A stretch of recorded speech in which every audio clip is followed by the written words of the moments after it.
Hi, guys. Thanks for showing up so unexpectedly. I do apologize.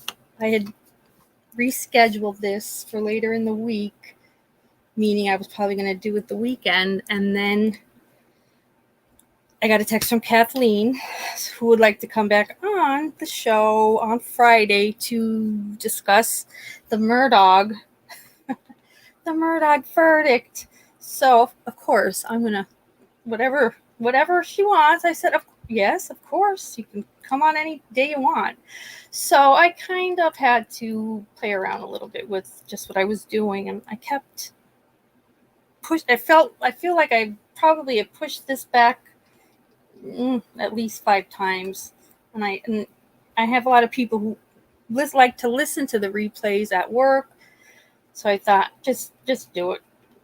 Do it if there's one person, or if there's 10 or nobody, but it'll be here. Hi, Green Eyed. Hi, Edward. Hi, Lisa. Hi, Seth. I miss you, Seth. Kevin. Thank God you're still with Heaven's Gate and alive, though. You're not. That's not. Most of Heaven's Gate pass on with their Nike, so I'm happy you're here. I love you guys. I was just saying thank you for all showing up. Kind of late notice, but like I said, Kathleen texted me and wants to come on Friday. So she wants to discuss the Murdoch verdict because she's just flying high about it. She couldn't be happier, but I guess she does have some things maybe to discuss. I'm not sure what. I know we're talking Murdoch. And a little bit of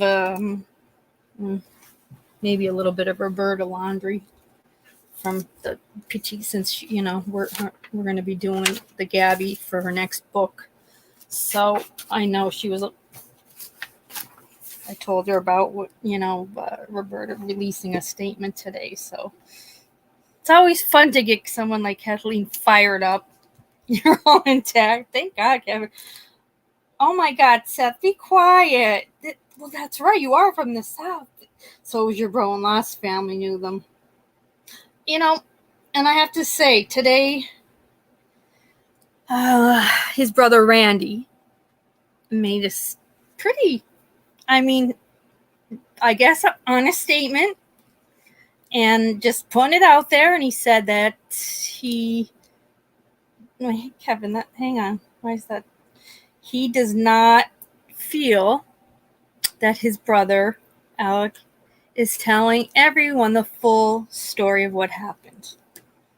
Hi, Steve, Three Soul. Thank you for being here too. Hi, Mia.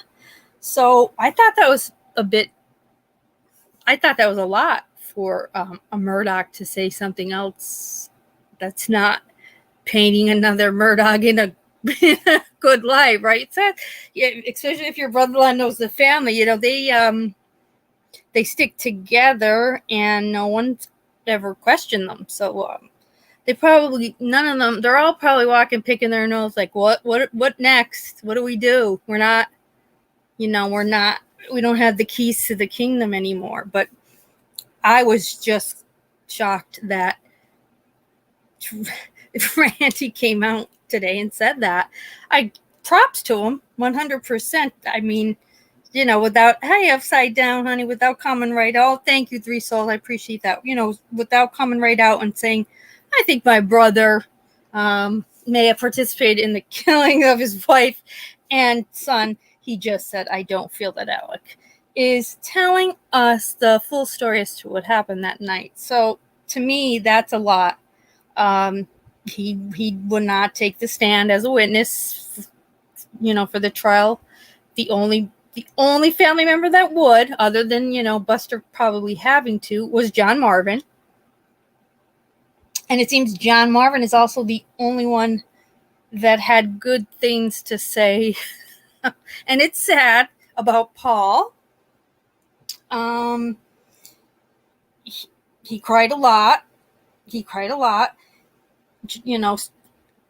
Paul had lived with John Marvin and his family for a bit. I don't know if they thought maybe living with John Marvin was going to straighten Paul out. I think it would take a lot more than John Marvin, who's very nice, but You're not straightening someone like Paul, who's had his whole life handed to him on a silver platter by one summer. Hi, Green Eye. Thank you for being here. So it seemed that John Marvin was really the only one. And he was crying hardcore when he talked about, well, he was cleaning up. Let's just say it. I mean, everybody else said it. I mean, they kept saying it over and over in the damn trial. He was cleaning up Paul's brains. Literally, that's what he was saying. The poor thing, God bless his soul. But he was saying he felt like he had to because it was still there the next day. That's okay, man. It was still there the next day. And, oh, she'll be here, Kevin. She'll be here. She's on her way. So he felt I don't know what would make him do that, but he said he just felt the need to do that for Paul, which, I'm sure Paul was very appreciative of Uncle John Marvin. Yeah, definitely, Seth. I would love that too. That would, because I would be interested in just the family dynamics. Because I read the book Murdoch, she wrote, Kathleen, who wrote Blood and Marriage, also wrote that. And, Kathleen's source was, he's still alive, very old man who was worked for them. So we read the book, and it was like, as we were reading the book, it was as if it was playing out with the trial. So we got done with the book, and I thought, wow, everything that she wrote in this damn book, it really happened. So I thought we were like a little bit ahead of the game, and I was thrilled. I mean, I told Kathleen, you wrote a hell of a book. I could see why it's a bestseller. It's fantastic. I knew nothing about the trial.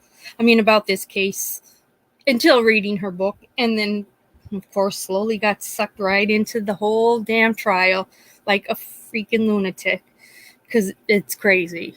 So that was, I'm happy that we read that book, or I never would have gotten into it. I just wasn't into it afterwards when Molson tried to explain it. I'm like, too many Murdochs. I am already confused. And I can't even remember what we were already into, like another major one that I was focused on. And so I never got into it. But Kathleen made such good points, and it is a great book. Upside, it's fantastic. Low country. The past is very, very corrupt, Seth. She went, through doing this book and having to form relationships with sources, months prior to even have their trust in you. Two people, a male and a female, that gave her the meat and potatoes of this book. And man, everything she wrote was 100% true. But no one, and you guys read we read the book, we saw it. No one. Oh, that's it. Yeah, Green Eyed. It's in there though. You can do replay, but it's excellent, really good book. I think I did 3 different lives and we got it done because I was really into it. No one was found, and I think you'll all agree, to get up and say anything good about really either of them. And they're dead, God bless them, and no one deserves what they got. It's despicable. I believe Alex did it. Not sure if anyone else helped them, but it's despicable. It's disgusting. But I'm just saying, Paul, was trouble pretty much most of his life. Maggie was an enabler of a mom, not very maternal, but an enabler, and they can do no wrong. No one would take the stand, even just to do like a victim impact statement, like we all remember the Watts. Sandy got up, Frank, I think Frank Jr. had someone read it. Cindy Watts, everybody had something to say, and the impact. No one got up for Paul, okay? And other than Maggie's sister actually taking the stand, no one at all spoke for Maggie. No girlfriends. I mean, she has, Murdoch's sister-in-laws that surely could have spoken up and said, she was wonderful, whatever. But no one did. So kind of tells you a lot. I hate to say it because they're dead, but man, about these people in general. Paul was only 22 years old, and he had already burned more bridges than most of us do his entire life. He killed a 19-year-old girl. That trial was coming up, and Maggie was going to enable it. So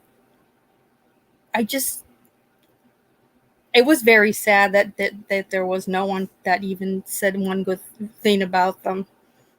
I mean, her sister was crying, and of course, which is normal, but there were no girlfriends or family that really got up and said, like, she was charitable and she gave, because she didn't. They didn't. They weren't, maybe the family name in general gives to something I don't know about. But as far as Maggie Murdoch not work, she didn't have to work. They had plenty of money up until all of this crap. They let their nanny and housekeeper, be homeless with her two children, living in cars, motels.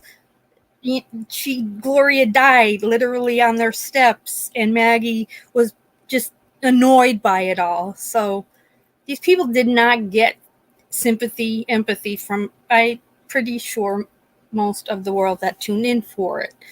And I think it says a lot about someone that when you don't have one friend, like either of them, one friend that will really get up and say, this person meant something, this person was good in this way and that, none of that.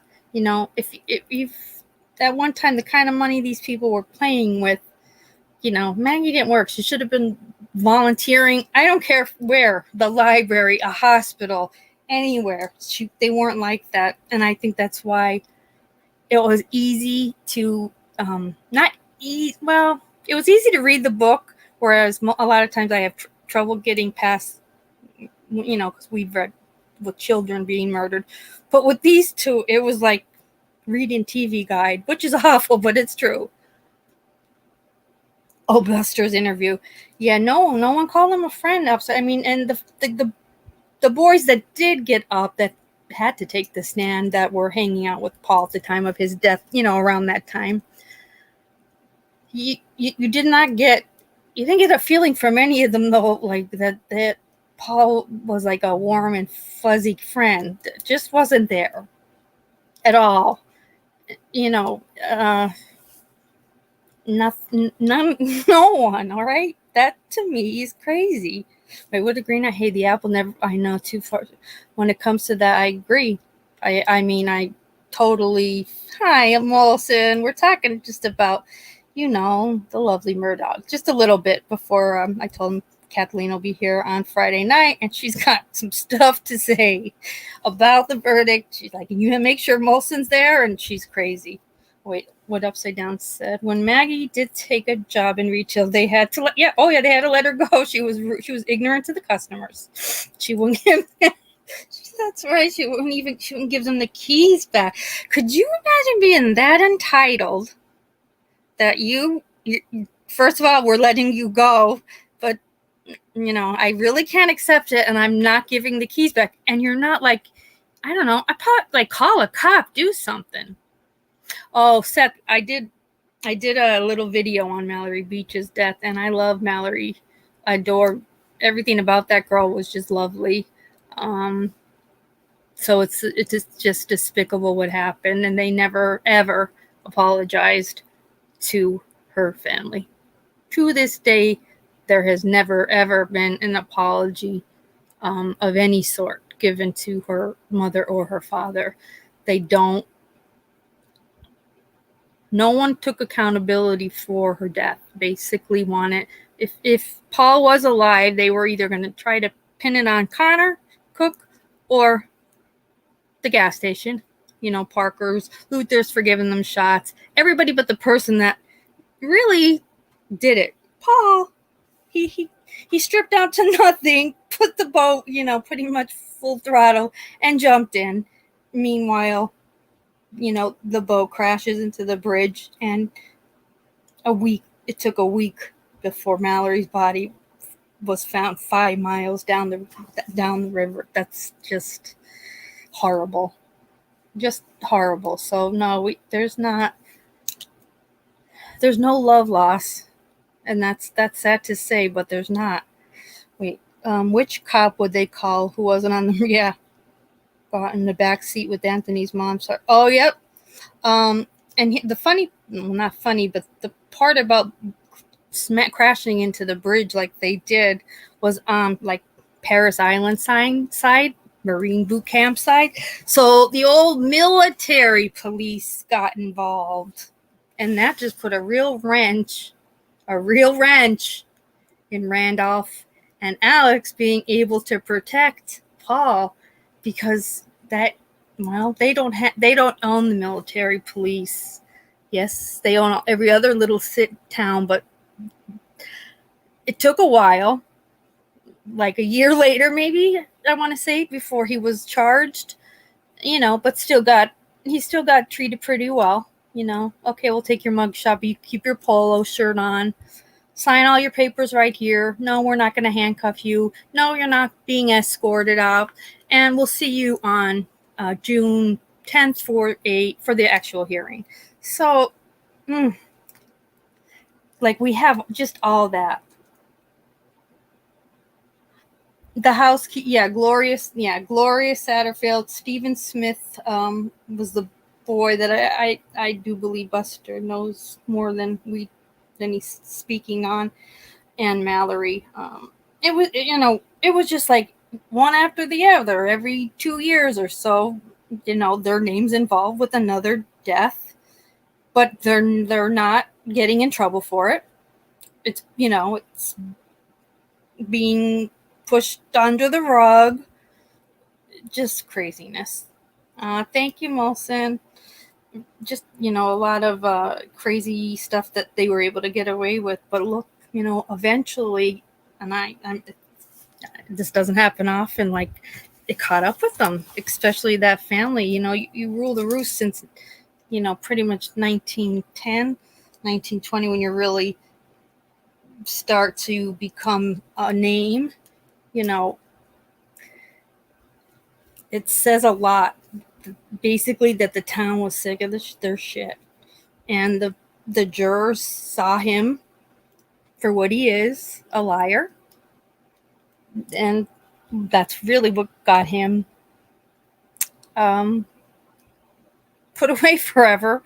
Was, if you could lie to us about being at the kennels that night, what else are you lying about? Which is that's definitely one aspect of it, and that's really what all they needed, which was kind of shocking for me. But yeah, I'm still wondering who, do you think even one of his goddamn liar lawyers, same thing, said to him that might not be a good idea for you to take this, the stand, Alec, and he was just so ego filled that no, oh good, Robin, that no, I'm going to take it because I'm a people person, as you've heard, and I could talk to anybody. Oh good, Ed, I'm happy you're here. Shut that phone off. That's right. So yeah, I just think that was a crazy, I really didn't see it coming. In fact, Kathleen was texting me. She's like, how is he taking the stand? And I was shocked, but I thought, good old harpoon or Griffin, no one's thought that might be a bad idea. Was everybody like, yeah, you should take the stand because you are a people person, and you're gonna just schmooze your way right around waters. Well, didn't go so well. he had to attempt and explain. Oh, the Ken. Oh God, I know.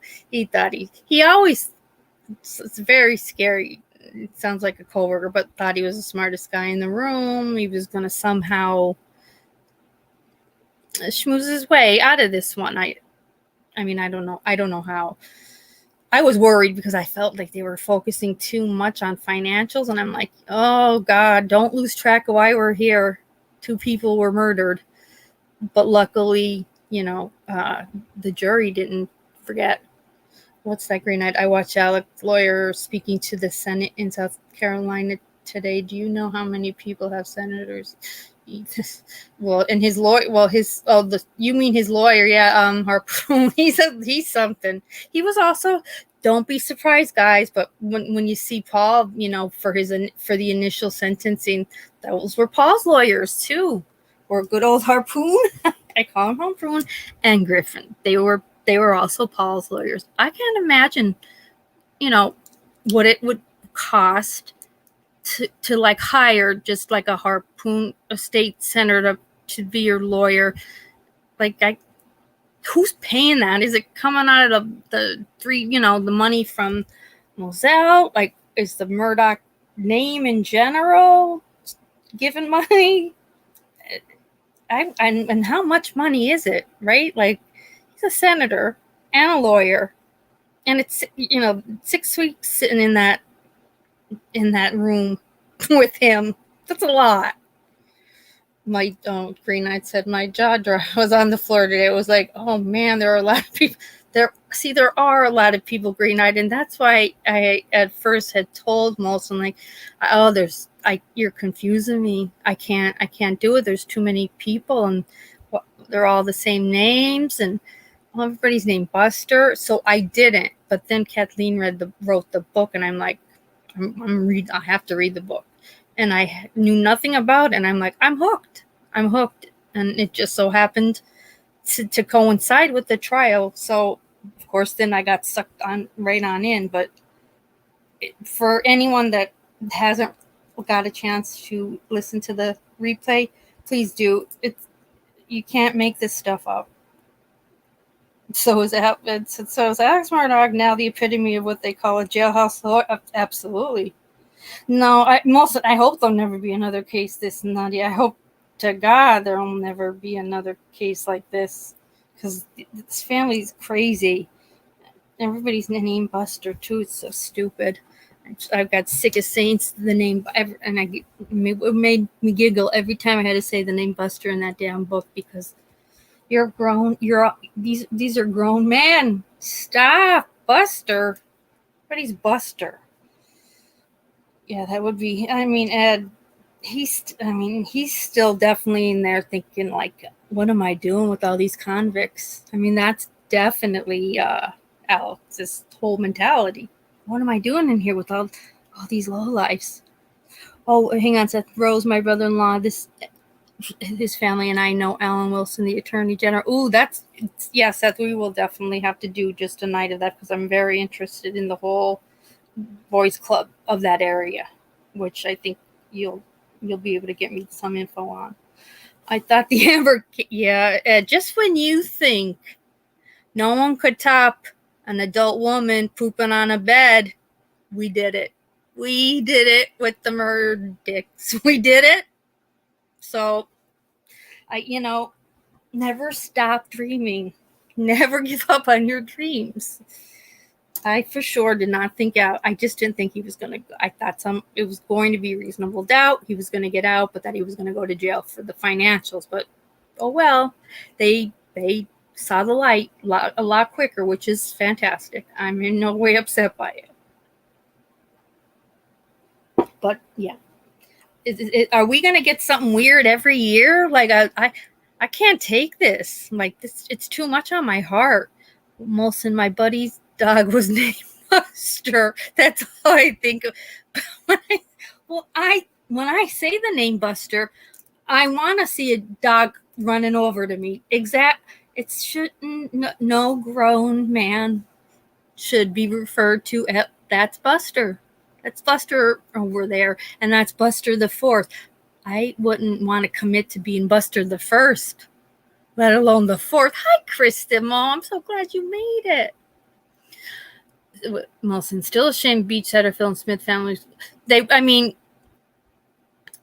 So far, Mallory's family got $530,000 from the estate of Moselle.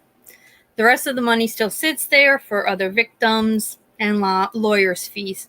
It better go to victims first because, let's just remember Gloria Satterfield. Both of her sons have special needs. And that was a, $4-point-something million lawsuit that he stole from them. So, yeah, it is a dog. They are dogs, Robin. Anybody named Buster should be a pup. A cute, you just see in my cute little dog running over to me. Jesus, not a redhead or any bozo looking goof. I listened to this dude, Jumpsuit Pueblo, who was just released from the same prison Alex is in. He said Alex will be valuable to the inmates as a lawyer, but he'll also be forced to fund operate. Oh, Jesus. Wow. I never thought of that part of him, but Bernie, let's be honest though, Bernie Madoff in jail was doing all the convicts' families' taxes. Bring them in, and he knows, and that's the God's honest truth. He was like, would you want your tax man to be Bernie? Not really. The same way you really wouldn't want to take any legal advice from Alex Murdaugh, but I could see that definitely happening.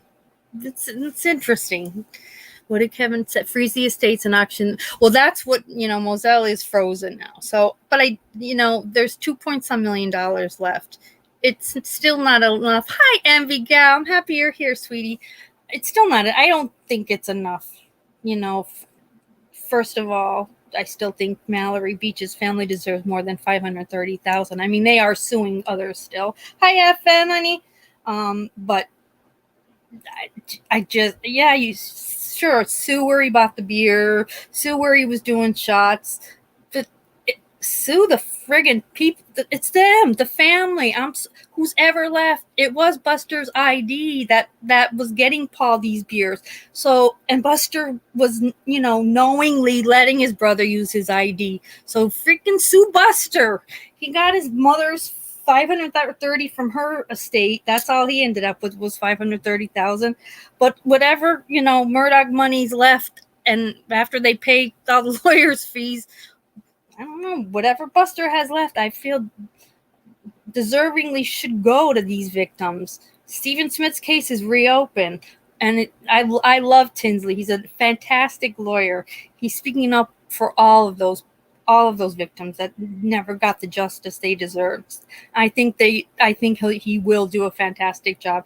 He could care less about their name, not afraid in any way, shape, or form of the Murdaugh name. He's like, it's a new day and age, which he's right. So we'll see. It said I'd rather have the guy from the Shawshank Redemption to my taxes. At least he drew right. Yeah, hi DMD, honey. Did Buster give Paul No, Buster would give him his ID. Paul, when he'd want, would give it to Paul, and Buster would use his passport ID. But then he got sick of it because Buster was Paul was using it all the time. So then he asked, he got it back. But yes, he was giving, he let him have it. It wasn't like Paul was sneaking into, Buster's wallet and taking out his ID. Nothing at all like that. Molson, I did see that it's on that the JonBenet Ramsey house was put on the market, and I heard it quite a bit, if I'm not mistaken. I didn't open the article at all, but I did see that. I'm like, not getting into any more cases. Hi, Live Love Now. Oh, I'm happy you do. Thank you for being here. Let me see. Yeah, so Buster coming out of the courthouse, literally his father had just been sentenced, and then people were screaming at him like, you're next. I'm like, ooh, God, already. But people are rough. They're done. I think it's just they've had enough. Yeah, they've had it. That Green Eyed, is that what the JonBenet Ramsey house, $7 million? The article just had stamped across it like the most expensive house for sale. Like you'll never believe the price. And I didn't open it, but I saw that it was the Ramsey pic, their faces. $7 million, Jesus, that's insane. I mean, it's a beautiful home. Absolutely, that's right, Molson, you were there. Beautiful house, but Jesus, $7 million. Moselle is on 1,700 acres of property, and it went for like 3.9 million. 7 million is a lot. I mean, does it come with like humans inside, like a butler, a housekeeper? Because and like, can you see are your neighbors close enough that you could see them? And in the morning, if you see them, you have to say hi and make small talk. If I'm paying 7 million. I mean, nope. I don't want to see anybody. Oh wait, upside down said supposedly the FOIA request for the highway patrol report on Stephen's case didn't jive with the it's gonna go down upside down, and I really hope so. I really love Stephen Smith's mom. She's just a real down to earth lady, wants justice for her son.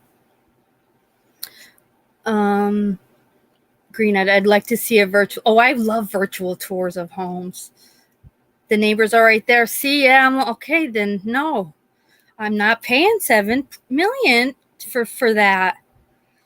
I mean, I want to. If 7 million, you want to be naked outside. If if you like to be naked and you want to go and sunbathe naked, for 7 million, I should be able to. But if the neighbor, I thought they were pretty close, but I wasn't positive. So to me, that's nuts. And they're all snobs. I don't know. I mean, it's a ritzy part of Colorado. I don't know, Kevin. I always thought it was a beautiful home. I love like that English Tudor style. It was purchased by the thank you, Upside. So the Ramsey said originally they bought it for $500K, and then who's selling it? Like, who got the 7 million? Is the father still alive? And what is his name? His name is John, right? I want to say. Oh yeah, that would be nice, Chris. He's going to be with the worst of the worst. Right now, he's in holding, but he will be transferred soon. Yeah, he's going to be where he belongs with all the other murderers and pedos. So yeah, you get what you deserve. The house is lit. Molson said the house literally is only feet from the main sidewalk. God, no. I always assumed it was a large land. Me too, large land property, but it's not. Neighbors are right there. Yuck. Okay, right. It is John Rand. I mean, Jesus, that's a lot. It's a lot of money. I mean, justice for JonBenet in the form of 7 million. Right? That's kind of pretty much a cold case. If I'm not, I could be talking out of my butt, but I'm pretty sure, right? I get them all confused. I'm fine with the naked sunbathing, but I assure you the neighbors would definitely have a problem with me in that state. Yeah, I know. Colorado televangelist daughter bought and sold it. Jesus, really upset? Oh, you're kidding already? Someone bought it and then sold it. That's insane to me. Joyce Meyer has a YouTube channel. Oh God, I don't know why. Somehow I ended up sub to her. I think because when we were reading the Chris Coleman story, but like that she was doing a topic on like what makes you a valuable person. I'm like thinking, it's a good one. It's a good one for you, Joyce. I don't know. Let's talk about what makes people valuable. Was Chris Coleman a valuable employee? That's ridiculous upside down. So you purchase it at 1 point. So she purchased it from Mr. Ramsey for 1.5 million and flips it for 7 million. I mean, wow. My God. if Molson said, if I were to ever buy a Colorado murder, it did. Oh, the Morphew house apps. That is a beautiful house. That's okay. That's what I'm talking about. That privacy, right? Lots of privacy. He was able to kill as many innocent little chipmunks as that SOB wanted to in his backyard. They had lots and lots of land, and it is a gorgeous house. I'm with you on that. That's if I think Colorado and I think big old, big man, that's in my head. It is definitely the Morphew house. Not that Ramsey house isn't beautiful, but not on a main road. Like They do, and yes, Steven was a twin. I love his mom. His mom is. They're all born and raised in Hampton. Glorious siblings. CNN did a good. If you haven't watched CNN special on the Murdaugh trial, please watch it. Just sitting at a round table. It's Gloria's 3 siblings. It's Stephen Smith's mother, and it's like there's also a black gentleman that was friends with I guess through high school and everything. And I really just I think Stephen's mom is just so down to earth. She's just normal, doesn't hold back. Yeah, most, and that's what Upside Down said. The Ramseys had bought it for $500K. I mean, even the person who just bought it from John only paid $1.5 million compared to the flip for $7 million. Who the hell wants that for that much? God. Oh yeah, no, at the Watts house, and that's a classic case of a ton of money for a house where you're sandwiched in by neighbors on both sides, and it's too much. It's too much. It's socially. I'm tired already because everybody's yard's touching. Oh wait, Green Knight. Stephen Smith's sisters. Yeah, they were twins. Yes, they were. And she even said, my brother and I used to walk roads, and we would always duck into the woods when a car would come. She said, "There's no way he would." There isn't any way. Oh my God, Envy Gal. Yes. I want. Do you think Maggie and Alex ever sunbathe at naked at Mozo? I hope not, but you could. Everybody could go in their own. You could every family member could be like, I'm going to my spot, and you still don't even have to see each other. 1,700 acres is a lot. I don't have to see you for a week if truly, if we don't want to. Let's check in next Thursday. All right. Until then, go do your thing. Yeah, Green. It's just a really bad story for his injuries. Even if he was sideswiped by a huge Riggs mirror, you're not gonna look. It literally looks like Stephen had just put himself in the middle of the road and kind of curled up and was like, I'm gonna take a little nap here just for a little bit. I'm gonna keep my shoes on. I'm gonna keep my cell phone in my pocket. My jacket's on, everything. My clothes are on. Just take a little nap. Okay? That's what literally said. These people, these cops, the shit that went on in this, and I can't wait for you to talk about this damn family, because Stephen Smith's injuries were not that of someone that was hit with the mirror of an 18-wheeler that had to have been barreling down a backcountry road. Liars. They were all those cops were bought by the Murdaughs. Because what's the other story is that he ran out of gas, and he was friends with Buster, and that it was Buster and Paul showed up, but they were messing around with them, and they had a baseball bat, and that's all I'm saying, because I don't know how true it is. But Stephen's injuries line up absolutely more so that than ever it being anything less. Oh no, I hope to hang on. Let me make sure the volume. Guys, if the volume gets weird, please let me know. Yes, he was murdered, plain and simple. And talking about a mother's instinct. Yes, talking about a mother's instinct. I think she said she maybe went to work the next morning, and they were, people were talking about how there was a body found on in the middle of the road, and she calls home just to see if they had heard anything, and that's when the daughter, Steven's twin, said Steven didn't come home last night, and she said she knew. She said, I knew it was him. I mean, that's I'm telling you, it's a mother's intuition. But she, like, for her to have even called home, right? Like, to me, it was meant for her to call home. It was her son. I mean, her son was killed. He didn't, they're so wrong. They're terrible people.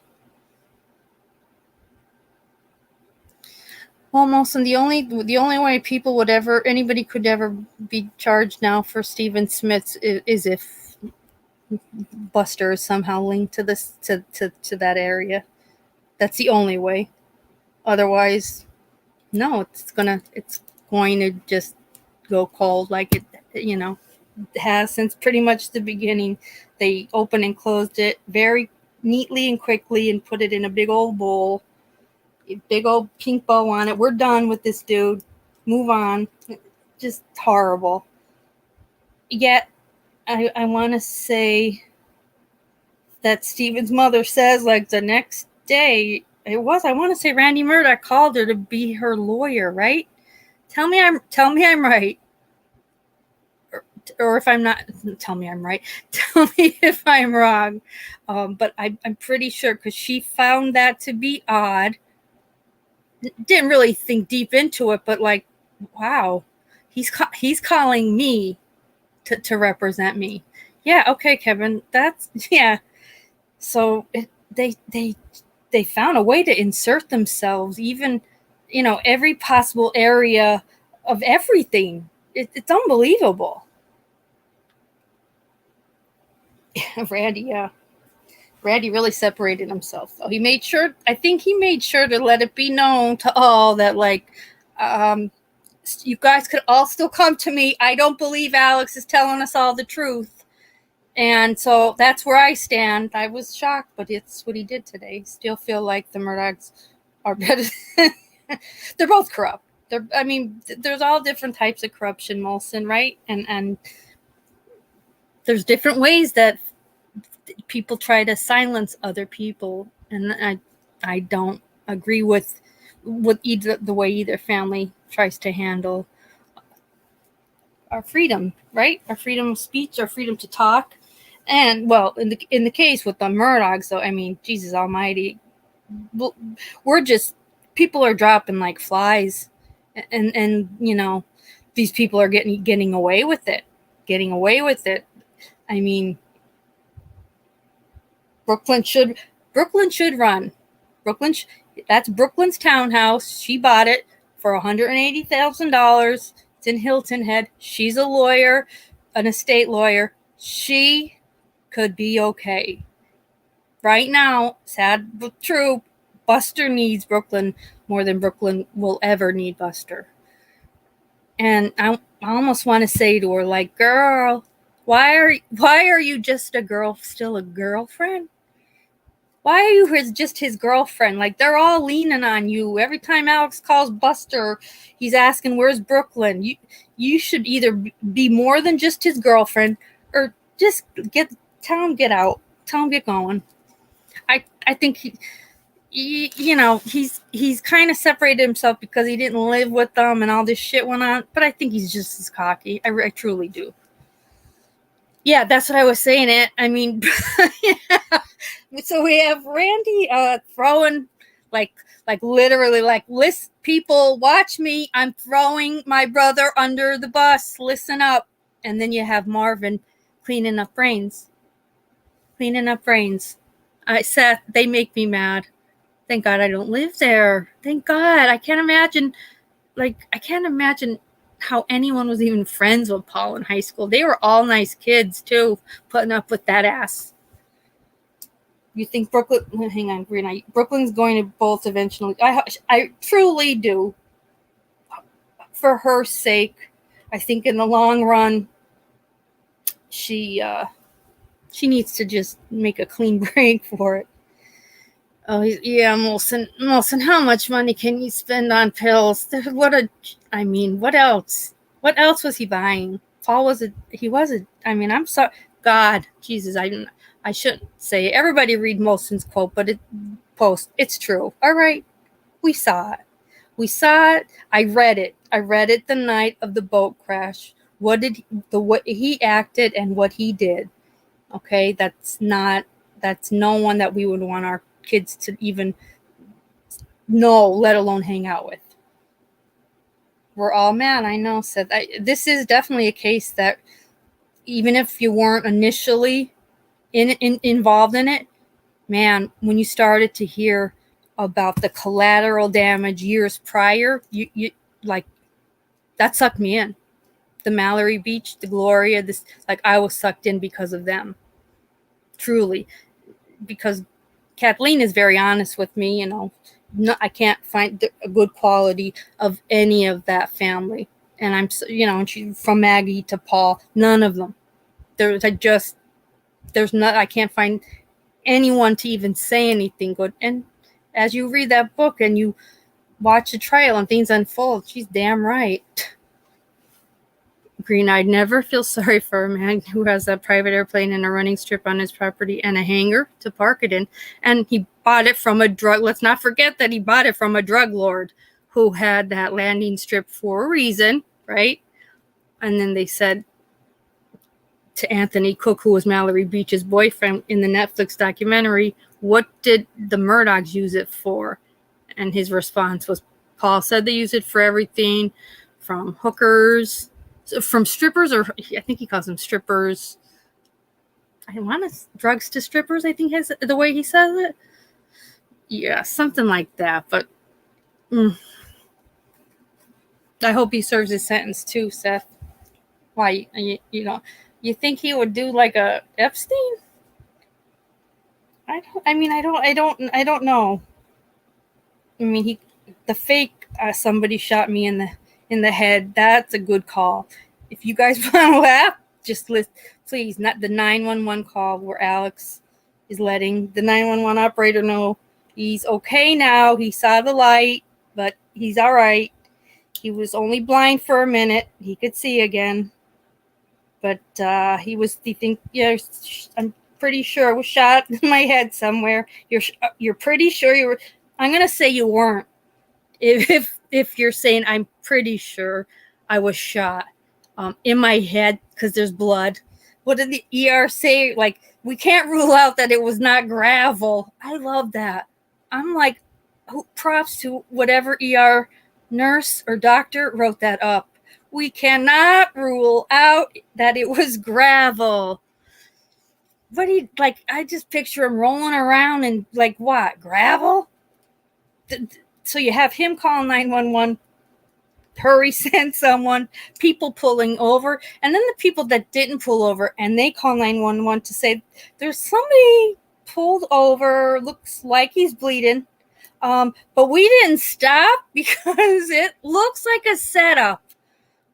What? Say that again. And this is exactly it.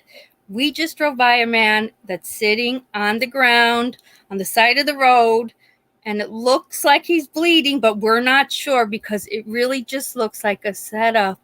And the 911 lady was like, good. I think she said, like, good for you. Like, no, that's good that you kept going. I'll get somebody out there. What the hell? Cousin Eddie's like, he didn't know that I didn't shoot him because if I shot him, he'd be dead, which was, first of all, fantastic because I wouldn't want Cousin Eddie to say anything less than that. But that's why he was mad. He's like, yeah, how dare he say that because he'd be dead. Thank you, Eddie. Thank you, Cousin Eddie. And I love it too. Your car is a run flat car. You could drive all night. There's nothing that's going to happen to your effing tires, you friggin' idiot. Get up. You were blind for a minute and you were thinking, this is part of the call. And I was thinking, I'm going to be, this is going to be my life. I'm going to be blind. What? That, a lot happened to you within like the 2 minute span that, you think you got shot and you hurry and call 911. You saw the light. What light? Like, what are you? You're not. There's no way you saw that light. Hell no. Hell no. He did not see that light. But he said he saw it, but it was quick. And he was blind, and then he came back. But he thought for a minute, like, this is gonna be my life. I'm gonna be blind. Guys, I'm not making it up. It's one shit show of a 911 call after another. 3 different people call. He calls, the people call that actually pull over, and the other people call that said, it's a setup, we didn't stop. I'd be like, it's a setup, I'm not a good citizen, I didn't pull over. It maybe it's real blood, I'm not sure. Just send some law enforcement. I love a run flat. He didn't even know his own car, the friggin' idiot. Pow, pow, pow. And God, I was like almost annoyed that they were allowing him to use everybody's effing nicknames. Pow Pow, Pup T, Mags. I mean, when the attorney Water says to him, why is you're saying Papa? Why? And he's like, that's what I call Paul. And he's like, what does Water say? Since when? And he's like, I've always called Paul Papa. He's Papa. And they're like, we don't have anywhere at all that you've ever called Paul anything but Paul. And he's like, I don't know. Everybody's got nicknames. I got Papa T, I got Papa, I got Mags. Oh my God. And then he says it again, and the Judge Thompson says, I assume Papa is Paul, correct? Oh, yeah, Papa. He didn't stop saying, he literally said Papa when he stood up the day the judge said, you have anything further to say? He still managed to slip in the nickname Papa. I'm not like, who the fuck is Papa T? Okay, so it's Maggie's father. We don't know that. And you're under oath on the stand you're fighting for your own life. Can you use some kind of real names, you idiot? Did you ever call Maggie Mags? I doubt it. She doesn't look like a Mags. Okay, don't. And is Papa spelled P-A-U or P-A-W? I've been spelling it a couple different ways. I'd like to get it right. That's okay, Utter. We're just talking about Papa and Papa T and all the nicknames that were used at the Murdoch trial and how stupid he sounded, saying everyone's nickname instead of their real name. This is the guy who named his son Bust. True. When you're at the point where this is my son Buster the Fourth, shut the front door. No, it's not. That's your dog's name. What's your son? Tell us your son's real name. Bad enough. He looks like, God bless him, the redheaded stepchild. We're gonna plop the name Buster on his big old forehead. Yep, there you go. For life. And my favorite was with his southern accent, he pronounced chicken as chicken. Anything he said with his accent, I felt like he was almost really drawing on the accent. I don't know. There was just, to me, it was exaggerated. I felt like he was exaggerating something he didn't need to. He started talking. I was like, for a minute, I was like, Jesus, I miss watching this one day. Who's Papa? And luckily, I swear, within 15 minutes is when Waters is like, where are you going with that kind of thing? And I was like, thank you. Thank God.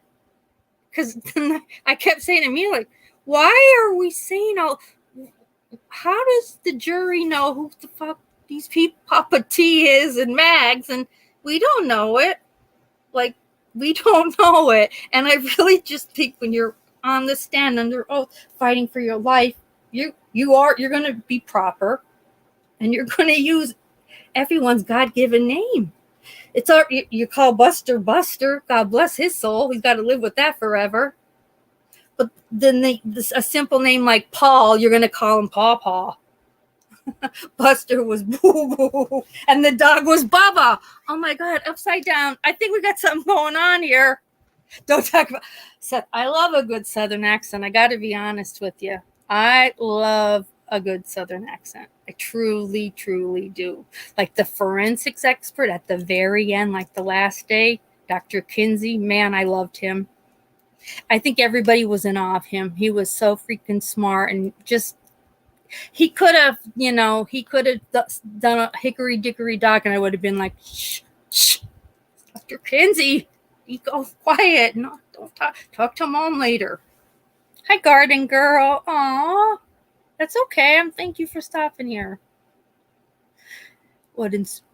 Also, why did the uncle? I know, I don't think any of us are ever most in the whole John Marvin cleaning it because he had to for Paul. I just don't get it. I do already know your Southern set, and I do love your accent though, because it's a good one. Want me to talk to y'all? Yes, Envy Gal. I do. I love it. I love it when it's just a proper Southern gentleman or a Southern belle, but not not Alex, Alec, whatever name you want to call him. I'm not going to call him, saying Papa. And Papa T's probably 85 years old, you fool. You murdered his daughter. Can you call him his name? Can you just call him his name? I still don't know him. I'd still say, oh, there's Mags' dad, Papa T. Friggin' idiot, as if I know any of them. But we don't know any other names. I know, me too. I always think of Scarlett O'Hara and Gone with. I love all of that. It's unfortunate that the Murdochs had a tamper with anything with the South. It's just, to me, very lovely and laid back, and I'm just, ugh, yuck. Okay, thank you, Garden. Yeah, Garden Road, definitely. I'm gonna start. It's not a long. It's the death of Natalie Wood. So, but we're just kind of catching up because we're all Murdoch lunatics here. But thank you so much. Yes, Friday night, Kathleen will be here. Kathleen Hewtson wrote our first favorite, Blood and Marriage, at the hands of Chris Watts. Well, we're never going to get over that wedding. And then we absolutely loved Murdoch. She wrote, what else? I read you guys the Betty Broderick piece she did, the Sexy Sadie piece she did. Tonight we're doing the Natalie Wood part of The Night My Husband Killed Me. So she's really, I just love her style. We just love Kathleen. And right now she's getting, her act together for the Petito. She's going to do Gabby's story. Oh, you're in upstate, MB? Okay. Well, that's all right. We won't hold it against you. I mean, you still have a pretty accent, I'm sure. We're all, Seth, you know what? It doesn't matter where we're from. We're all effing lunatics. But we're good ones. Like, we're not covering up crazy stuff.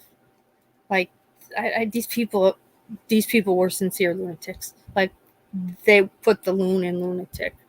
That's it. Then we have yes, we do. It's a win-win. You're crazy. Come on in. Sit down and stay a while. What? You got a nickname? You got a nickname.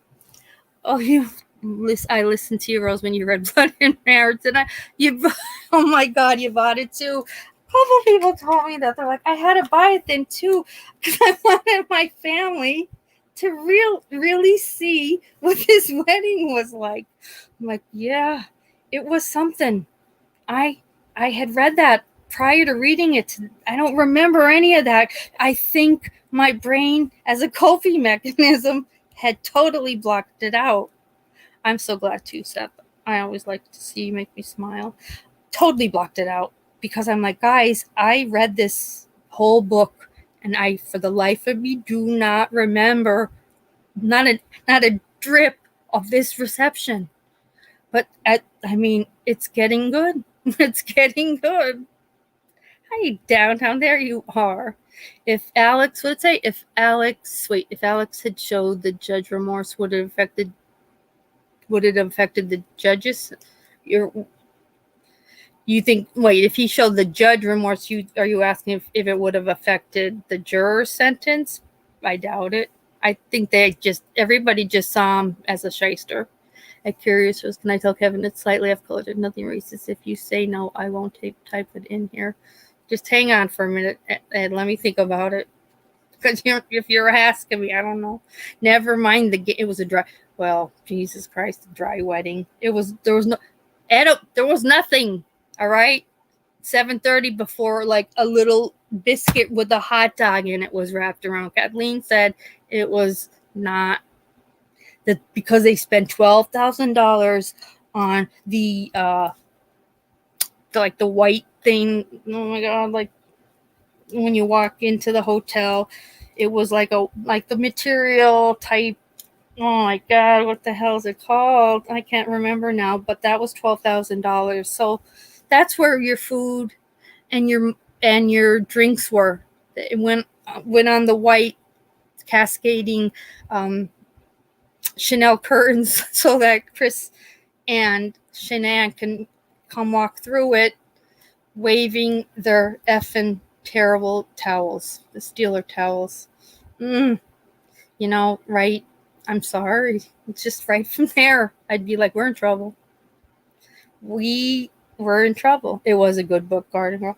I really appreciate Kathleen brought up the Watts find. Yeah. Oh, yeah. Many people you can't ignore it. That was a major part of their whole being in crisis.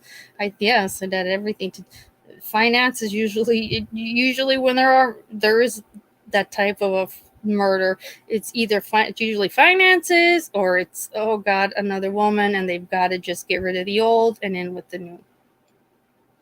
So that I think her family ignored it, a lot of it, because they spent money. They had been bankrupt at one point too, so I think it was kind of normal for them. It's weird to say. Yeah, Molson, listen, I am a Steeler fan. I hated them because I hated the kids in the jerseys every F and no, I couldn't. It was all too much.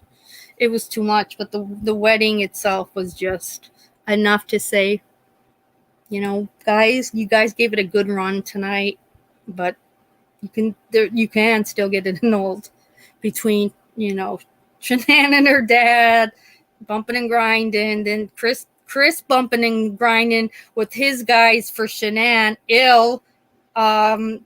Frankie Jr. is one of the groomsmen. I don't need to see him, my brother, bumping.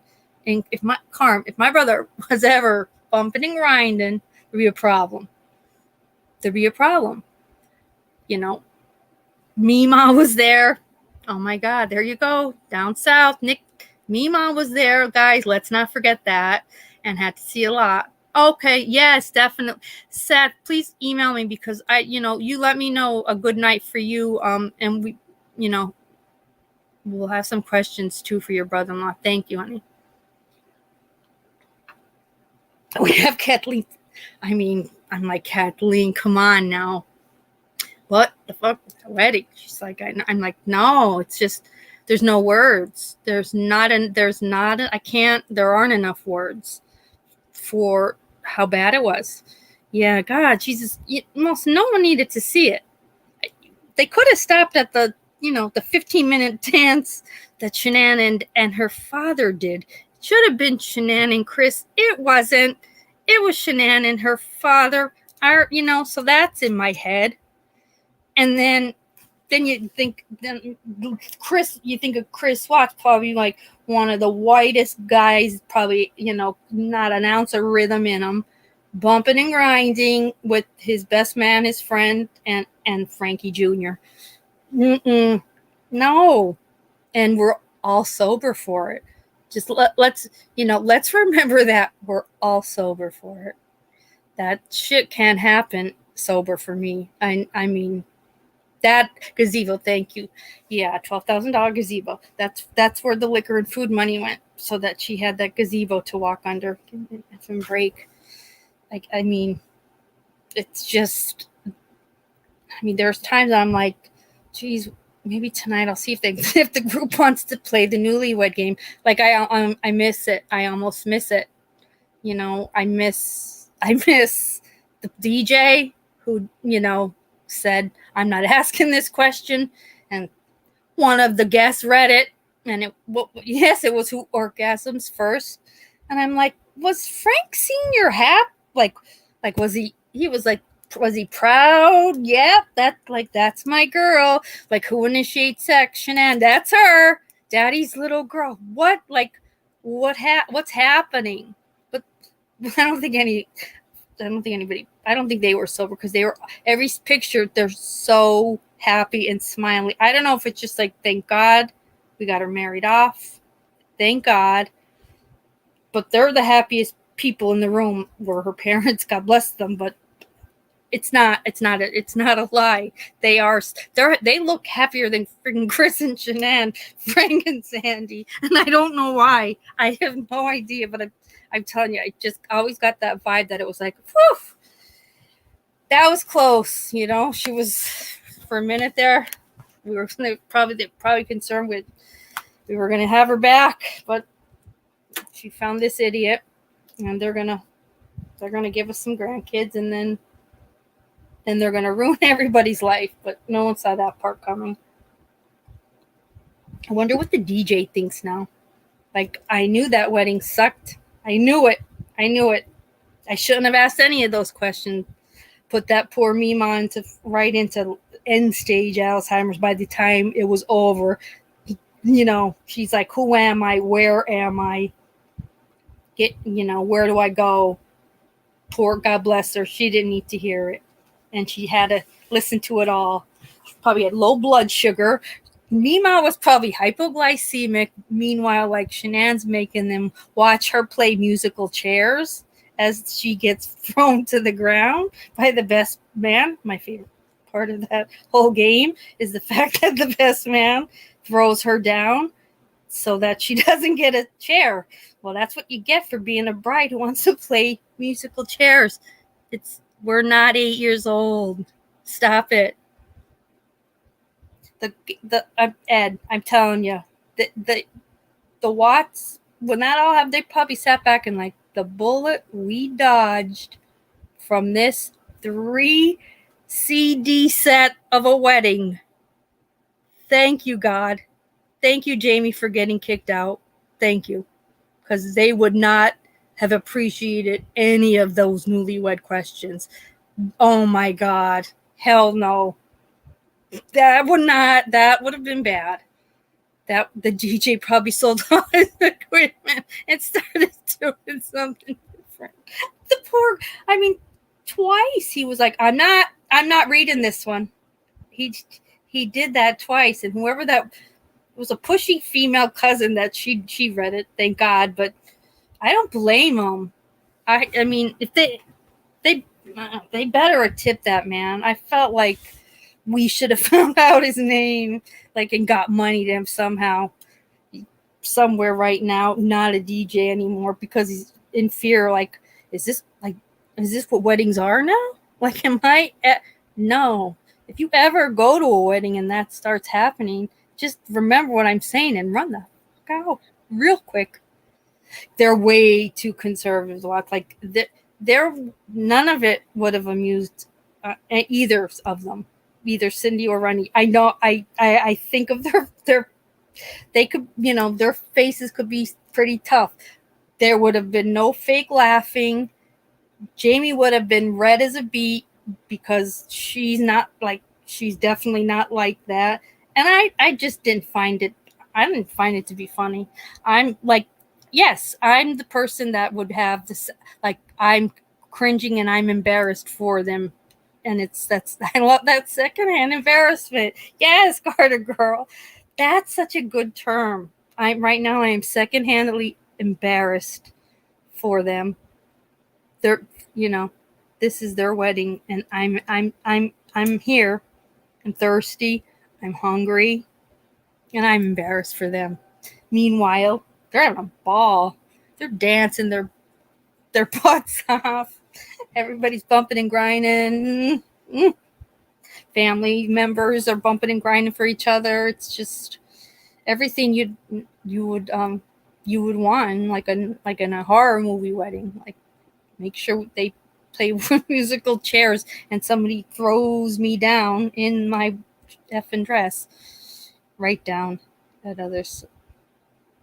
Hi, Jody is cool. I know.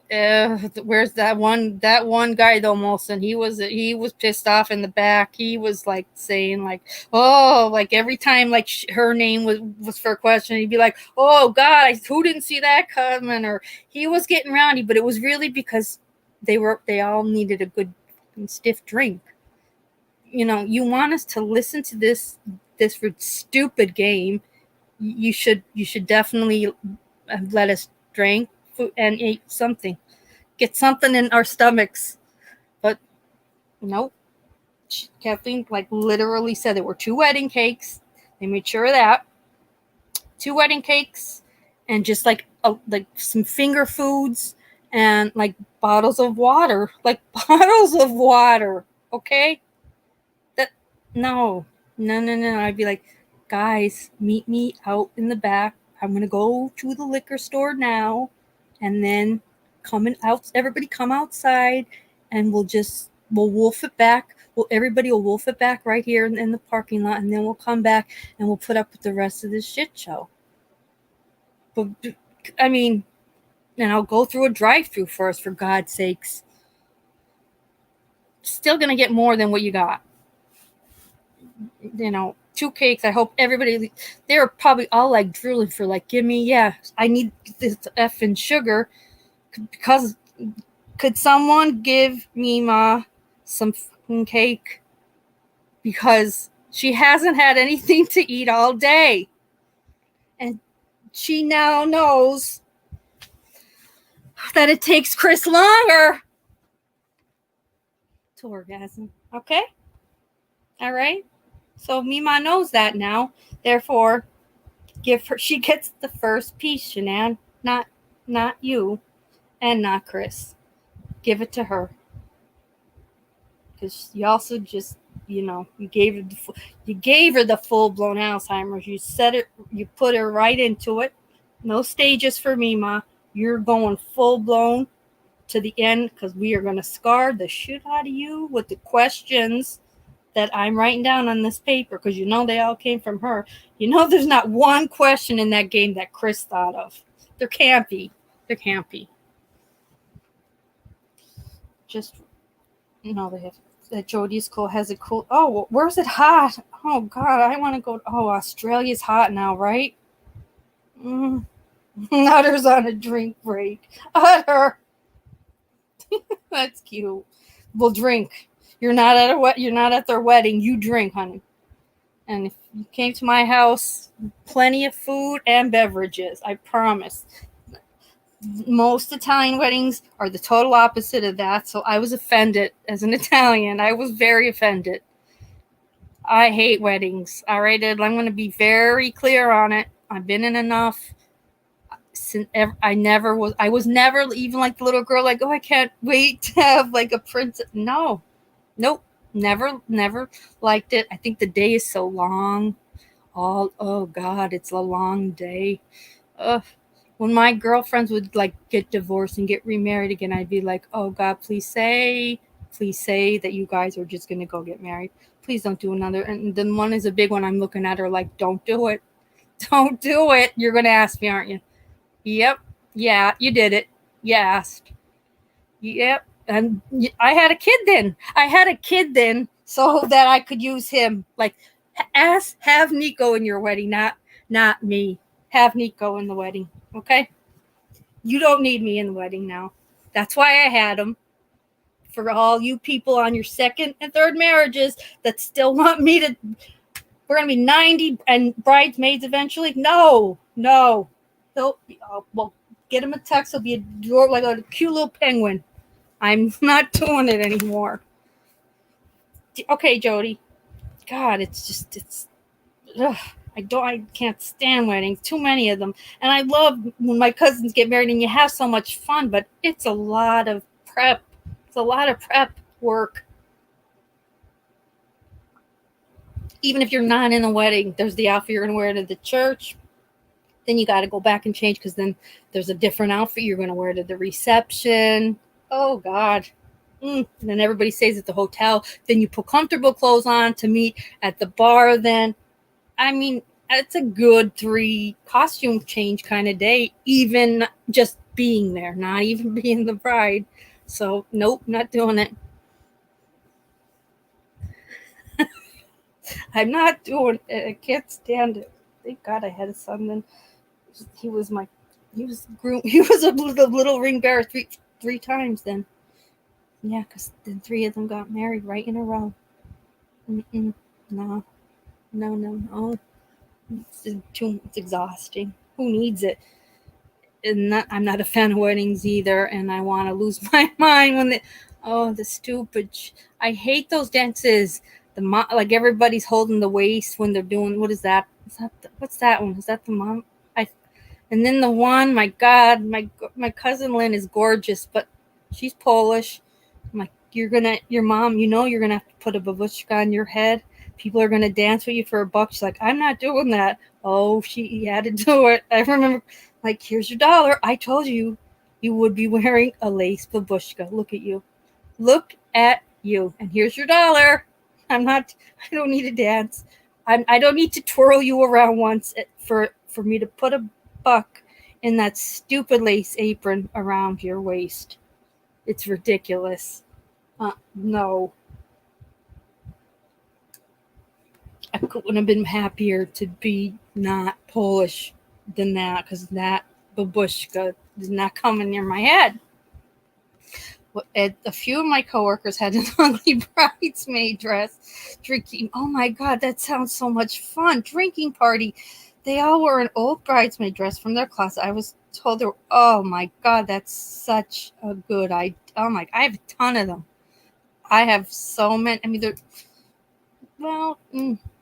the colors on some of them, yeah.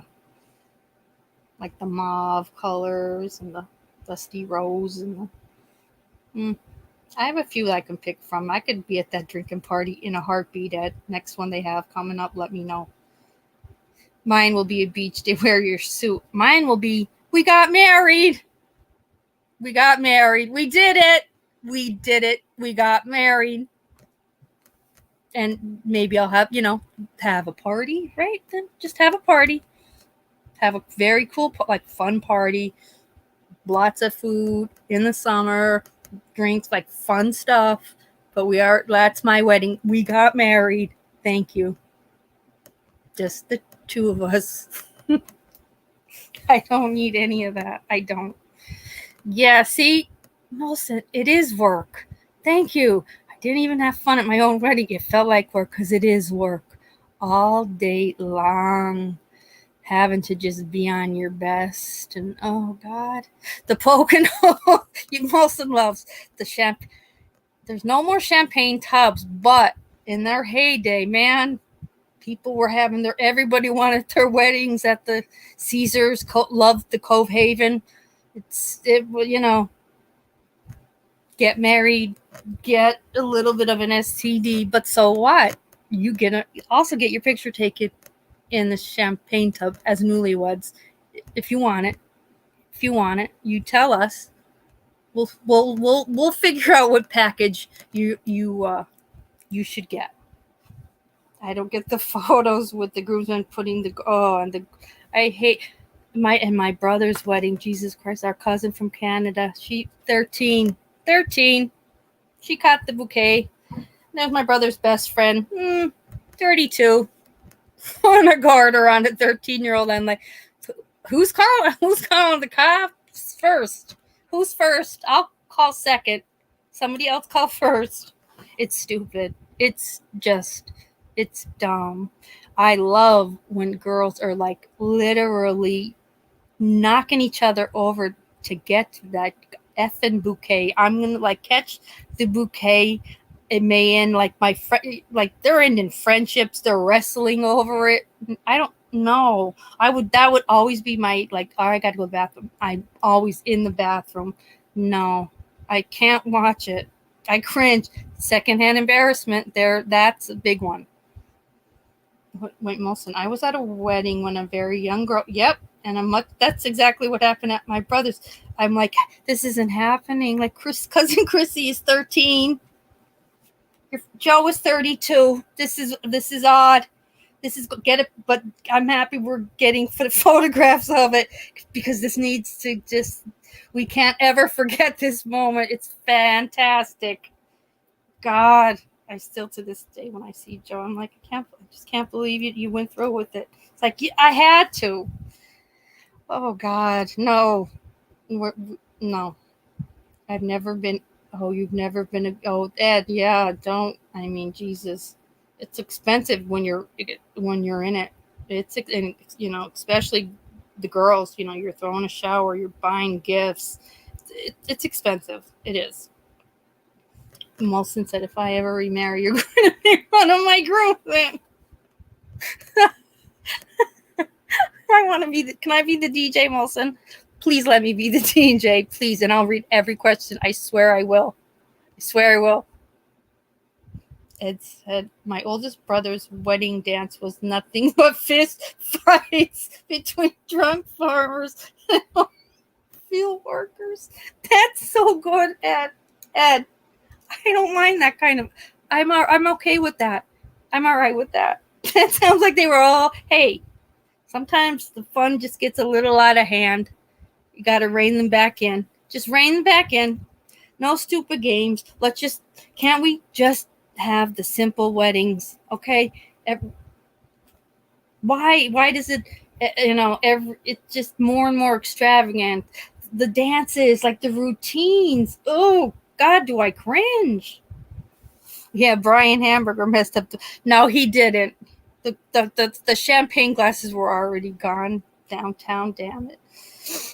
Oh my God, sounds like It does sound like a Molson. I see. It does, Ed. We kind of both are in agreement that your brother's wedding sounds like it was great. Just don't ask me to be your bride. We won't. I'm definitely not. But get suit up because it's a long day.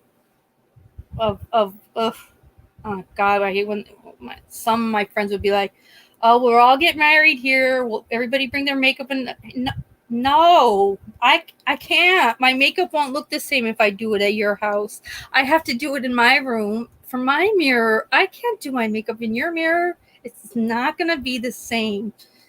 And I know that's probably weird, but just certain things. It's like I'll come over ready. I'm gonna come over ready, if you don't mind.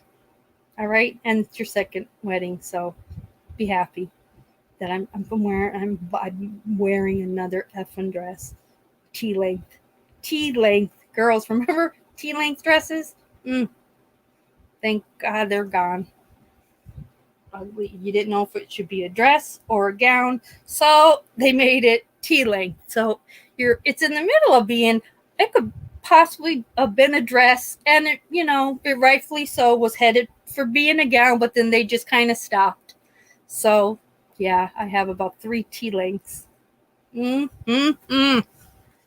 90s, fabulous. No, you didn't say Brian Hamburg. Oh yeah, we did. Mrs. Molson has, yeah, I could imagine she'd be too. And she hates, no, I know, the girly make, or when the bride wants everybody's hair to be the same. What? Oh, no, God, no. Let's talk. We've known each other forever, all right? I mean, please, let's not do that. Let's not all look like little, like John Bonets. Everybody with enough, no. I would never conform to that because it's stupid. Do whatever you want. I love doing my own makeup, my own hair, And it's definitely going to be better than somebody else touching my face with their makeup or me having to do it. I don't go for all that. I don't like a dictatorship type of a. That happens with a lot of brides, God bless their souls, but that they get a little bit. It takes over. Wait, hang on. Wait. Upside down. The piece of paper is for the kids, otherwise it's useless. It doesn't. You're right. That's how I feel upside down. Ed said, I remember seeing a. What is that? KJ ad once for sale engagement rings.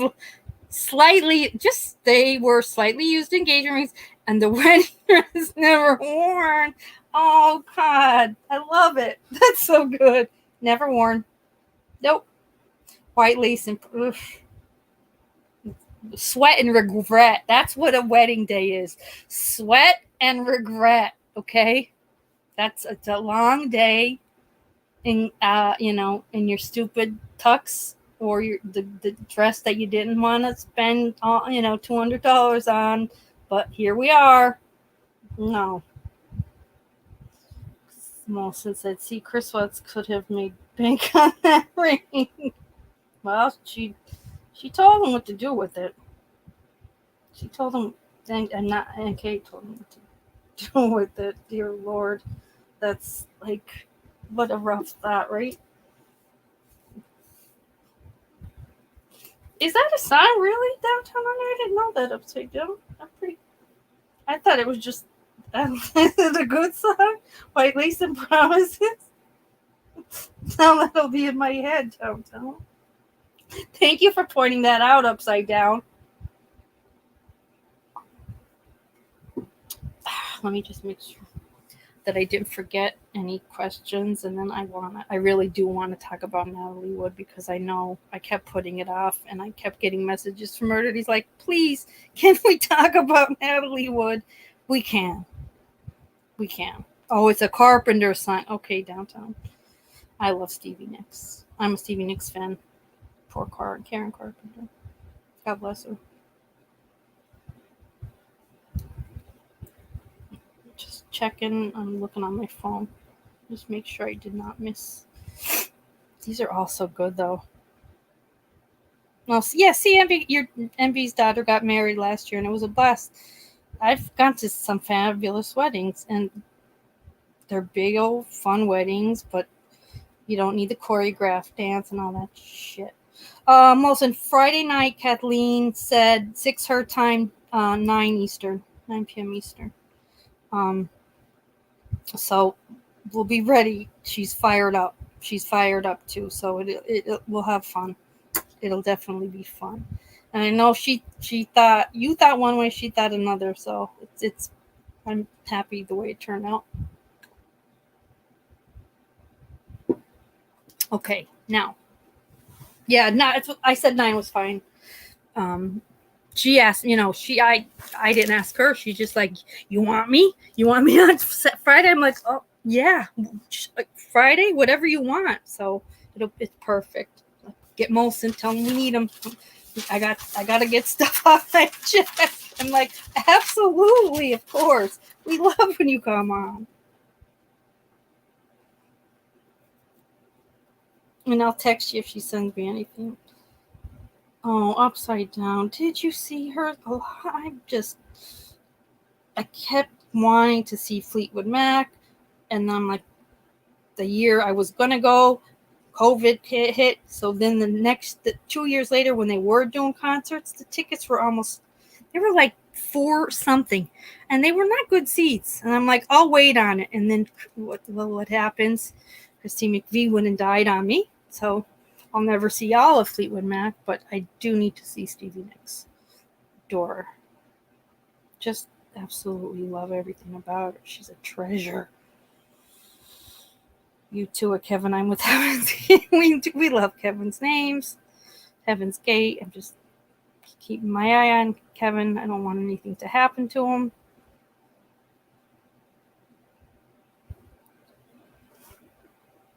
Okay, now. So, with Natalie Wood's death, Kathleen Kathleen's book is The Night My Husband Killed Me.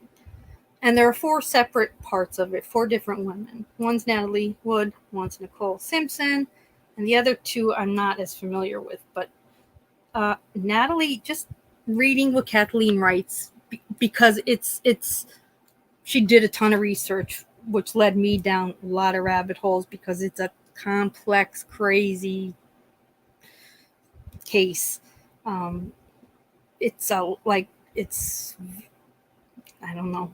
You'll as we read it, you'll see. But it's her take as well. Same way, like think of Blood and Marriage, and how she would insert then her point of view as Chris Watts. Well, at certain points, it's her point of view from her research, as to what happened that night. So let's just remember that this happened in 1981, but was reopened in 2011. Person of interest was named in 2018, and it remains an open, unsolved case today. So there's a lot to this case. So that's why from this book, I just thought the Natalie Wood part alone, and it is great, and it's because then you just get into a lot. Two autopsies, a lot, just crazy stuff that Kathleen did during the research. So I thought that everyone would enjoy that. So let me pull it up first. Everybody, make sure you have a drink, a snack. I'm reminding you, like we're at a wedding. Get your beverages, your appetizers. Hang on, let me grab my tea too.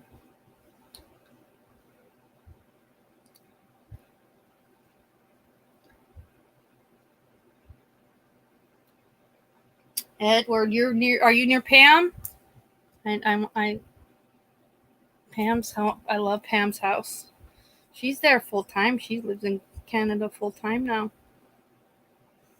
Also, the Nicole Simpson chapter is interesting too, and she does, once again, through her research, but it's also stuff that OJ was saying was happening in the house that was freaking him out after he returned after the trial. So I will definitely read hers. We will do that tonight too. We'll do Nicole Simpson's, because it's interesting. Kevin said, I like how Ed articulates his area. I do too, though. I love Pam. I would marry Pam. I love Pam. Pam and Ed, she might marry you. You know why? Because she said she just loves the idea of romance and being in love. Don't we all? Don't we all?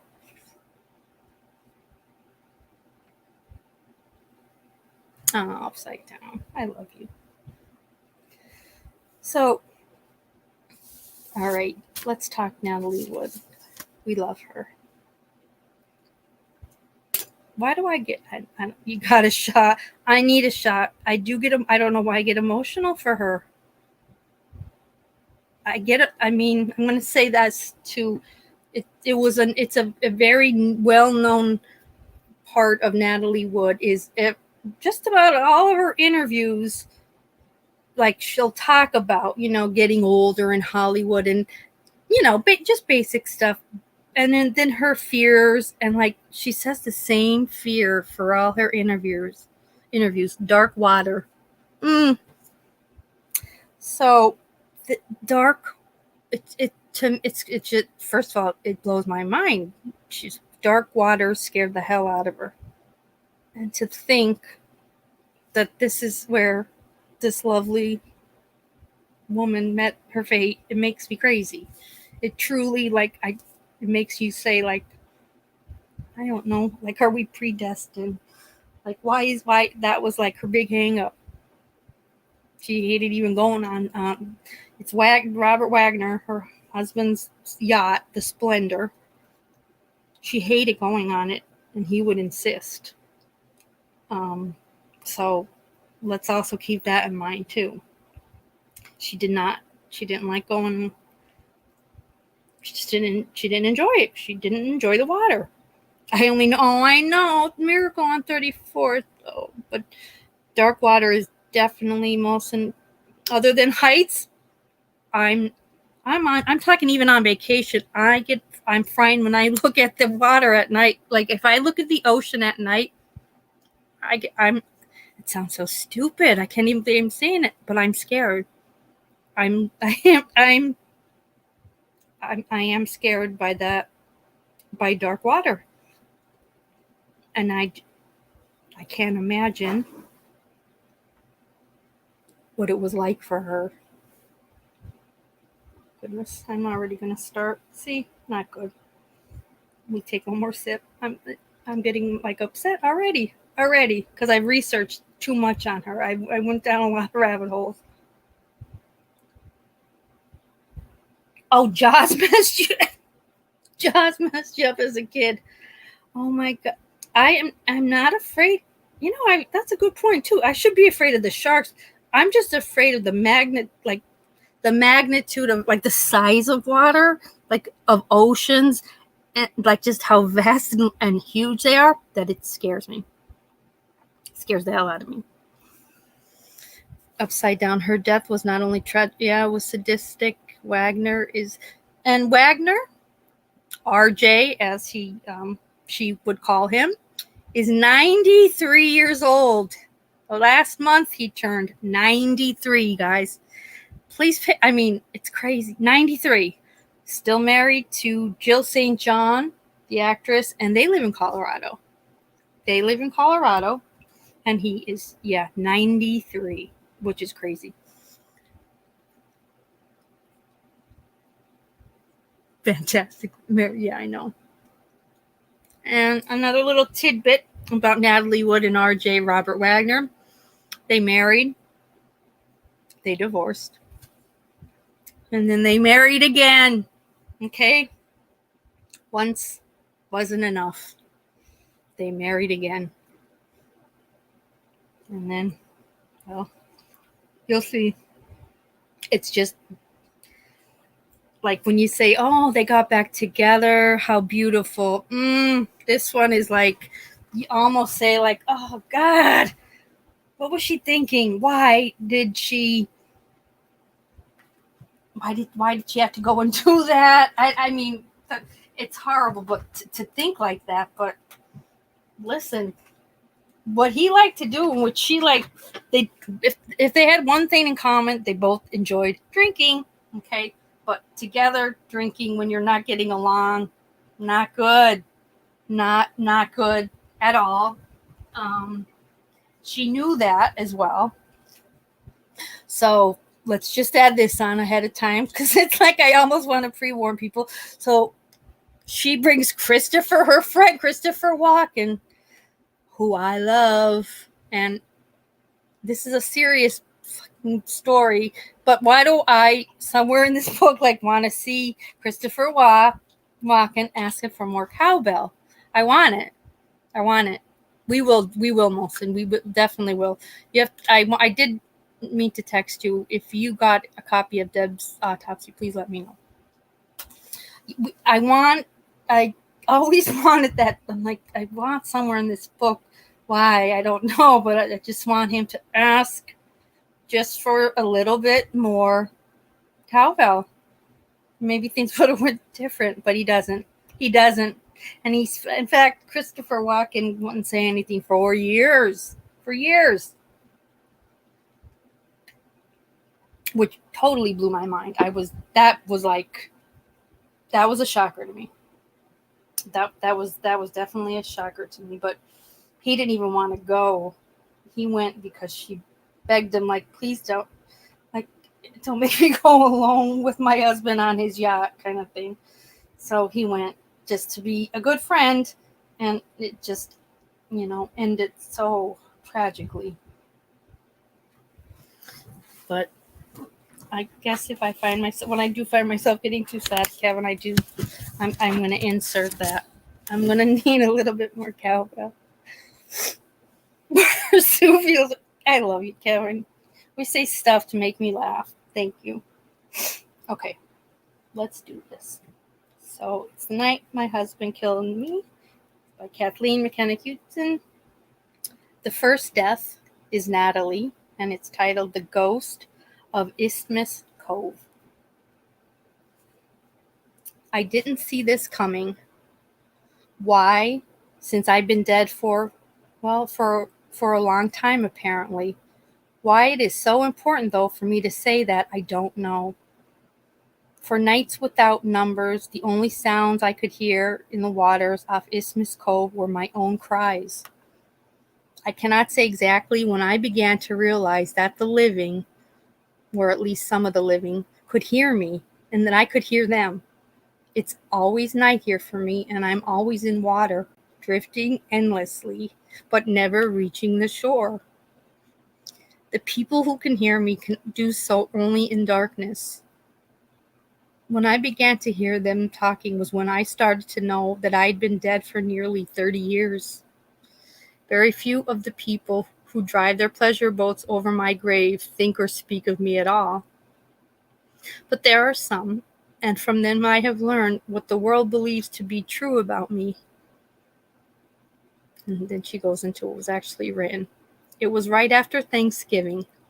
She was out on her boat with her husband and Christopher Walken. They'd been drinking all day long, and when they got back to the boat, there was some kind of fight or something. She was loaded, so maybe she wanted to go back and party on shore, or she was mad and she just wanted to get away. Anyway, she went out for whatever reason and tried to get into the dinghy, and somehow she ended up in the water and she drowned. It's so sad. They found her the next morning, floating face down in the water. She wasn't very far from the shore, but she had probably been dead for a long time before she got that close. It says there are sometimes variations on this story, but overall it's pretty much the same. And it was when I started to be able to hear them that I began to try and make them hear me. I would begin by talking in the same conversational tones they were using, and nothing. This frustrated me and made me cry, and I became angry. Then I noticed that my anger and my pain created some kind of trigger. Though to me my screams for attention and help were ear-splitting, I could tell it was not the same for them, and yet they could hear something. I understood that because sometimes they would get very quiet all of a sudden, then there'd be a pause, and then in uncertain voices, they would say to each other, "Did you hear that?" Mostly it would just be one person, usually a woman, who would say that. After a while, I began to recognize one voice in particular. She began bringing out her boat alone and waiting, encouraging me to speak. She said her name was Marty. I wanted to talk to her. I tried harder to talk to her than I have tried anything since the night I was murdered, but all that she can hear are my wordless cries. I know this because she always ends up in tears herself. Sometimes she rows out here and scatters white gardenias around me. It was Marty who told me that I'd been dead for nearly 30 years, literally dead in the water. When you're dead, time doesn't pass the way it does when you're living. Though I think I might be in a sort of hell, I am spared at least the minute-by-minute awareness of understanding time. I don't know why I'm still here in the cold, dark waters where I died. My soul mourner, Marty, speaks out loud as though she were having a conversation with herself, but I think she's also trying to explain to me why I'm here. Once she said that she had read that a ghost cannot cross water. I thought that was funny. She's very strange. She is a very strange woman and not someone I would have known while I was alive. A ghost not being able to cross water seems like a silly thing to me. But then I am indeed a ghost, and I'm still in the water I died in so many years ago. So maybe that is as good a reason as any. But I don't think that is why I'm still here. There are signs, faint but visible, that there is more than this. Did you know that the night I died, it was cloudy and rainy, and there were no stars? I should know. It took me nearly 5 hours to die, and I had ample time to study the sky. There are moments I have, or maybe there are decades, as I said, time is not the same to the dead. Anyway, there are moments I have when I almost think that I'll begin to see the clouds move away in the night sky, and there'll be stars, a million, a billion stars stretching out into infinity. And I think if I ever look up and can see the stars, my long night will finally end. No, I believe that I'm still here because I am still so confused by my death and by the life I led that brought me to this death. Maybe to truly die, to either have the endless sleep or the endless life of peace we all hope for, I have to go back to my murder and the times that brought it upon me. As I've said, I didn't see it coming. Is that why I'm here? Because in my own way I was careless? I was as careless as he was? When my husband put me into the Pacific, I still in no way foresaw the outcome of that argument. It was not our first, but as it happened, it was our last, ending in my death. After he put me into the one place I feared my whole life, dark water, I was too angry to even be frightened at first.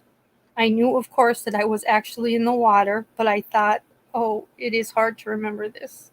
I thought, I guess he'll pull me out, and we'll continue to rip and tear at each other until one of us passes out, as we always have in the past. I had never thought, I never believed that he meant for me to die.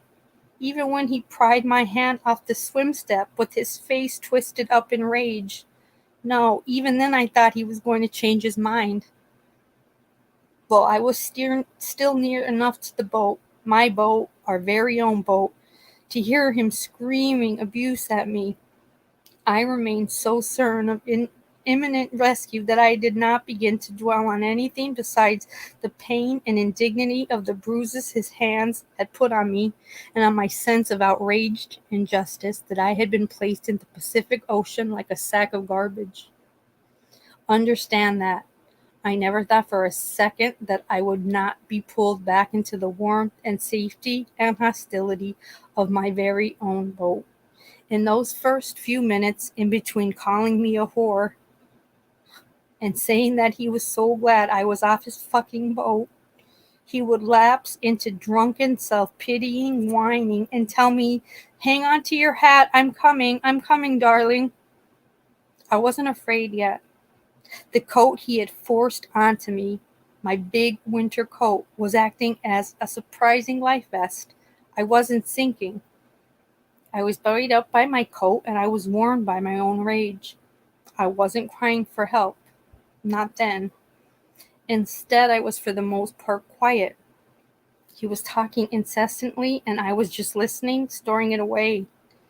Indeed, I was already planning my retribution. I could see it so clearly. He, or one of the other men on board, would in seconds hoist me back over the side. Why not? A strong man, and all three of them were strong men, had only to lean over and grasp my hands and pull me up. I weighed less than 100 pounds. It would have been a hard tug, but nowhere near impossible. As soon as I would get back on board, though, I was going to unleash 20 different kinds of hell on him. Before I was through, he would be the one spending some quality time in the water, swimming to the shore where, as far as I was concerned, he could spend the night wet and cold and miserable, waiting for the dull first light of the morning. Would I have gone public with the things he had done to me? Would I have divorced him? Yeah, I think this time I would.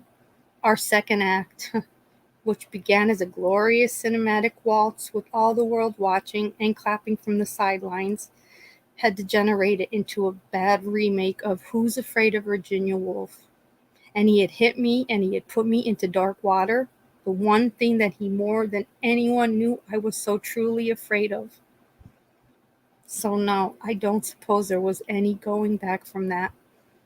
He had crossed the Rubicon and had fatally destroyed what was left of our marriage.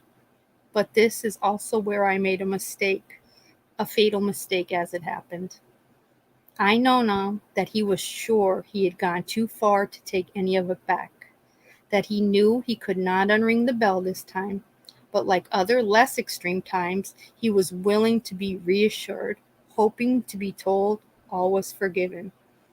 You're still my darling. We're still the world's darlings, and we will remain so, world without end. Amen. He had been my darling or my love for most of my life. But at this, and this is hard to explain to anyone who was not an actor themselves, most of my life was a play. When you're paid, and I was paid very well, to convince other people that the love and pain and happiness I displayed on screen was valid and true, it can carry over to your personal life. And speaking of personal lives, the truly famous don't have much in the way of that. Does anyone still remember? I wonder. Liz, Taylor, Richard? They played great doomed lovers in Cleopatra and failed hating lovers in Virginia Woolf. And on screen, it was all an act. And yet the act carried over and it became reality. We, my husband and I, were not so evenly matched. Not in our first marriage, and much less so by our second try. But we might have imagined ourselves as the world's greatest romantic couple on screen and off. And sometimes imagining a thing makes it happen. In our first failed union, I was already an enormous movie star, and he was a very handsome, not so leading man, but to me, at 18, he represented a romantic ideal with champagne and big gestures and a promise of not just adulthood, but of glamorous movie star adulthood, where our perfect lives together would be played out in front of an adoring worldwide audience. Not just when I was making movies, but all the time. I had to marry somebody. I wanted so badly to leave my mother's home, but I could not leave because she had filled me up with dozens of enormous fears which left permanent imprints, and it made me positive that if I was ever alone, all of them might come true. I never could stand to be alone. I'm alone now, and I've been alone for nearly as long as I lived. But that was not my choice. It was his, and he knew I could not bear to be alone. He knew, and he made me die alone anyway. And I think because I died alone and died in the way I feared above all else, he ensured my entrapment. My husband always needed me to stay in one place, to remain where he could easily find me. Well, here I am, darling. Come back and look down in the water. My arms will always be raised for you to join me. Our first marriage happened not because I felt deep love and soulmate connection with him that I displayed on screen when making Rebel, but because he said the magic words, "You will never be alone, my darling. I will always take care of you. We will live out everyone's dreams." It's just like a movie, Nat, but everybody lives happily ever after in this one. That seemed so safe and so right to me then, because the only time I was ever truly sure of myself was when I had the cues and directions given to me on set. The rest was all uncertainty, confusion, bad drama, and fear. It's where I came from.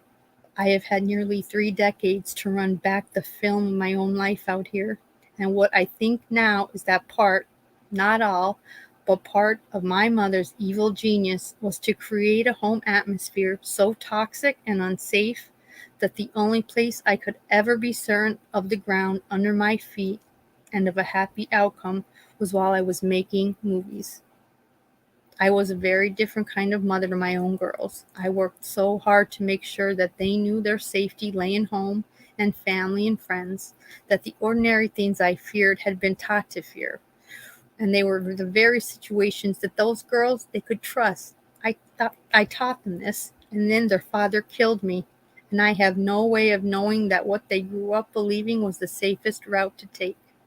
I'm sorry. I became lost again in my terrible loop of knowledge that I could have got it all so badly wrong. Perhaps after all, my own crazed mother's lessons were the better ones.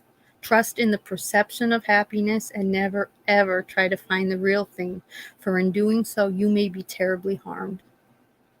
I'm a good example of this, as I was murdered and am now nothing more than a sad shade that does not even have an old mansion to haunt.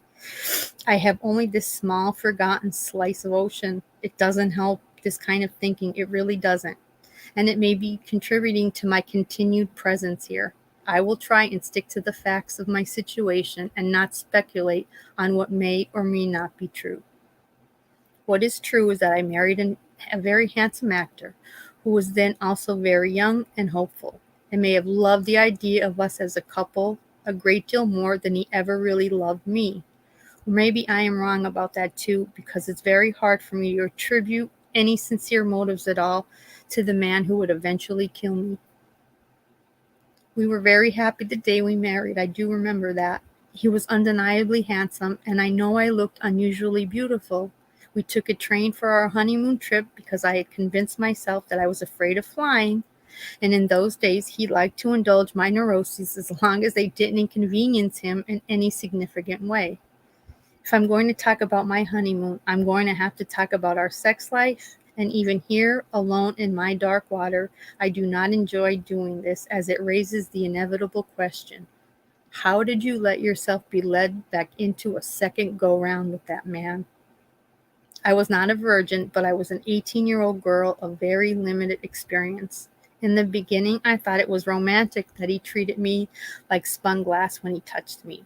In the beginning, I thought it was sweet that he always almost had to be at least a little bit high to touch me. I thought, and he helped me in this delusion, that he loved me so much that he was a bit intimidated by me.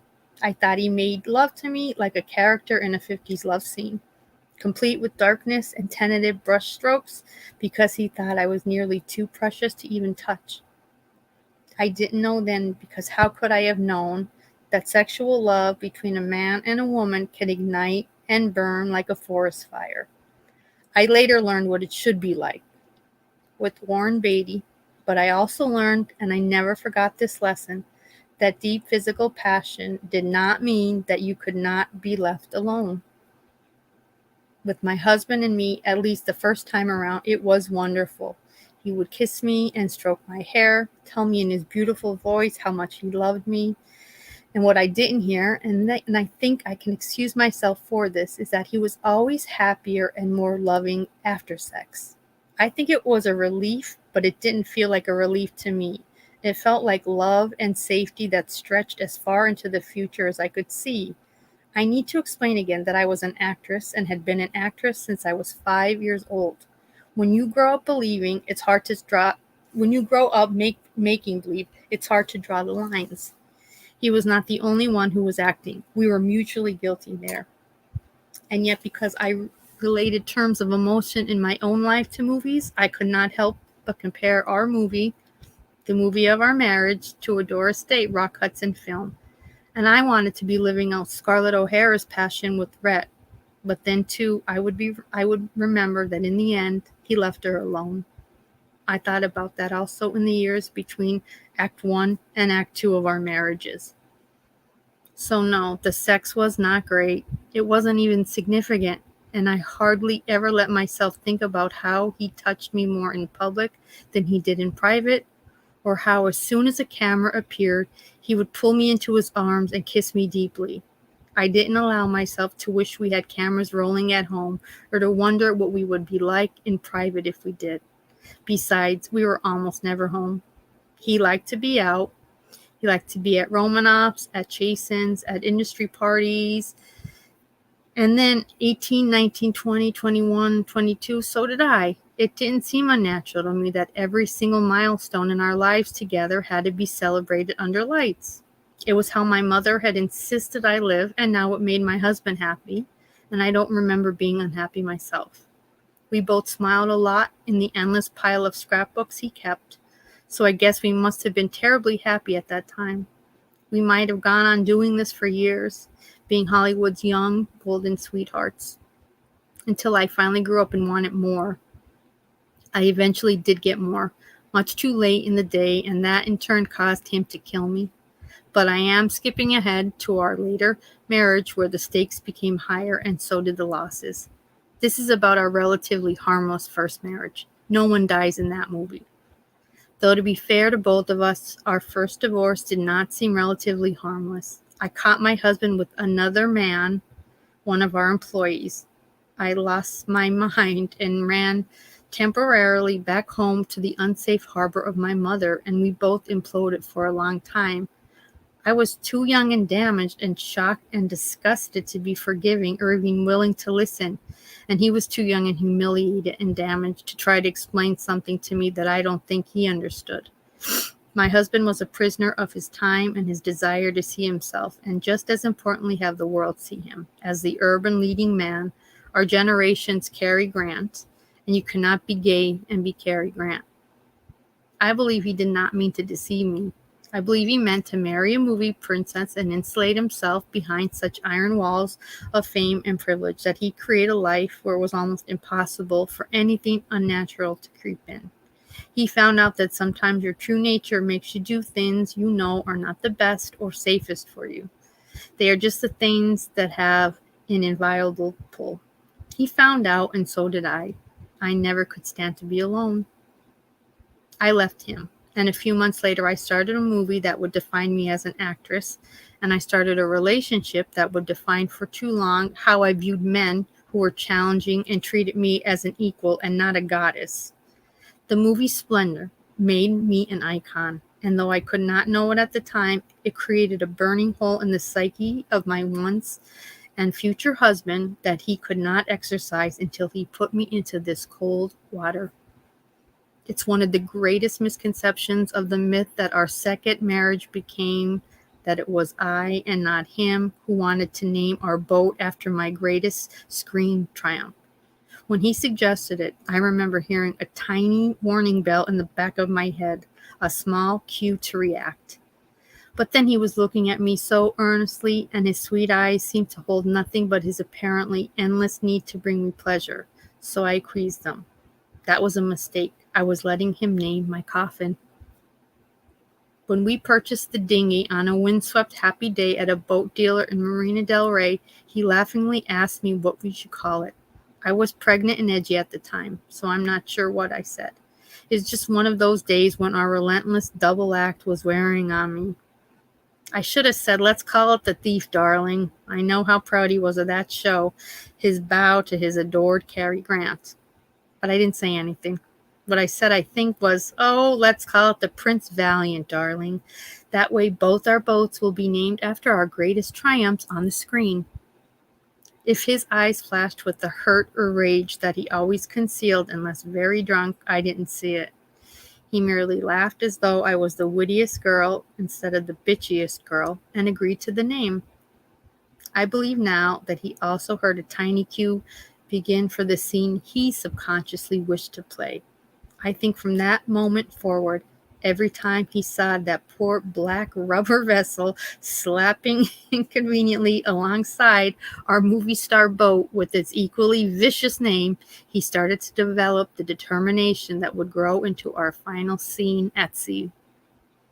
Before I helplessly returned to him, I lived out what would unknowingly become the only adult and valid years of my life. During those years, which at the time I discounted because I was alone, I created both the finest body of my work as an actress and my first child. It was the only time in the 43 years I was given that I lived on my own terms. I had relationships with men who judged me on my merits as a woman and not as this great star. I bought and decorated my own beautiful home. I learned about money and how to make it grow. And in addition to being a movie star, I became a mini mogul. Yes, there was an in-between marriage for each of us, my husband and I. These marriages, both to kinder people than we possibly deserved, were unimportant previews for the upcoming event, except that without them, our reunion special would never have been made. After several years on my own, trying and failing to play the carefree movie star, and usually instead being, as someone kind once wrote, the prettiest and loneliest girl in whatever room she's in, I became convinced that happiness, the imaginary movie set happiness I had always sought but failed to achieve in my own life, lay in marriage and children, and in being ordinary. Don't judge me too harshly for wanting that. Everybody has different dreams at different times in their lives. Everybody is always trying to reinvent themselves. It's not just cats or movie stars who have 9 lives. I want to be honest. I want that so badly. I think I need complete honesty if I am ever going to see another thing beyond black water and this starless sky. I went after a good man, a happily married man, because one night in Chasen's, when I was having a girls' dinner with my little sister, my husband came in. I hadn't seen him for years. He looked stunning and he looked different. He looked manly and flushed with some kind of inner pride and certainty that I had not existed in him during our marriage. He was passing out cigars and telling rat diners that he had become a father. A father. I knew he had gotten married. It had been all in all the trades. But when I read that she was a little older, British, and had her own children, I remember nodding and understanding. People in my circle felt the same way I did. But he had fathered a child now, and that made what I believed false. It made my leaving him seem wrong-headed. What if I had misunderstood? What if I stayed? Then I would have had the child. I would have been the reason he looked so masculine and glowing with happiness. I remember sitting in my booth waiting with hopeless embarrassment for his inevitable arrival at our table. I knew we would be the focus of every eye in the restaurant and the best of the evening's later gossip. I was all dressed up, and I know I looked beautiful. I know he thought so too, as admiration flashed in his eyes, admiration quickly drowned by pity, and yes, a little triumphant contempt, because at that moment, none of the rest of it mattered. My stardom, my money, my beauty, it was all ashes, because in his gaze, I saw the truth. I was a woman alone, all dressed up, sitting with her little sister, a woman who had no one waiting for her and no one to go home to. I was alone, and it was just as dreadful as I had always feared it to be. Shortly after that, I met Richard. I wish he were more a part of my story, that there was more to say about him. He was good, kind, talented, smart man who gave me one of the only two perfect, unblemished accomplishments of my life. He gave me my first daughter, my Natasha, my love. But he didn't adore me, and he didn't treat me as though I was more than human. He treated me like an equal, and after seeing my husband again, I compared him against the memories of that lost, now idolized first union, and he just couldn't win. He was driven by my coldness to make a mistake just once, and I knew even then it was unimportant and meaningless. To tell the truth, I was glad it happened. I needed a way out of that marriage. I had what I had wanted from him, my little girl, and I needed to be free of my hasty marital ties. Not because I wanted to be alone again. No, I was never planning on being alone. I was planning on doing what can never and should never be done. I was planning a rewrite. Seeing my husband that night at the restaurant 3 years before had resonated inside me. I could not get over the change in him. He fathered a child, and now in this new, older incarnation of himself, he was everything I needed. Both the lost fairy tale prince to my princess of our first marriage, and the strong, hearty father figure I had been looking for my whole life. Two great needs and dreams fused into one beautiful package. Could any woman resist a try for that? There was another darker reason, of course. There always is. I was the star, the prize. It could not be he who would go on in triumph and happiness after losing me, his erstwhile goddess. I knew that my leaving had left a gaping hole in him, a dream unfulfilled, that while he might be succeeding in his own way without me, I knew he was still secretly pining for the true stardom only an association with me gave him. I was so right about that, and so wrong about how either of us would feel when he resumed, as he had to by nature of my status, his old role as a supporting player. If I had not reached out my hand to him and offered both of us what seemed at the time a miraculous opportunity at not only a chance to roll back the film, but a chance at perfect cinematic happiness, then he would have gone on to become a respected television actor and attained a level of stature and admiration in his own right. He might have married some understanding woman who knew the truth, but never showed by word or deed that she knew, and the cracks in his picture of himself might have become papered over. Instead, I made him Mr. Natalie Wood once more, and the cracks became fissures and then crevices, and we both became victims of it. I more than him. If I had not reached out to him, I would have gone on to become a greater star, and instead of trying to make him feel secure, I would have gone on to play Daisy in Gatsby and Sophie in Sophie's Choice, and become a respected scion of film greats instead of a cartoon caricature of myself who rode on a Pasadena parade float. I'd be alive, too. If I had not reached out then, of course, there would have been no magic little blonde baby to love, and she was worth any price, although mine has been higher than that of an ordinary woman. It does not help to think like this. It does not help to say to myself that I did not see it coming. I'm beginning to realize that I might have seen it coming. In my final bid for freedom from him, I knew the ending would be catastrophic, that he could never let me go a second time, not when he was no longer able or young to start the long road back to becoming someone other than Mr. Wood again. Not when he blamed me, and maybe with some justification, for turning him back into a supporting player, but promising in compensation that I would never leave him behind empty-handed. Never. He made renewed accommodations to being second. If he wasn't the star, then as part of a package he would have at least star power. Increasingly, in our second marriage, he saw us as something glorious and above the common, and I began to see us as a silly, somewhat shoddy double act, slightly ridiculous. He used to say people when we were asked to parties, and everyone wanted us at their parties, "We'll bring the glitz." I was always vaguely annoyed by that. Glitz, after all, is just cheap glitter and paste. I know I am making it all sound very bad when it was not all very bad.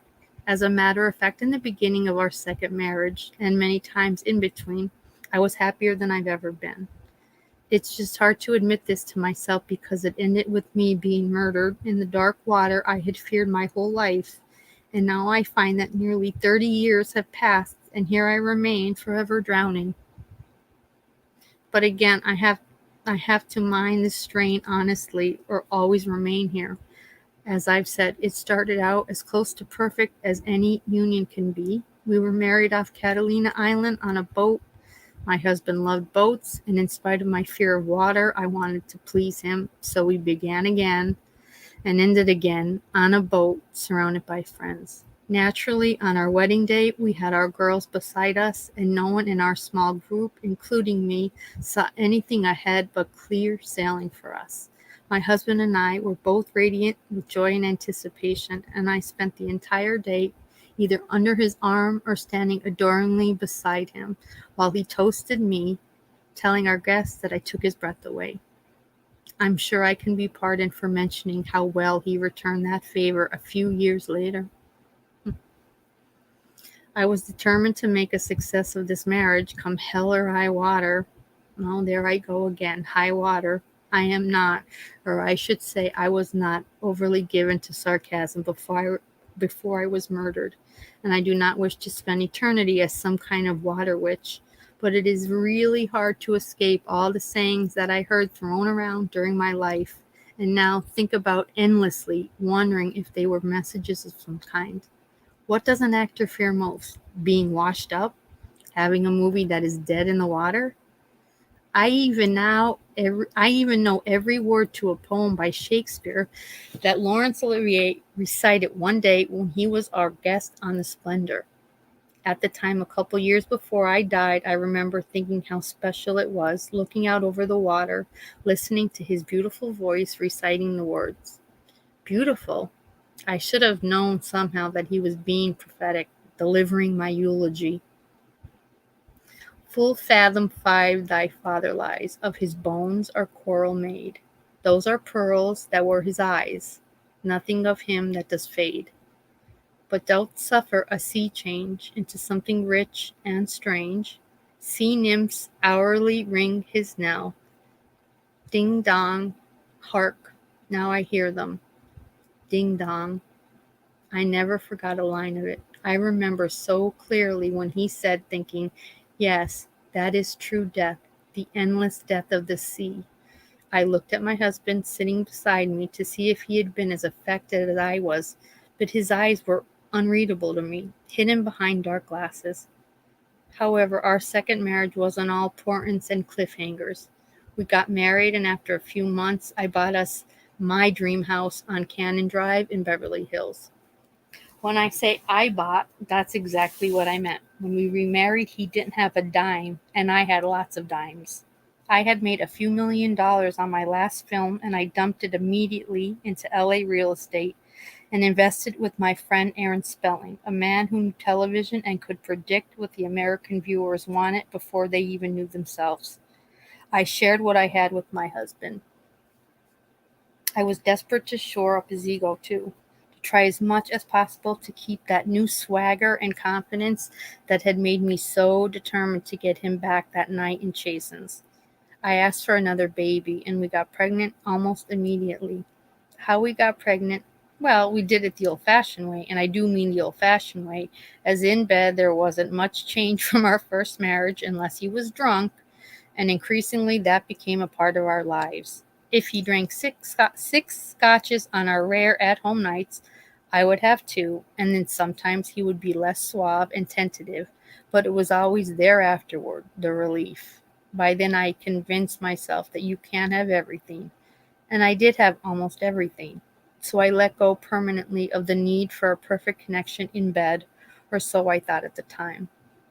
Oh, he could display huge amounts of passion towards me, my husband at the Academy Awards, on a Pasadena float in a parade, in every interview he gave, at our parties and other parties, and every New Year's Eve when we would have our black tie gala.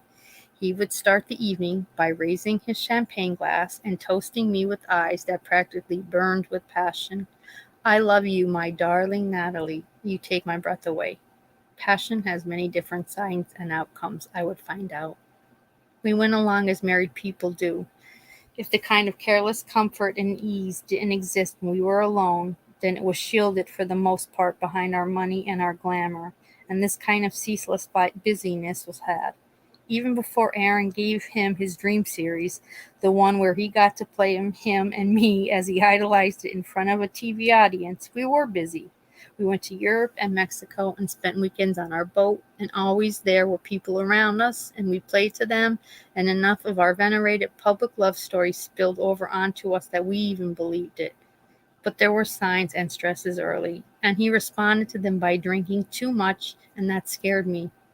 We had the girls, and I needed so much to believe in us as happily ever after, that I did whatever it took to keep an even keel. My good friend Robert Redford offered me the part of Daisy in Gatsby, and I wanted it badly. I could have owned that part.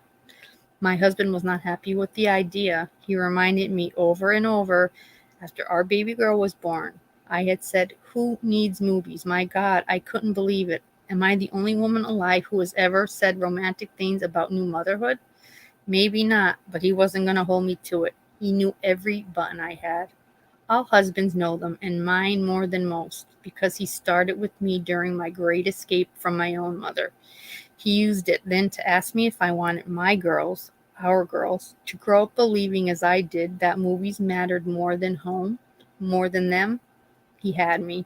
I was never secure in any role except as an actress, and he was shaking out all my fears that I could never be successful as anything other than an actress.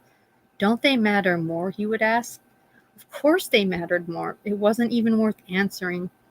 I turned the role down, and a few weeks later, he was offered the role of Brick in Cat on a Hot Tin Roof for a TV remake, but only if I would play Maggie. That was a different thing altogether. Then it was a chance for a family outing to England, a chance to practice our craft and be together with our girls while offering them a cultural experience. I agreed. I missed acting, and maybe this was the only way. I won an Emmy for Maggie, and his Brick was savaged by the critics.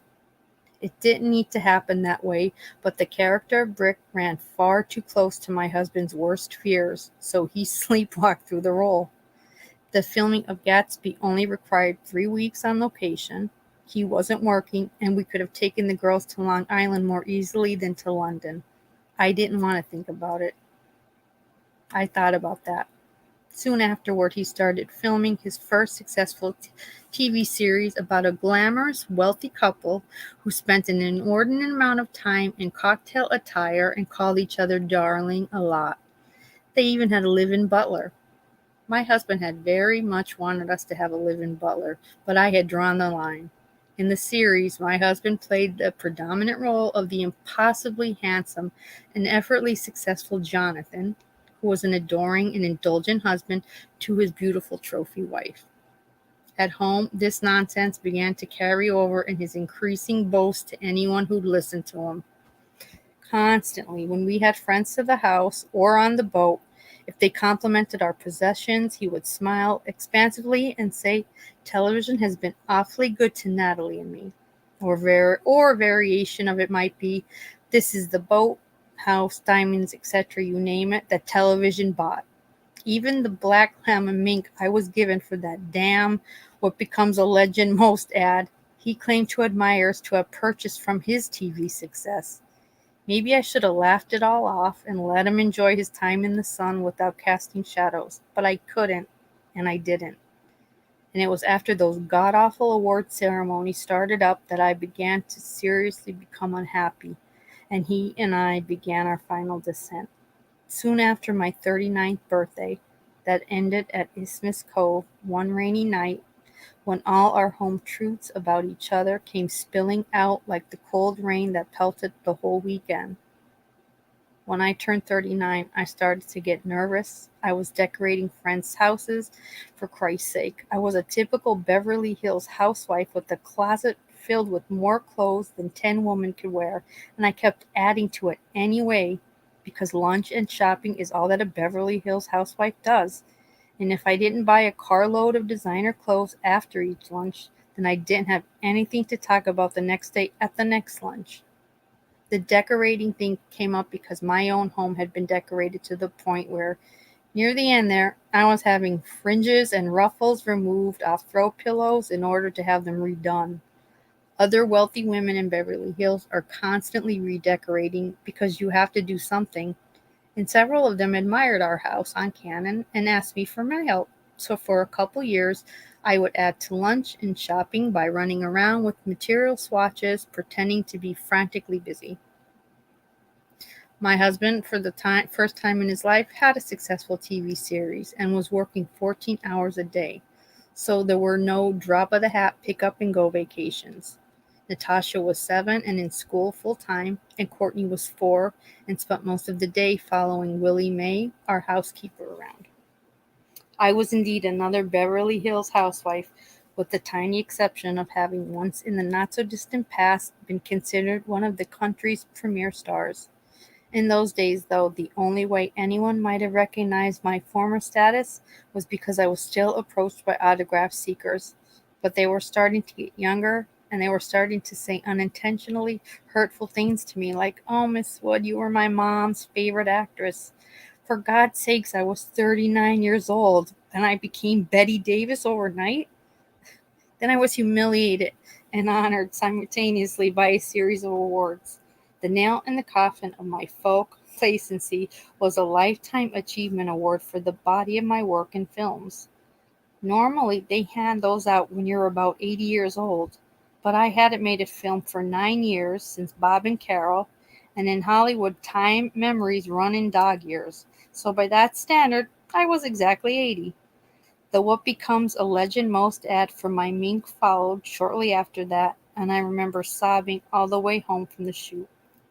I might have pulled out of the downward emotional tailspin I was going into and gotten some perspective back, but when I walked into my house, red-eyed, puffy-faced, and draped in that ludicrous coat, I was greeted to my horror by the sight of 100 of our closest friends, all of them beaming at me, all of them wearing cocktail attire, though it was 2 in the afternoon, and front and center, dressed in a tux, was my triumphant, grinning husband, the television star.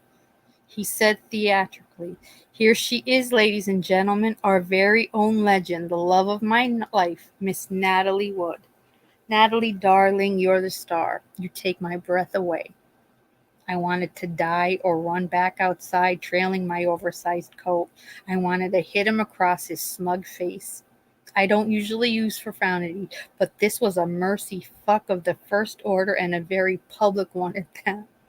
Instead, I reached down, deep inside, and pulled up the movie star inside me. I tilted my chin, gave a little spin to make the coat swing out, and then I shrugged it off and handed it to my husband and said, "Hang this up for me, won't you, darling? This legend needs a drink." The room exploded into appreciative laughter. He couldn't quite manage much more than a death's head rictus of a grin. I watched him out of the corner of my eye as he dutifully left the room to do my bidding. His fingers were white as they clenched that coat. Later, when I took it to storage, I could still see the imprints that he had made against the black fur. I called my agent the next morning and dramatically announced to him that I was ready to work again. His silence spun out long enough for me to realize that instead of being overwhelmed at my news, he was quite underwhelmed. I interjected nervously, asking him if he wasn't pleased. Thank God for the inbuilt hypocrisy in those who built their fortunes off others, because if he hadn't been for that, he might have been honest. And I think right then his honesty would have leveled me. He began chattering away, telling me of course this was the best news, the very best news imaginable. But we had to carefully consider the right comeback vehicle for me. Natalie Wood couldn't just be in anything.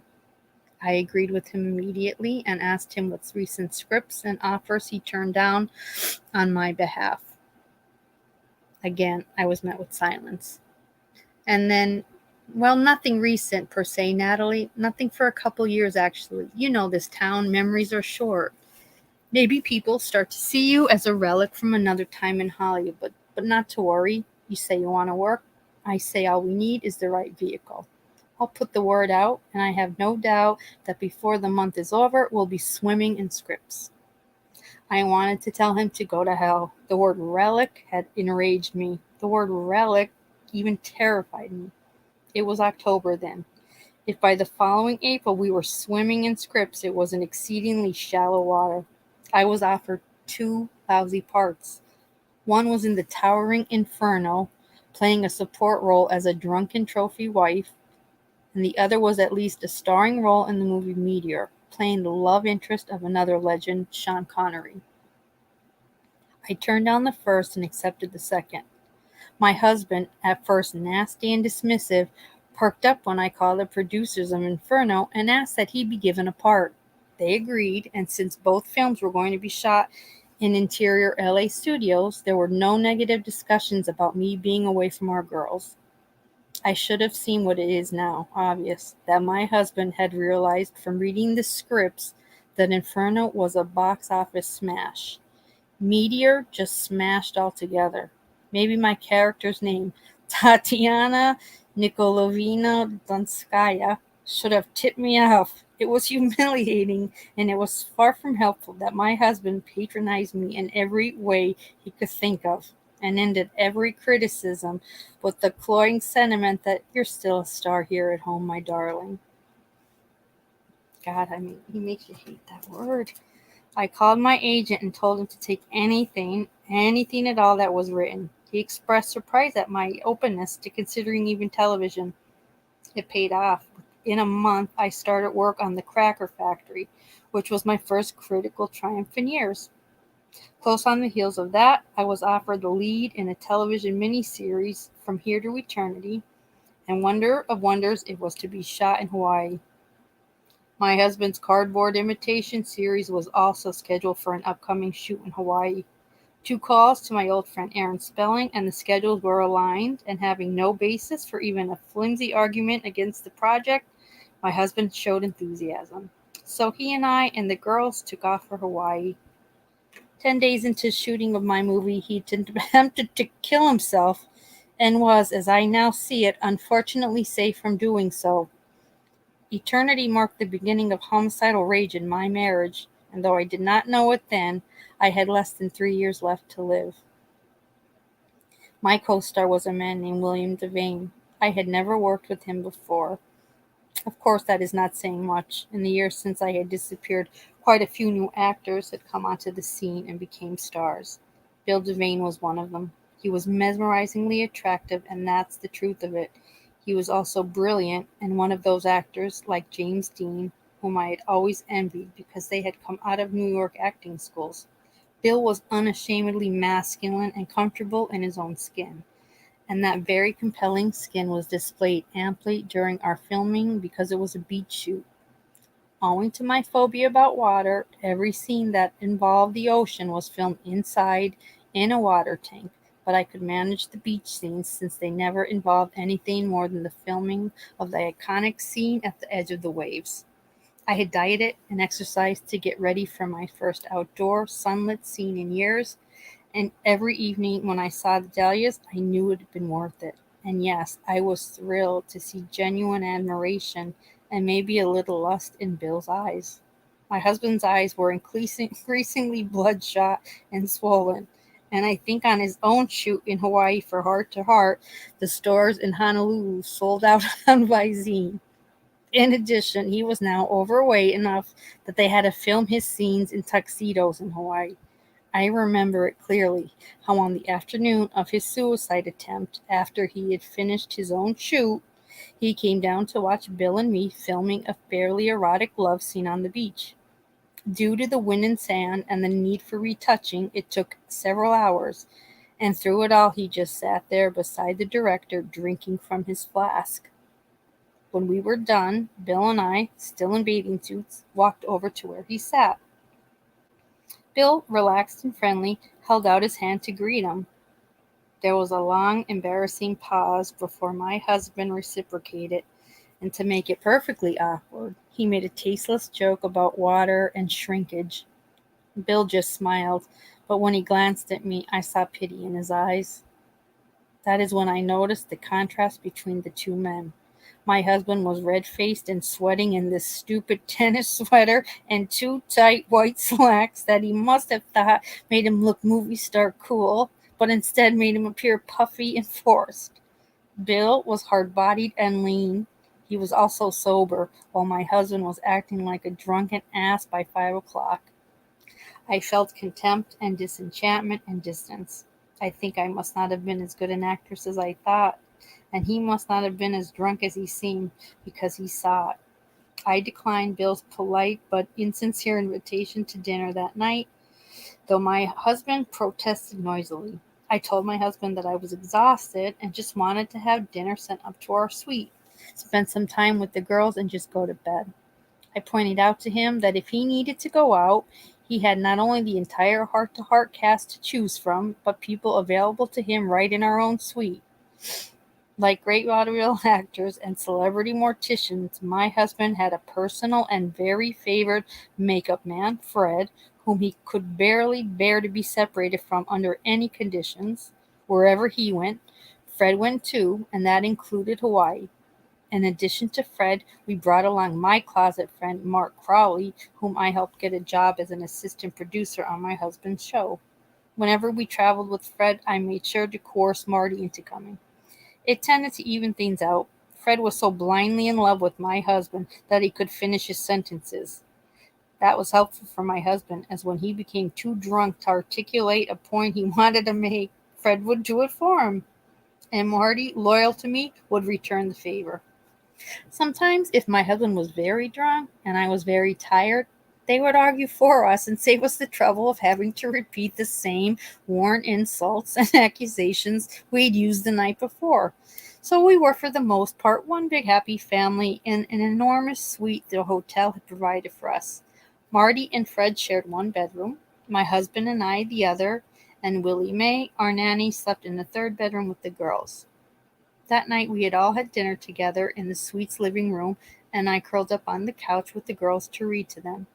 The three boys all clustered together around the big table by the windows, drinking and discussing the next day's shoot for Heart to Heart. Willie and I put the girls to bed about 9, and I went off to shower and get ready for bed. It was when I was changing into my pajamas that I heard the sounds of shouting and breaking glass. I yanked on my robe and went out to the living room.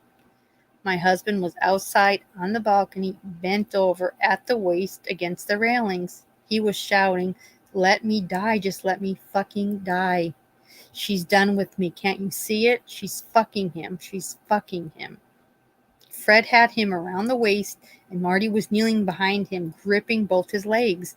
I remember being glad that they were on the 30th floor, as hopefully the people far below us walking around outside would not be able to understand what my husband was screaming. It was only after Fred and Marty had hauled him back inside that I noticed one of the sliding glass doors was shattered. Marty told me later that my husband was very drunk, drunker than Marty had ever seen him, and that minutes after I left the room, he staggered up from the table and began throwing glasses at the wall, screaming that he knew I was leaving him for Bill. Before Fred and Marty knew what was happening, my husband headed towards the balcony and smashed into the sliding glass doors onto the terrace. His momentum had carried him to the railing, and they had rushed to save him from falling. That is when I entered the scene. Marty said it was only when my husband heard my voice asking what the hell was going on that he began wailing about wanting to die, that it was only when I became part of the audience that my husband developed the face-saving idea of saying he wanted to kill himself. I commented to Marty that if this was anyone's idea of saving face, we were in worse shape than I thought, and we were in worse shape than anyone thought. We had an audience that night. Fred, Marty, Willie Mae, and two terrified little girls who were both crying and asking me if Daddy was okay. What else could I say but yes? To my husband, I said only that he needed to come to bed. The idea of having him in bed beside me, drunk, sweating, and crying, and needing reassurance was beyond disgusting, and yet I had no other choice. My husband was, and I imagine still is, that rare form of a drinker who gets fired up and energetic from booze. He never used coke or amphetamines as far as I know, maybe because he didn't have to. Alcohol was enough for him. Everyone else I knew who drank heavily, me included when I did it, would get high and then loggy, and then either need to throw up or lay down, usually both. Not him. He would start happy, get morose, then argumentative. And if he became damaging and made an ass out of himself, instead of slinking off to sleep, he would try to fix it in the morning.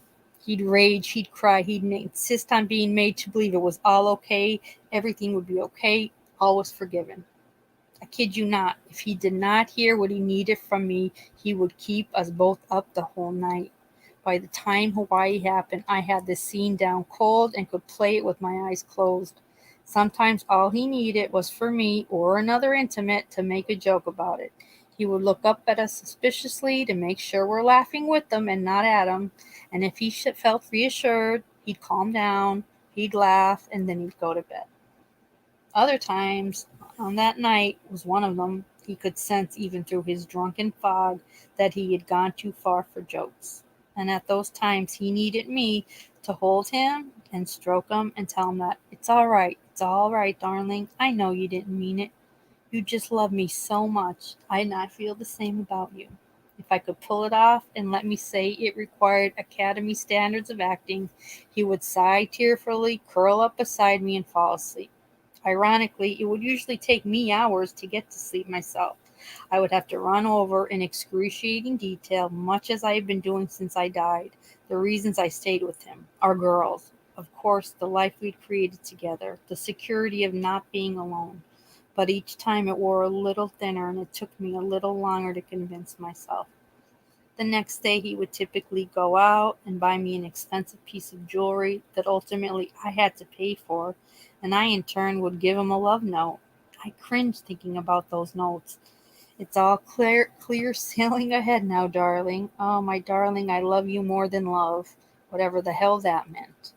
I think maybe these were lines from some of my more regretted movie roles, which I simply regurgitated onto paper to keep up the appearance for myself, and for the watching world that we were still so golden. We weren't golden, and I hope to God that since he had the bad manners to murder me, he at least burned those goddamn notes. It's a bit much to think of him proudly showing them off to people after killing me, but it's possible he's done just that. My husband's view and mine of what was right were increasingly different, even before he became a murderer. I wonder how long it took Fred and the others from his circle to comfort him, calm him down, get him out of his drunken emotional ledges. I wondered if this is one of the things I need to stop caring about to leave my watery grave. But I care. I find I still care a great deal about who exactly came to his rescue. Who might have known what he did and still told him it's all right, that I drove him to it even? Who was the first who had the gall to tell him that I was in a better place now and wouldn't want him to feel guilty? Who would have said those things? Was it anyone I loved? No, no, no. Please, no. And yet my blood was in that cabin. My broken things were everywhere. And I saw that boat still in the Isthmus the night after my death. So there was evidence, yes, there was. And someone who at least pretended to love me during my life, must have cleaned it all up. It wasn't him. He was gone. I know that because I drifted back to the boat the night after I died, looking for him, calling for him, and he wasn't there. He's never come back here. I would have sensed him in these waters if he had come back, and one way or another I would have made him join me here in my black, cold night. Darling, I would have said, darling, it's more than just love. Do I seek his death? Do I seek vengeance? It took me 5 hours to die that night. I spent those hours in a place of deep, primal terror. There were no stars that night, only dark skies and darker water. It was cold, very cold. I begged him for help and listened to him taunt me until the current carried me too far away to hear him any longer. I still cried out for help and thrashed violently, trying to get back to the boat, but the current was too strong for me, and I could barely swim under the best of circumstances, and these were not the best. Even if I had been a good enough swimmer to maneuver better, I would have been forced to remove my coat, and my coat was the only thing keeping me afloat. I stopped screaming when I knew I was too far from anyone to even be heard. I stopped thrashing when I saw a dark fin cleave the black water nearby. I did not ever stop crying for my little girls, the salt from my eyes mixing with that of the surrounding oceans. Do I seek vengeance? In the 2 years I had left to live, not much happened until my last 6 months. Obviously, I didn't leave my husband. I thought about it. I even made a few tentative plans, moving a few $1,000s into a new account set up under the name Marjorie Morningstar. I think it was maybe $10,000, and I imagine it's still sitting there today, gathering a little interest. Money, unlike death, has a rate of growth. We were held up and kept together for our remaining time by what I now see was a kind of inertia brought on by the things we owned and the people who knew us.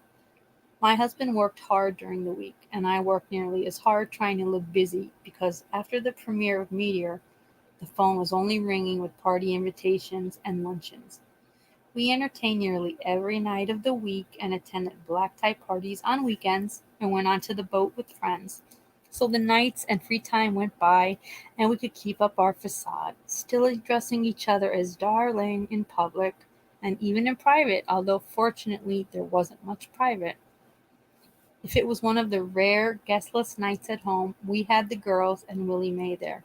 I know he was watching me. He was watching me all the time because he could sense rejection. He was very attuned to it. I was watching him too, not because I feared rejection, far from it. I was merely curious to see if he would address it, sit down across from me somewhere, anywhere, and ask me what we were doing. I know I could have opened that scene too, that I had that option. One night, right before events overtook us, we were up in our bedroom together before midnight. He had an early shoot the next morning, and we had stayed home that night, pretending to be happy with each other for the girls. After they went to bed, he wandered off to his den to drink in front of the television, and I just wandered, flicking fringes and moving small objects around on tables to better arrange the set where we filmed our roles. I was restless by then. I was actually restless all the time. I couldn't see another place or life to go towards, so I stayed where I was existing, with a kind of pent up fury combined with the growing fear that where I was where I would be staying. To be honest, I see how unfair this time was to him.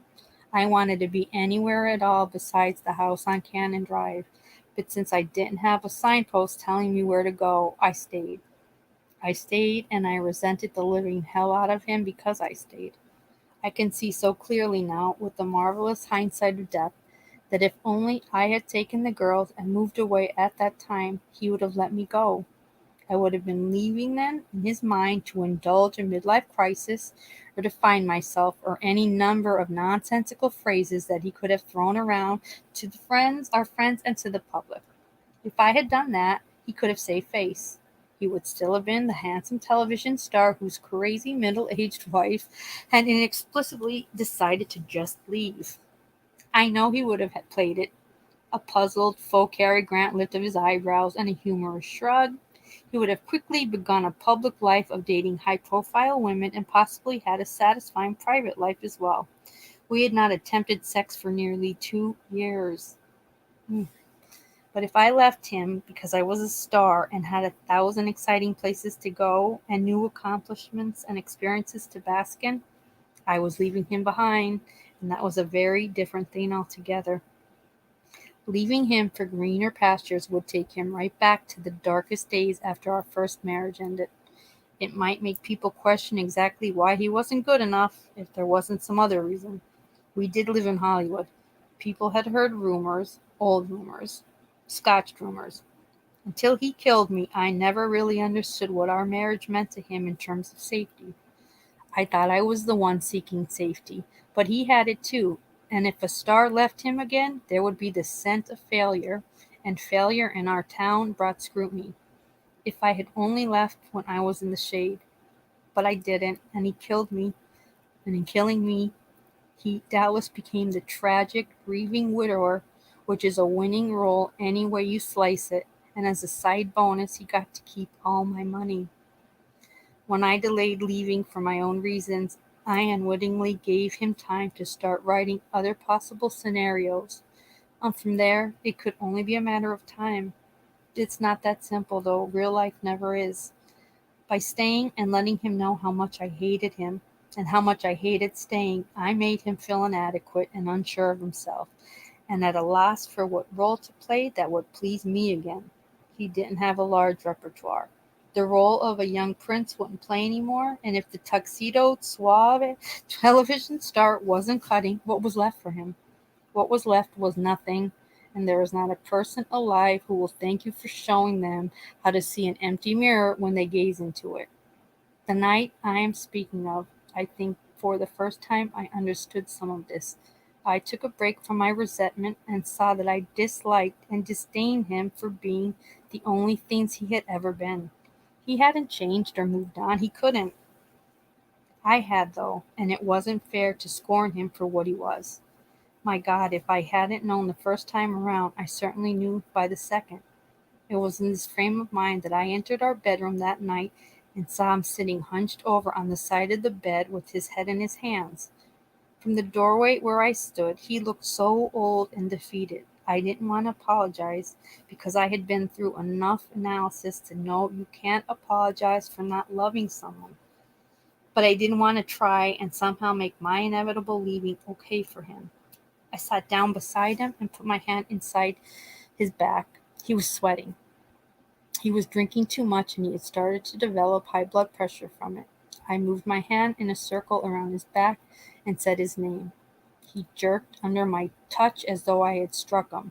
His face, when he looked at me, was twisted, not with despair, but with pure hatred.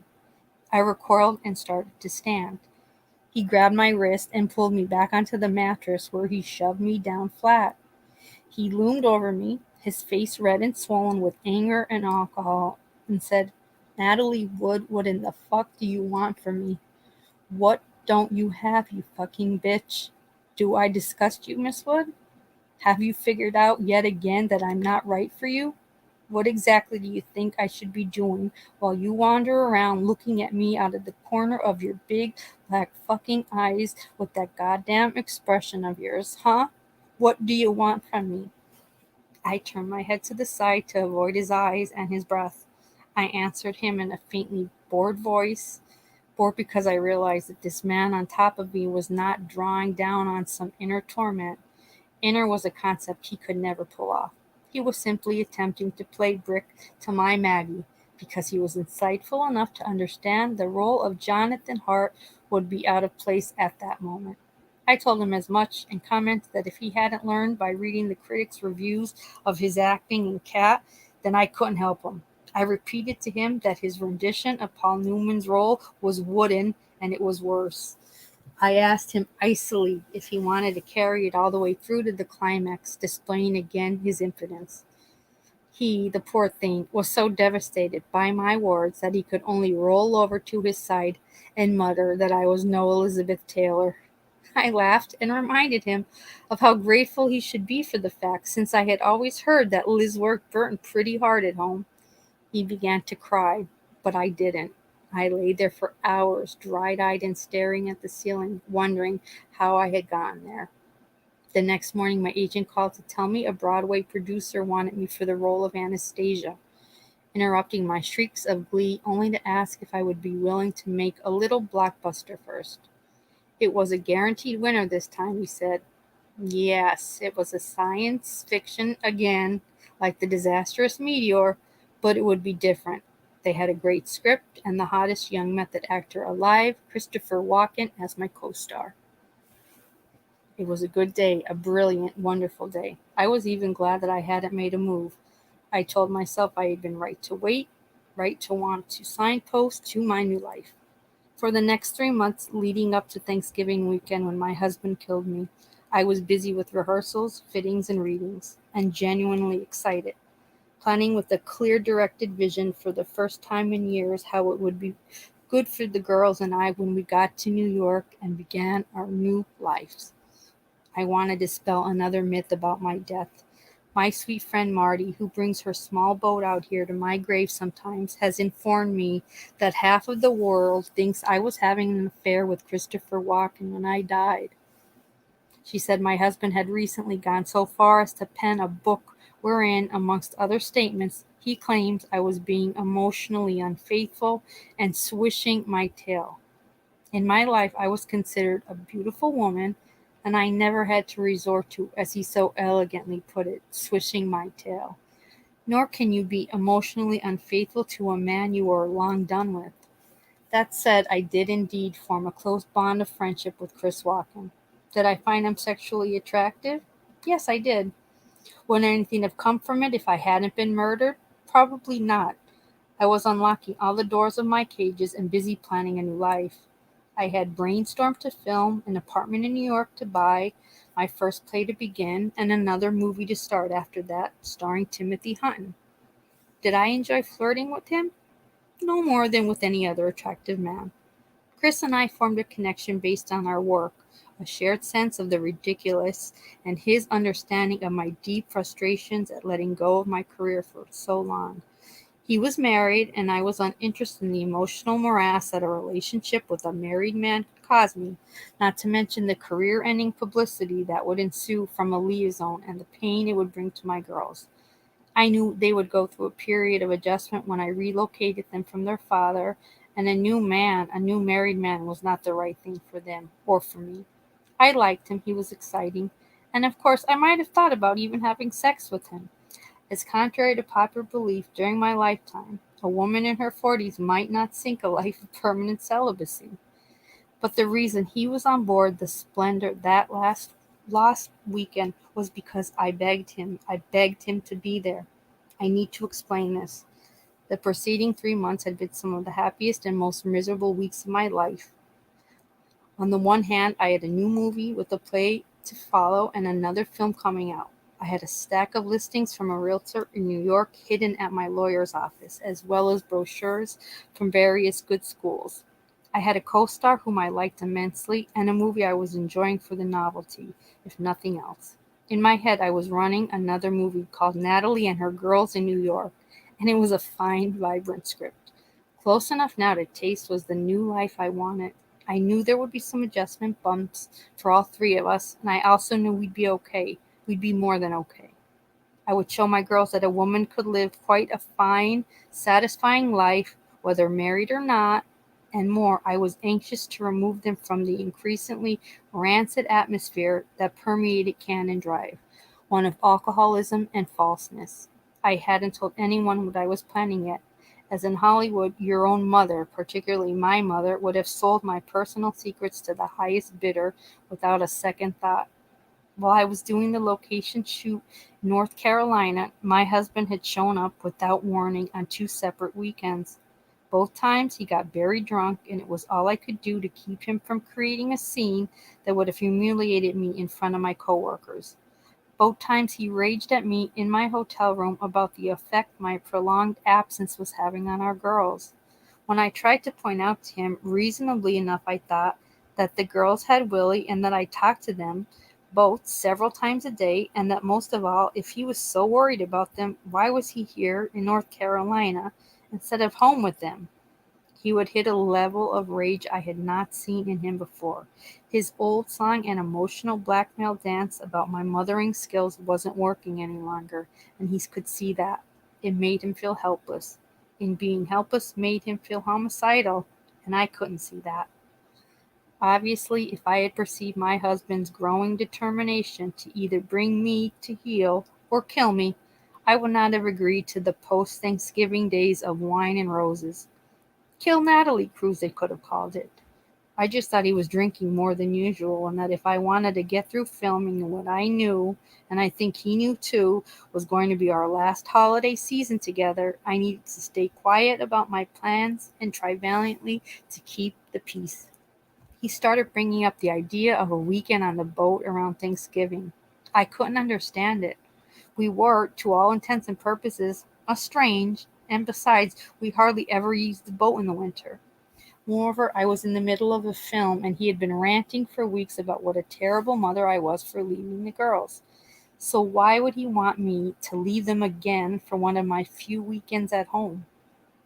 It didn't make sense, and by the time I understood it, I was dead.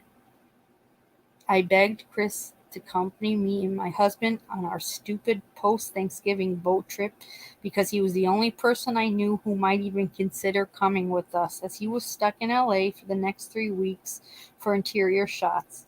Christopher was a confirmed and permanent New Yorker whom I had decided was going to be my first new friend when I got there.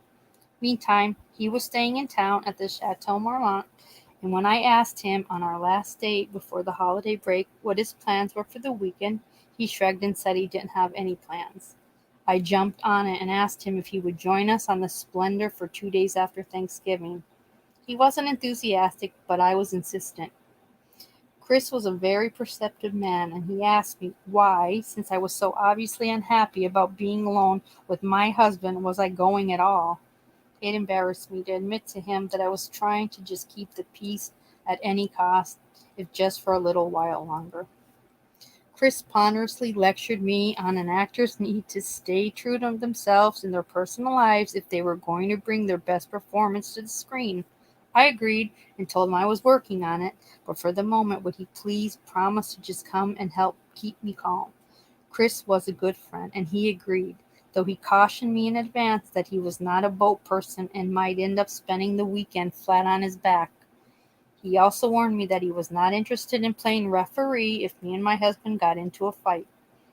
Natalie, if you two start beefing about shit that isn't my problem, please don't expect me to get in the middle of it. I assured him over and over that his presence alone would prevent anything like that from even happening. I'm not even going to address my mistaken thinking regarding that idea, since I'm dead due to it, and so why point out the obvious? Thanksgiving Day, my husband and I hosted our 50 or so usual for dinner. I was a tense wreck and drank too much to get through that day. Later that night, I asked him to reconsider the boat trip. It had rained and been unseasonably cold all week. I had spoken to our captain, Dennis, that afternoon, and he had gloomily predicted miserable weather. But my husband was adamant. We're going. He said we needed the time together, that it was important to him, and besides, he said with a sneer, you don't want to disappoint the great Christopher Walken, the Academy winner, do you, darling? God. This is going to need more cowbell, guys. Let me breathe for a minute. Chris is going to need a lot more cowbell. Can someone be on standby for Chris for what's ahead? God bless him. He's just trying to be a good friend. I need to take a break because this gets heavy. And I'm sorry. I don't know. I really got into that book. I hope you're all okay. Everybody okay? Okay, good. All right. Everybody's okay. Whew. The abuse. Oh, the abuse was just. He's terrible. I mean, what a maniac of a drunk he was. And to think, 93 now, and he's effing still alive.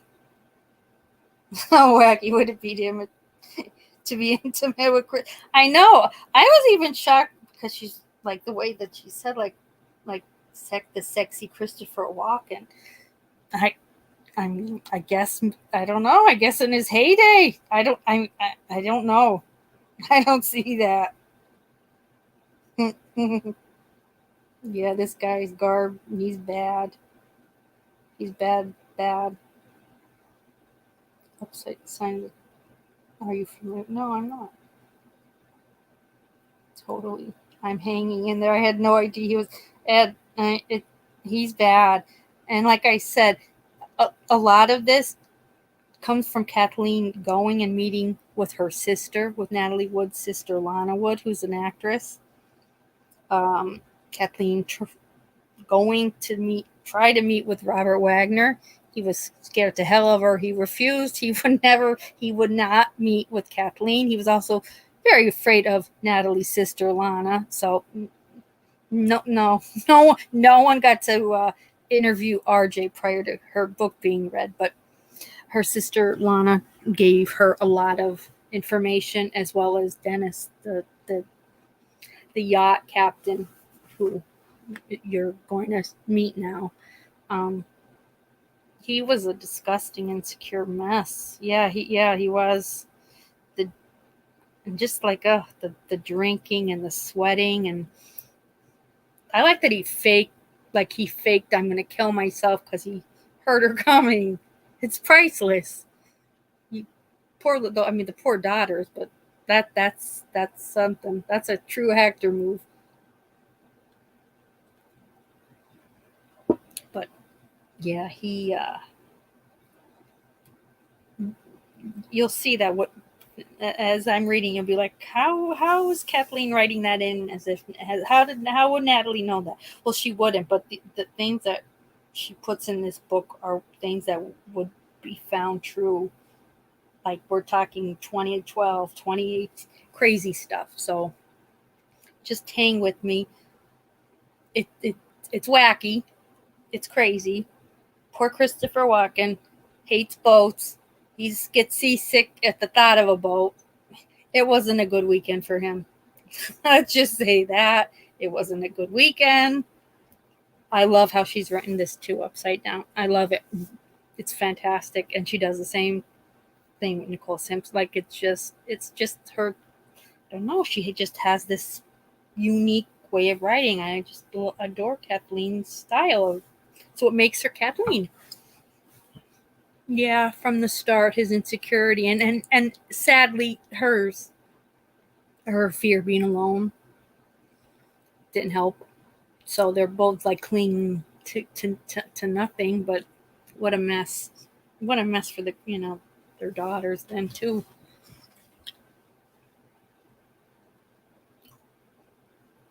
I have a sip of my drink here.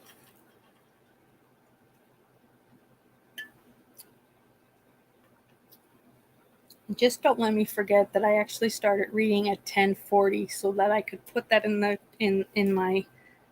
comment description, so people that want to just get right to the book part. Just don't let me forget it was 10:40 that I started to read. Okay, let's see here.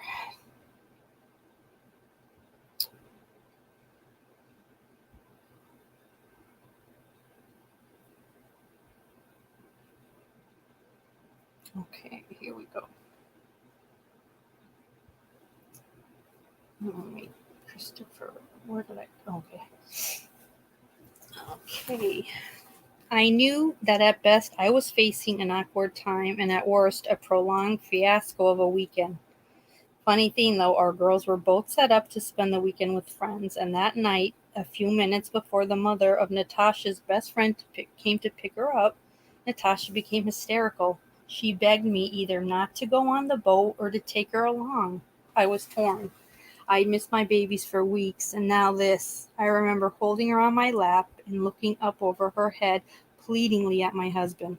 He shook his head tersely and reminded me that if we were taking Natasha, we'd have to take Courtney as well, and she was just recovering from an ear infection. Well, did I want to make her sick? The whole spin he put on it was ridiculous. Now I see so clearly the flashing red warning lights. Danger, danger, nobody wanted to go, or wanted me to go. Nobody but my husband.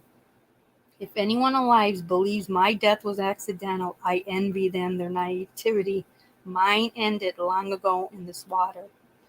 We arrived at Marina del Rey on the afternoon of November 27th, 1981. We boarded the Splendour, and my husband joined our captain Dennis in the wheelhouse to take us to the tourist side of Catalina Island, a place called Avalon. I loved Avalon. It's a quaint Victorian island village that resembled an idealized little world like Main Street on Disneyland.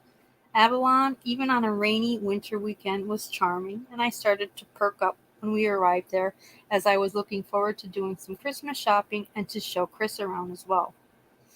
Poor Chris had spent the 2-hour ride over there mostly lying in his cabin, seasick and miserable. I could see how pleased my husband was at this turn of events, as though Christopher's illness made him look second rate. It didn't.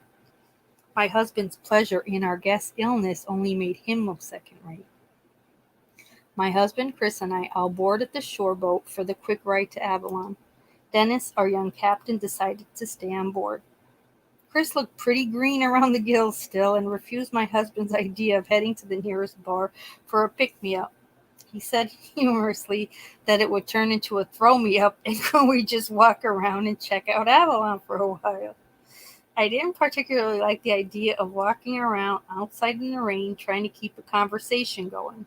But this wasn't one of those situations where I could say something like, "Why don't you boys go off and explore while I do some early Christmas shopping?" I'd brought poor Chris along and I needed to take care of him. What I would have loved to do was to have suggested to my husband that he go sit in a bar somewhere while Chris and I hung out, but I knew how that would go. So instead, for an hour, the three of us wandered sullenly around Avalon. Oh, hang on. Until I saw a gold little bear holding a parasol in the window of a local jewelry store. I knew Natasha would love it, and I asked the men if they would mind if I went in for a minute to look at it. They agreed, anxious, I think, but by that time to get out of the rain and have anything to do. The bear, it turned out, was only for display, but once inside the warm, dry little store, the three of us wandered around curiously. My husband pointed out a necklace, which was an old barnacle with a diamond in the middle, and I nodded politely at it, though inwardly I was wondering if the jewelry designer wasn't crazy for thinking that anyone would pay $5,000 for something so tacky. I found a pair of pieces of 8 earrings that I liked and showed them to Chris, who laughed and said I should get them and revamp my Gypsy Rose days. I thought that was funny, and they didn't cost so much, so I gestured to the clerk to put them on the counter. Then I noticed a man's pieces of 8 gold necklace. It was $500 or $600, but I knew suddenly that I wanted to buy it for our Captain Dennis. I had never given him an expensive gift before, but I wanted to give him that necklace. Why, I'm still not sure. I liked Dennis, but that wasn't all of it. I was beginning to have a rising sense of growing menace. Maybe it was just the cold rain and the prospect of a long, tense weekend that was the capper to a long, tense marriage. Or who knows, maybe it was a warning to run that I should have heeded, but instead I merely purchased the necklace for Dennis. I think now I bought it to show him that I did indeed like him, but more that I hoped he liked me and would stand up for me if I needed him. I don't know. I know he seemed really pleased about receiving the gift when I handed it to him. I imagine he has long since gotten rid of it. It would have been a terrible reminder, not so much of anything he did, but of what he failed to do. Chris picked up a pretty little aquamarine ring for his wife, and my husband at the other end of the counter was trying to be secretive about having the clerk wrap up something. I just ignored him. When we were done in the store, all of us were visibly cheered. Shopping can do that for people, and for the first time that day, we were all comfortable with each other. When my husband raised the idea again of going for a drink, Chris and I both agreed, and we headed to an old favorite of ours, a cheerful Mexican restaurant. Once inside and ensconced comfortably in a booth, our drinks arrived, and Chris, raising his margarita, grinned and said, "Here's to Meteor, the movie where the special effects have a better chance of taking home the Oscar than the actors." I met his toast and laughed.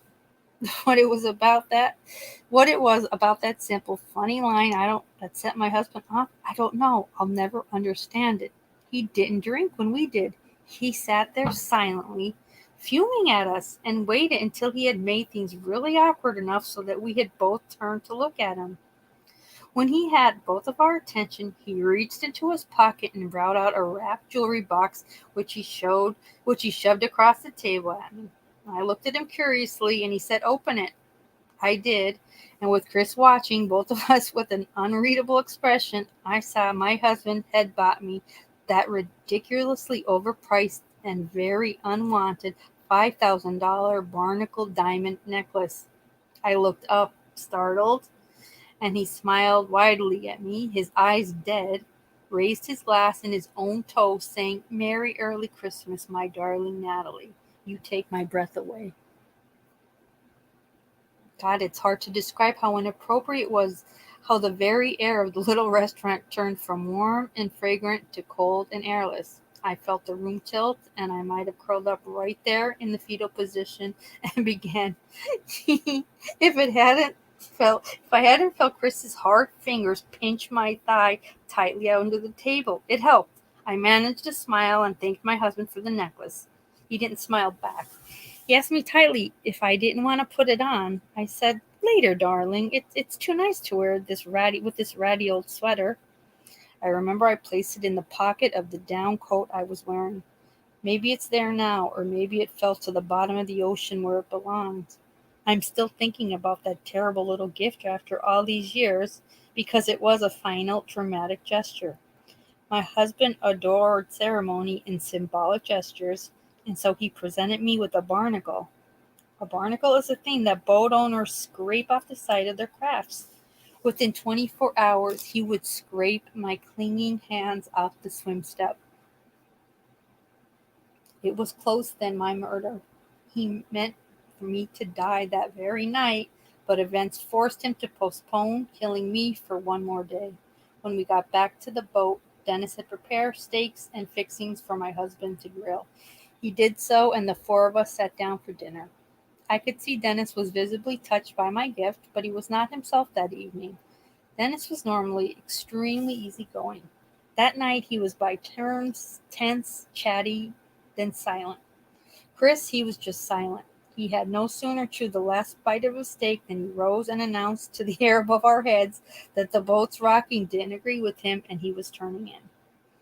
My husband watched him go with a strange, empty smile on his face, and suddenly he stood up and announced to Dennis and me that he was moving the boat right now to Isthmus Cove. Isthmus Cove, my long-term grave, is located on the wild, unspoiled side of Catalina Island. In the summer, it's a paradise that both the girls and I loved. In the winter, it's as bleak and lonely as a black and white lithograph.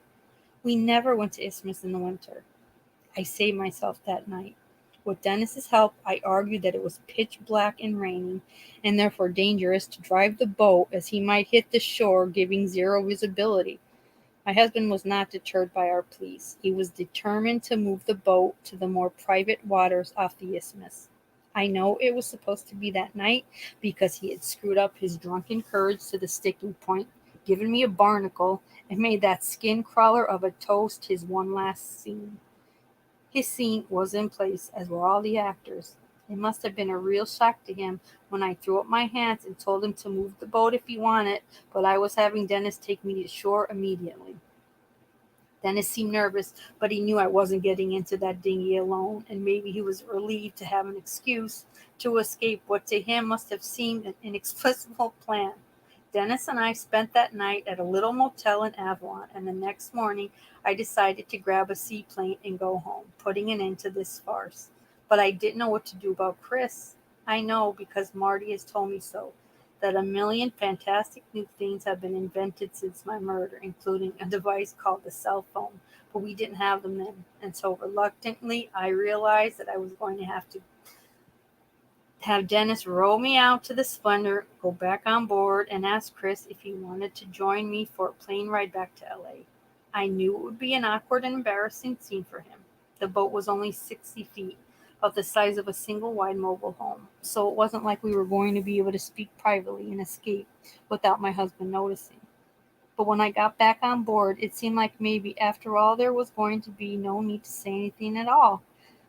My husband was up and puttering around in the galley. Chris was still in his cabin, so it was just Dennis, my husband, and I for a moment. He smiled sheepishly at both of us and apologized for being an asshole the night before. He said that he didn't know what was wrong with him, and please could we finish out the weekend and show the Isthmus to Chris. He said he thought he would enjoy the wild, rugged coast of the island, that it would be interesting to see if it reminded him of Cape Cod. Well, I was open to being civil and avoiding a hassle, so I pretended that I thought Chris would enjoy sitting on a boat in crappy weather and exploring two harbors, the tiny port of the Isthmus, in the rain. After all, it would spare me an embarrassing scene, and in 24 hours, Dennis would be steering us home to LA, where I would resume work on Brainstorm and finalize my plans for the move to New York. The last morning of my life, I played out the role of happy wife for my small audience of 3 men by making my so-called famous huevos rancheros. They were famous because it was the only thing I knew how to cook. In the crowd I lived in, any tiny domestic accomplishment was applauded. It annoys me to think about it now. We slowly made our way to Isthmus Cove, and upon arrival, my husband insisted that we bypass our usual mooring spot and stay out in the harbor. I didn't question it then. I was exhausted from lack of sleep the night before, and poor Chris was sick again from our 1 hour cruise. It was cold and rainy and miserable, and no one could come up with a single idea about what to do in two harbors, which is not hard to understand, as the only business open that time of year was Doug's Harbor Reef, a bar and restaurant. Chris came outside to the railing when we moored and looked over the landscape, shooting me a puzzled look. I could only shrug in reply. He said, "You know, you're really going to owe me when this weekend's over, Natalie, assuming it will be over, that is." I nodded apologetically and told him I was sorry and that maybe he should spend this long gray day as I planned to, napping. I told him I'd wake him later, we would go in for drinks and dinner, come back, sleep again, and tomorrow this would all be over. He threw me a disgusted look and returned to his cabin. I went to mine. I was beat and hoping that my husband wouldn't follow me in and initiate a conversation that I knew we had to have. I just couldn't bear to have it right then. I woke up mercifully alone several hours later and looked out my porthole to catch dark gray skies and a thick drizzling rain.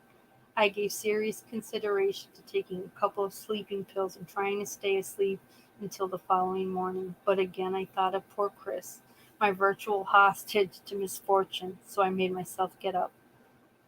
When I was dressed, I went up to the lounge and saw that all 3 men were sitting around, obviously uncomfortable. I could smell boredom and tension in the air like the scent of the ozone.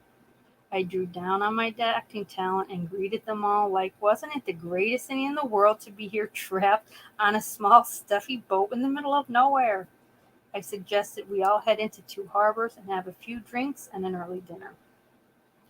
I remembered wanting to call the shore boat because I knew we would be coming back in the dark and I never could stand to be that close to the water at night. I didn't even like to look at the ocean from our deck in the evenings, but my husband said it was a ridiculous idea and we would end up stuck at Two Harbors dock after dinner waiting in the rain because it was off season and there was only one shore boat. I agreed only because it was suddenly much more important to me to get off the boat and be around lights and people. I kept saying to myself, don't argue with him. not about anything, no matter what. And tomorrow this will be over. And if you want, you can just take the girls, check into a hotel for the next few weeks of filming in LA. Just a few more hours. It was 4:30 p.m. Oh God, I'm nervous. What is Hueve Rancheros? Does anyone know? What, some kind of eggs, right? It's got to be some kind of eggs. It sounds so good. I don't know what it is. Upside, these are Hollywoods. Yeah, they are Hollywood stars. It doesn't make you didn't terrible though. Let me see where we're at. This might be a stop. Oh no, okay, we're almost wow. Okay, hang on here. I'm not that far back. We're almost done. It's pretty much like the last chapter and a half. So they're yummy. Whatever huevos rancheros are upside down, not too shabby. If that's, I have to learn how to make it now. I want to be able to say it. And if you're saying it's yummy, it has to be. You wouldn't lie to me.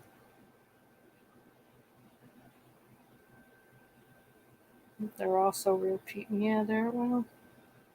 I know. It makes. Hi Melissa. Thank you, honey, for being here. I used to love him on Heart to Heart. Man, he could really make you think. Like that was him in real life. Like I thought that was him in real life. So it's hard when you hear like who he really was. Like he really was a bad, abusive, drunk. Eggs usually. Oh damn! I don't eat meat. Well, I can figure out some. I'll put hot peppers or something on this. I don't want, but God bless her. She did that. I'm sure she looked cute. Everybody was happy. They ate their eggs and spicy sausage. Chris Walken probably threw it up. Oh, hang on 1 second. Nico?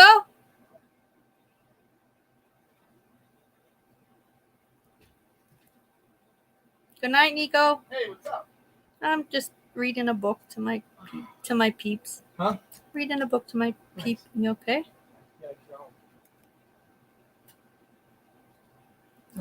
Okay, I'm back.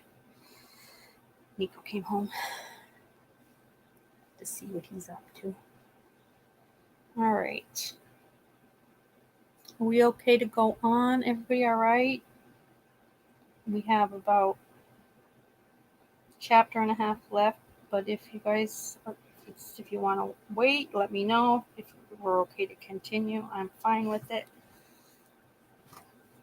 I am going to take, I have it too. Hang on 1 second. Let me see where my damn ibuprofen is. It's here somewhere. Oh, and a chili. I like that chili. No, I do like a spicy, like salsa kind of thing. Just so as long as it doesn't have meat in it.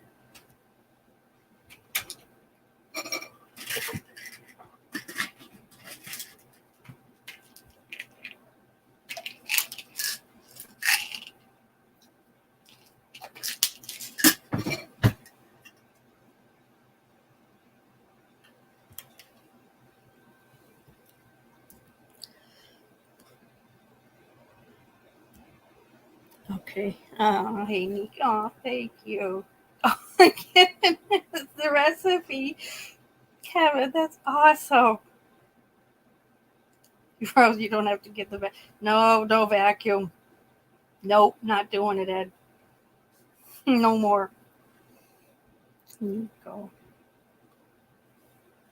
It's like, oh, I just got home. No kidding, I know you just got home.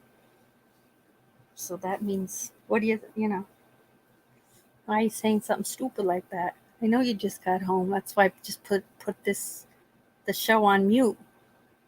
to see what you look like.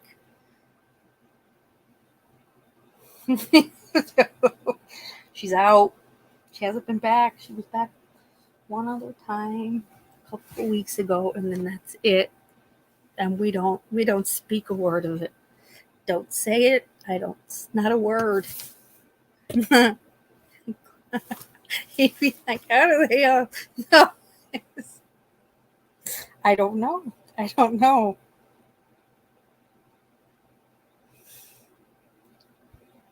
All right, let me see here. I forgot how this book, like, there. I think because you researched so much of it, I forgot like where she leaves off. It ends pretty. Yeah, and well, she's gone. She's gone, Kevin. Like we don't. It was nothing. Wasn't love. Hey, that's all right. It's okay. Cute girl, very cute girl. They're friends. They're friends, but that's it. That's it. Shh. Yeah. Shh. Okay. Oh God. Here we go. Here we go. Marty has told me that a great deal of importance has been placed on those hours that our party of four spent at the restaurant. If I could communicate with her or anyone at all, I would tell them they had gotten it terribly wrong, as nothing at all there happened of interest, save two atypical small things. I drank far too much, and my husband drank almost nothing. The place was crowded with other cold, bored boaters who were glad to escape into the warmth and light of Doug's. It was a usual thing when people spotted me in public that they would send over drinks, but that night I not only sampled everything they sent, I reciprocated by chatting away to any stranger with a friendly smile. I had to. The atmosphere at our table was weird. Chris was clearly bemused by my unusual social butterfly act. Dennis was also drunk and had withdrawn into morose silence. And as for my husband, he was vibrating with tension. Almost totally silent, he had picked at his dinner and spent the evening nursing two drinks. Aware of him, but trying to seem oblivious, I kept my banter up with people at adjoining tables. Periodically, he would say he wanted to leave, and I would, with false gaiety, answer that so and so had just sent us a bottle of champagne and we couldn't go yet. Finally, he became visibly angry, stood up, saying he was going back to the boat with or without us. Chris shrugged his shoulders, stood up, and so did Dennis. I simply didn't want to leave that warm restaurant, but I knew I was drunk and that if I did not accompany them back, it would look odd to the other patrons. So I got up and shrugged. I put my coat on, and I remember on the way out the door, I walked face first into this big tiki statue near the entrance. I laughed, and so did Chris, but my husband was clearly unamused. He went so far as to cover my head with his own big coat and drag me down the steps with his hard hands, whispering in my ear that I was drunk and making fools out of all of us. Blinded, I was shoved roughly into the dinghy for our return journey. It was 10:30 p.m. When we arrived back on board the Splendour, I asked Chris if he was tired. He said not very, as he had been sleeping most of the weekend. I wanted to go back to bed, but instead politely offered him a glass of wine in the lounge. To my dismay, he accepted, so within minutes he and I were facing each other over drinks on the big couches I had installed in there. The wine bottle was sitting on the table between us. My husband came into the lounge and stared furiously at us, as though he had caught us in bed together. We had been talking in a desultory fashion about the movie, and he interrupted to ask Chris, seemingly out of the blue, if he thought that an acting career should come before anything else. Chris shrugged and said maybe not for everyone, but it was certainly his priority at that time in his life. My husband sneered and asked him if he thought it should be my priority as well. Should acting be the priority of a middle-aged woman with two small children and a husband to care for? Chris, visibly uncomfortable, didn't answer, merely looked nervously at my husband. His silence appeared to enrage my husband more, as he suddenly moved to the table between us, grabbed the wine bottle, and smashed it down hard on the surface, showering both Chris and me with wine and flying glass fragments. And this all did happen, guys, just so you know. He leaned into Chris's face and he screamed, "Do you think you should fuck my wife? Do you want to fuck my wife?" Chris rose shakily with his hands held up, edged around my husband, and headed for the balcony outside. I just sat there, wet with wine and too shocked to even move or speak. Chris walked back inside a minute later and mumbled that he was going to bed. His entrance broke my torpor, and I stood up. I didn't look at my husband as I passed him, although I did say when I reached the door of our stateroom, "Don't come near me tonight, or tomorrow either. We're done, you and me. We are done. Nobody treats me like this. Good night." I walked into my little bathroom, stripped off my wet clothes, and washed my face. In the bedroom, I put on my favorite flannel nightgown and warm socks. My teeth were chattering as I slid under the covers, but I wasn't crying. I felt no need for tears. It was finished. It was 10:54 p.m. We didn't have locks on any of the cabin doors on our boat. It isn't safe to do that with small children, and even if there had been a lock on my door, he would have broken it. I knew when I heard him come in that, drunk or sober, this was going to be one of those nights when he would demand reassurance. I decided to play possum and ignore him. He had other plans for me. He grabbed me by my right arm and he yanked me out of bed. He flung me into the wall. I tried to stand and he punched me hard in the stomach. I let out a scream and he socked me in the forehead. I fell down hard and he grabbed me by my hair, dragging me across the carpet. I could only manage moans until I felt the cold night air against my skin where my nightgown had ridden up around my waist. He opened the back door of our cabin, which led out onto the swim step. I screamed loudly and tried to crawl past him towards the cabin. He reached down, grabbed both my ankles. Rough. He raised me up, and in one move, he dropped me head first into cold water. For a minute, I struggled blindly before I came up to the surface, gasping for air. I grabbed the swim step with both hands and looked up at him. He was crouching on the step, looking down at me with twisted, furious rage.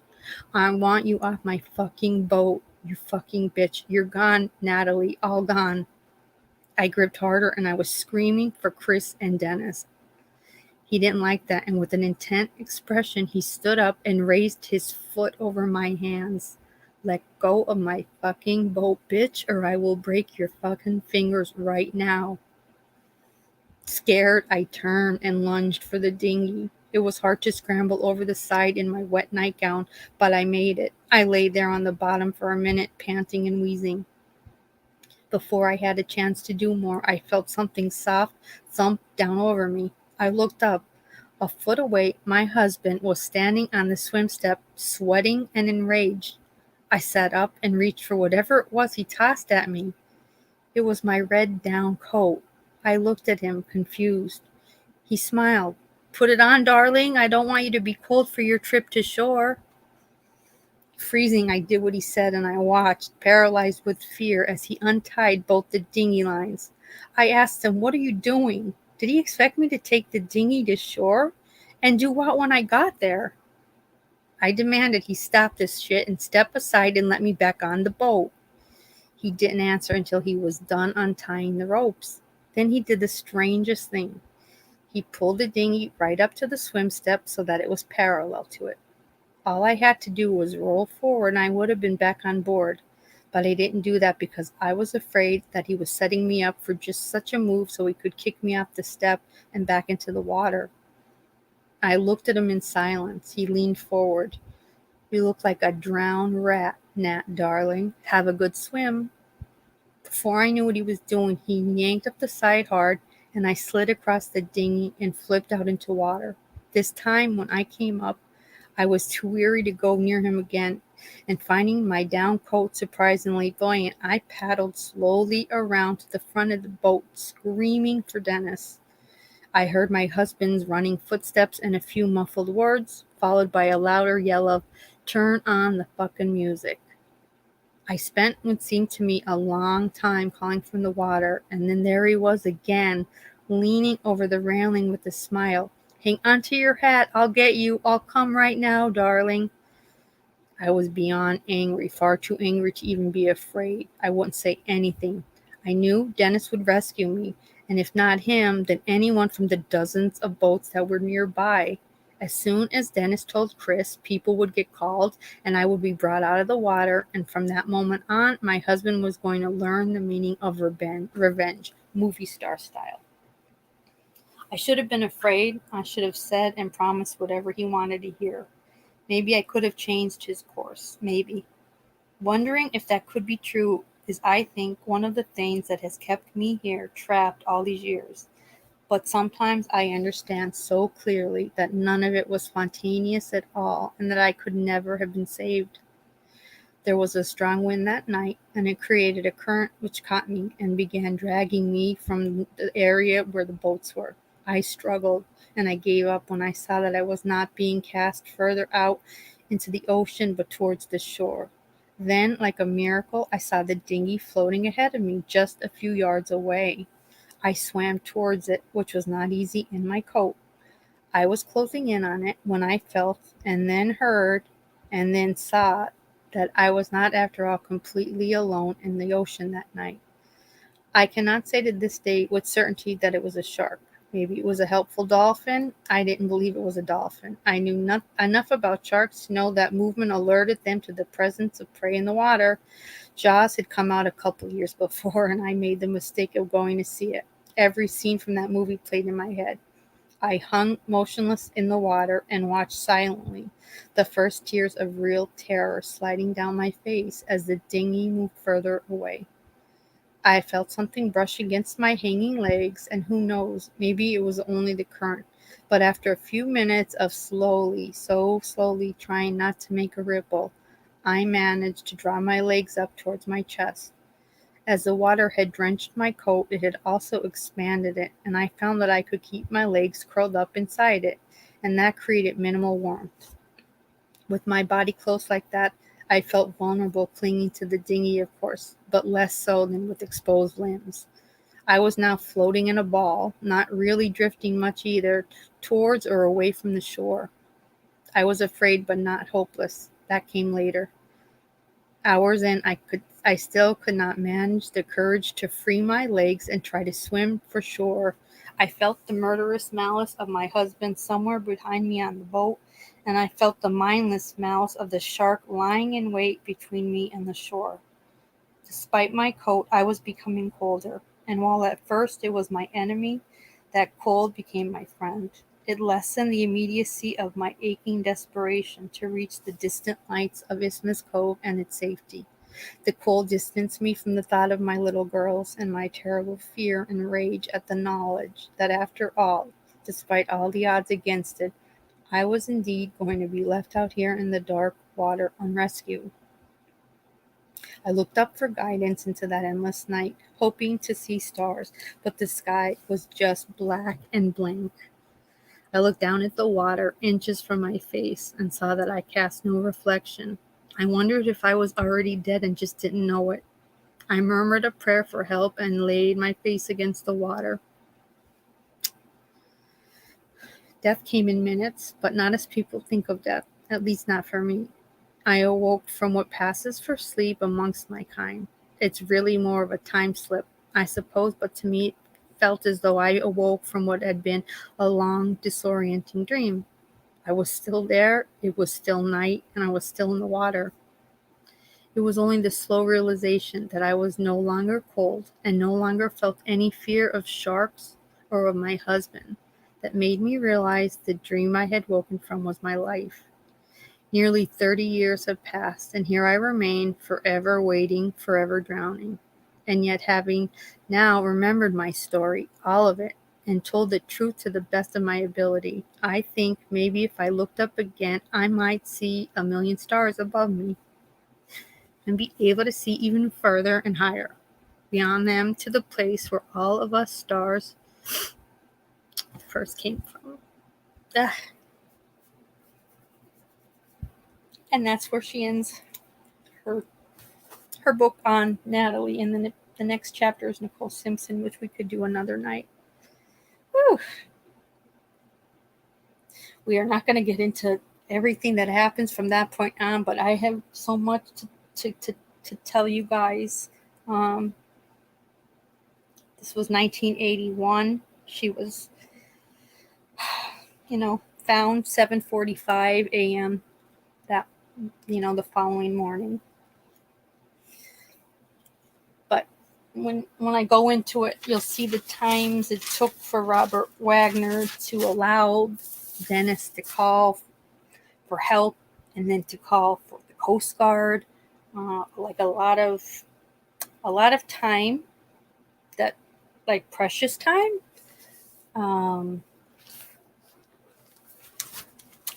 Robert Wagner got a plane that flew him and Chris Walken out that very next day.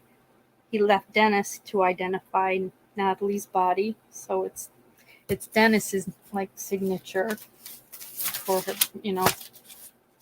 IDing her. And what? So I'll just say the first autopsy that was done just has her cause of death as accidental drowning.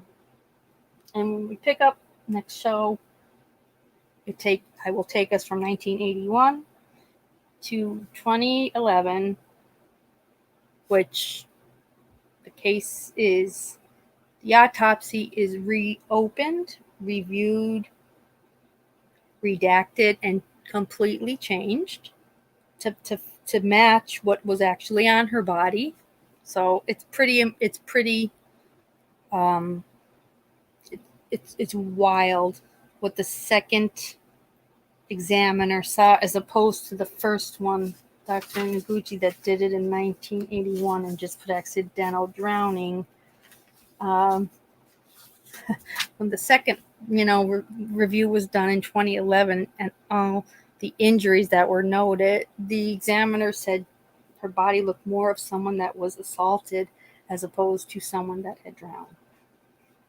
And it was changed from accidental drowning to drowning and undetermined other factors.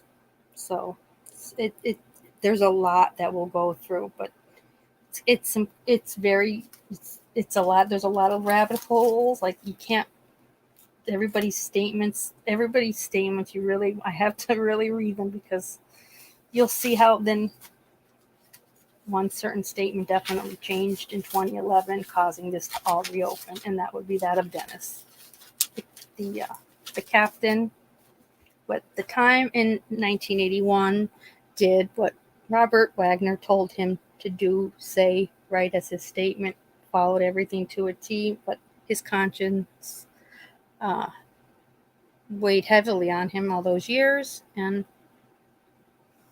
no, we can't. We can't. This one is not, we can't even blame poor Christopher Walken. Never really even talked about it. God bless his soul. It's all RJ. But it's a lot. So we'll do that. We'll do that next time. One of my clients has bought out. Oh my God, really? That's amazing. I can't even imagine wow. She had so much stuff too.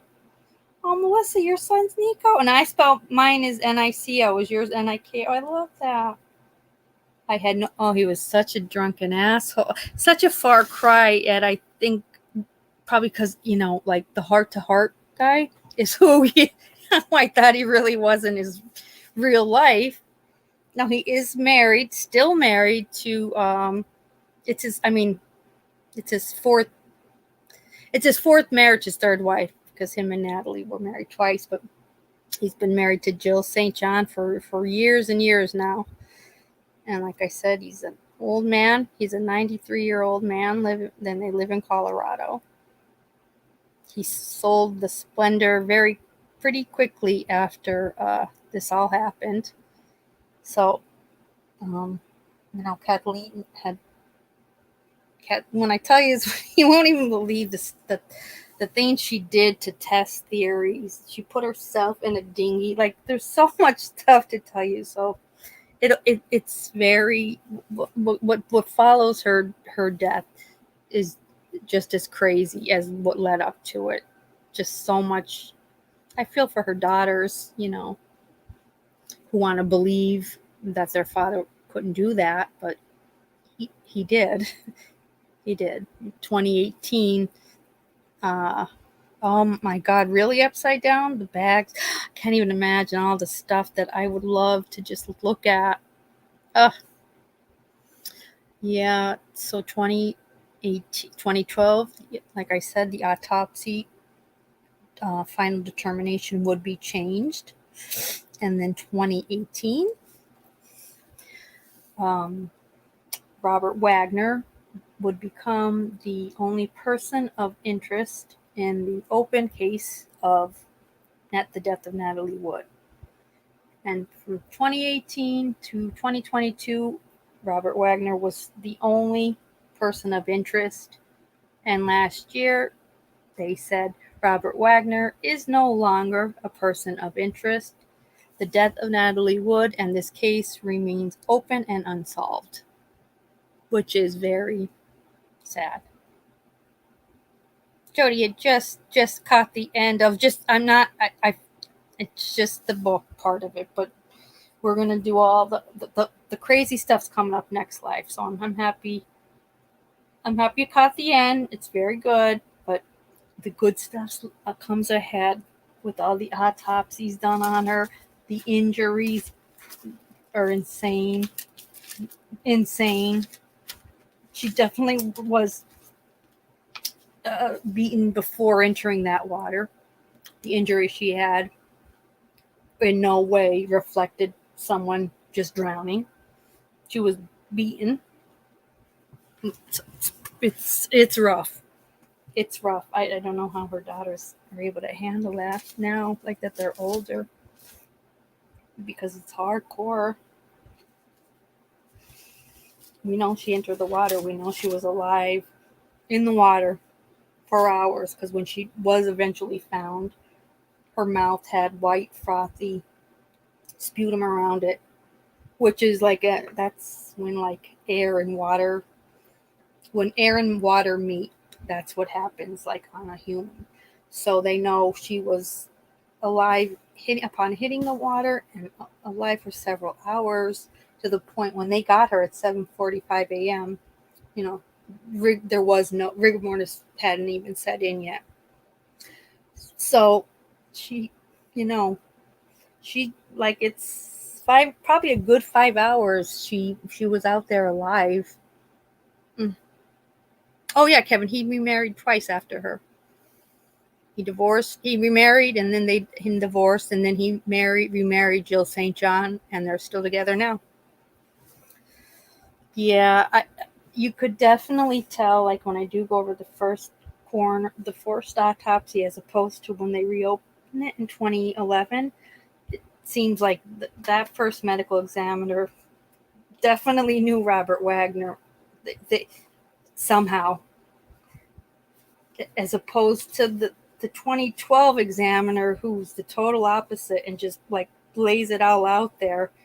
No, there's no way that these injuries, first of all, they didn't even, the diagram of the injuries and then what's typed on the report, they didn't even include it all. It just seems like that first examiner, I don't know, was bought.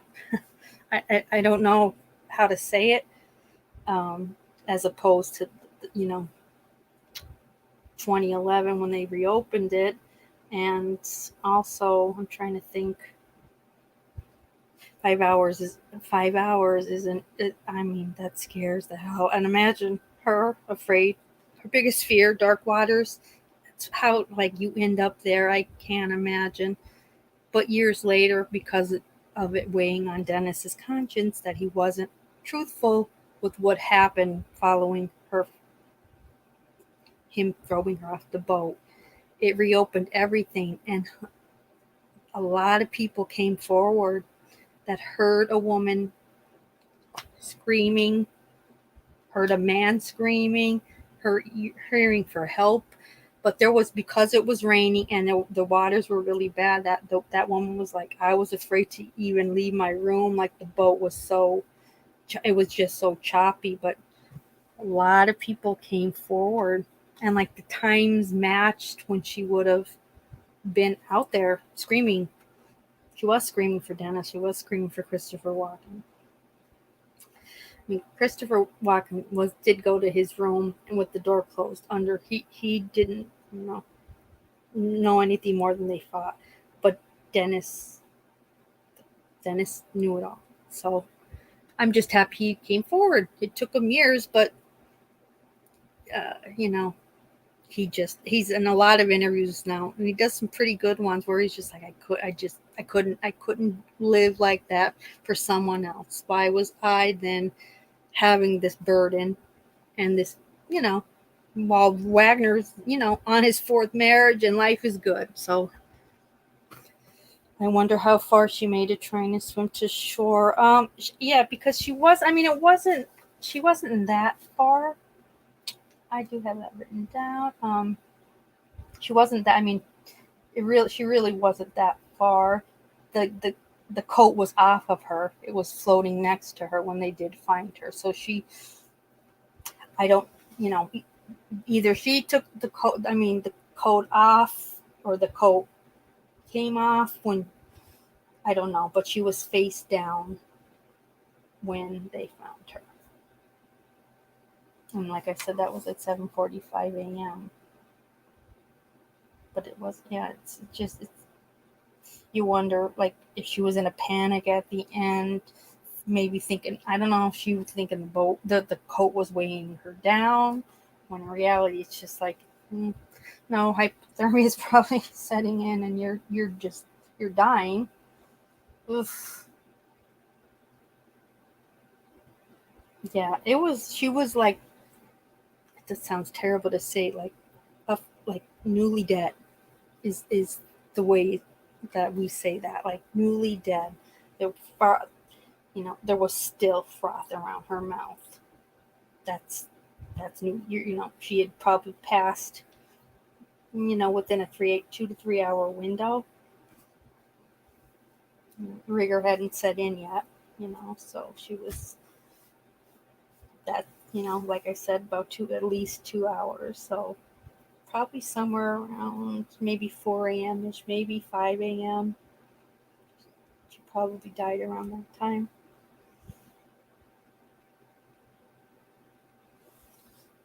Well, it was only her and well, you have to realize Dennis didn't see what happened. He heard them fighting.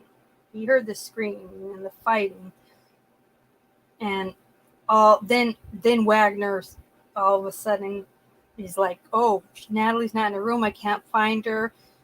He delayed Dennis from calling for help. Then he delayed Dennis from calling the Coast Guard.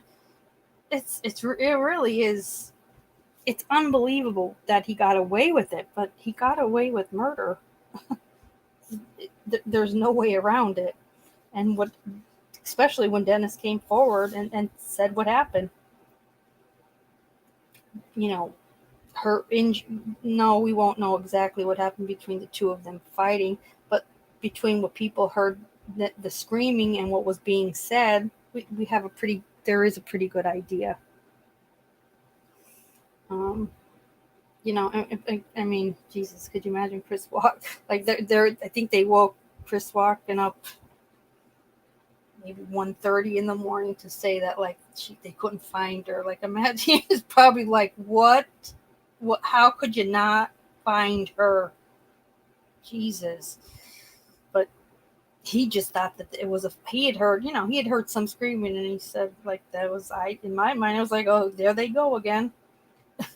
They're fighting again, but that it was more than that. He felt, he had no idea, God bless him, but no, it was much more than that. So it'll be very, just autopsies alone, when I read the difference, it's like, okay, that sounds like that doctor was either paid by Wagner or knew Wagner. What I don't know, but just wanted it as an accidental drowning. And then and they also did the last hours of, that show. They did an episode on her, and I will put that in the comments. It's excellent. The doctor is excellent, that goes over her entire autopsy and the differences, and he's in total agreement with what the second doctor had, said about her. What her injuries really were, this woman was assaulted prior to even touching the water, and she's literally bobbing in ocean water.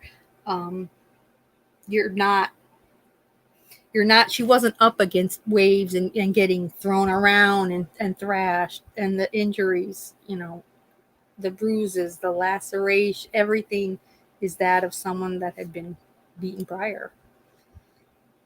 So it's so sad to me. She's just such a, I don't know, she had a lot of, she had such plans for them. That's what made me sad. She had such plans for them to go to New York, just turn the girls and have a new life. But whether I don't know, that she was definitely leaving him anyway.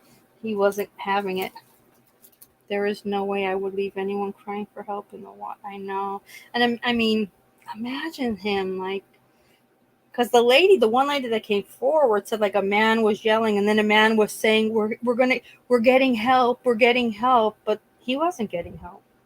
He wasn't getting any help. He didn't call for, a while. So he's such a, just, oh my God, I don't know how he lived all these, he's an old man. He's lived a long life. Meanwhile, he took hers away. He's a psycho. He's definitely a psycho. He had, like, sold the boat. He was in Hawaii for a while. Kathleen tried to meet with them. He refused. Like I said, she formed a bond with Natalie's sister, who told her everything. Yeah, I know, but Jesus, Kevin, you would think at some point your liver's like, you've had enough. But, sometimes only the good die young. Yeah, he's 93, and they're still like, nah, we ain't ready for him yet. No, nah, he's not. Let him keep him down. Keep him on Earth a little bit longer. Yeah, I wonder. I mean, Jill St. John, she was a pretty lady too. She was an actress, like a James Bond girl. I wonder how he treated her. They've been together a long time now. So you wonder, like, did he stop drinking? Probably not. I don't know, but you just have to wonder. Yeah, he married Jill St. John in 1990. So yeah, he's been with Jill St. John a long time. That's a long time. So maybe cut back on the booze. It was 20. I want to say Natalie's sister wrote her own memoir. She released it, I want to say, last year, called Little Sister, and it's my investigation into the mysterious death of Natalie Wood, which Robert Wagner, they said, like, lost his mind over, because she makes it very clear she hates him and blames him 100% for her sister's death.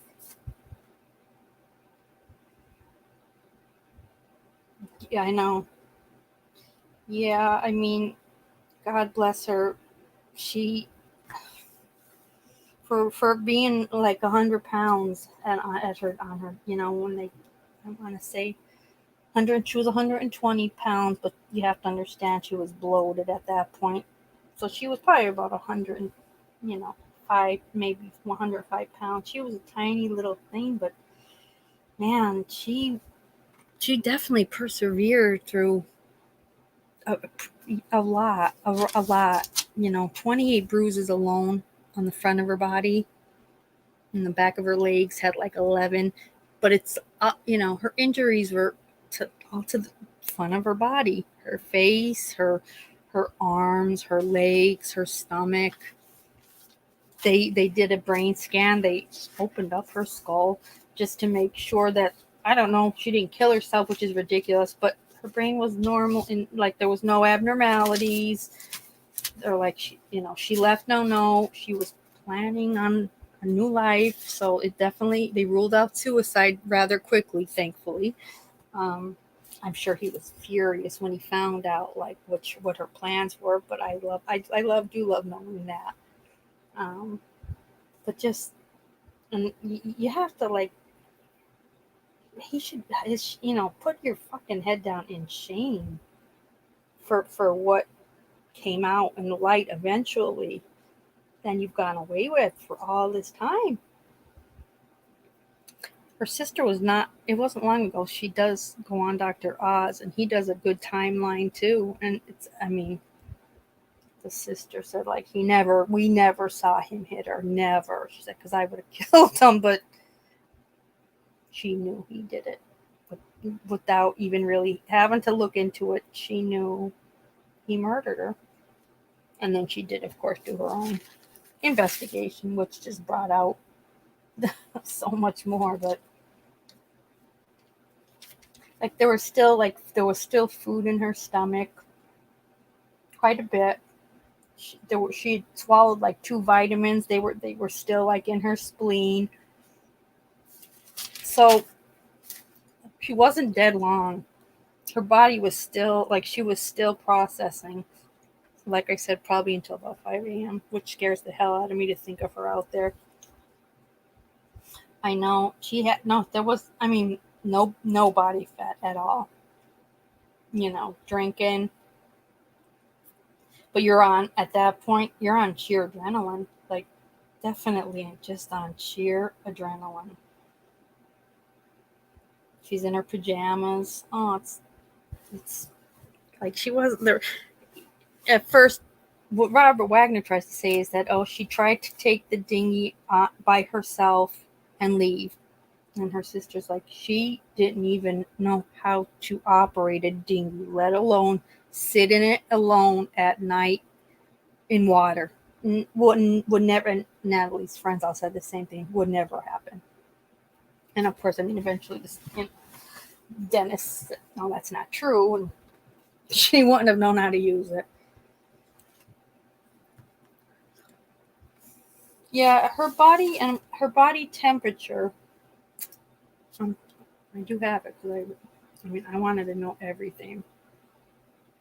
Now, when they found her at 7:45 a.m. that morning, the ocean water in sunlight was 63 degrees in sunlight. So, like, imagining what it was at midnight, like, makes me, oh God, a nervous wreck thinking of that for her.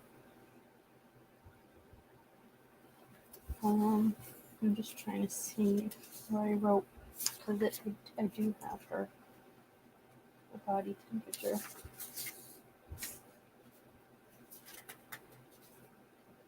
She gave it a good run, like she truly did. Her body temperature at the time of her autopsy was 65 degrees.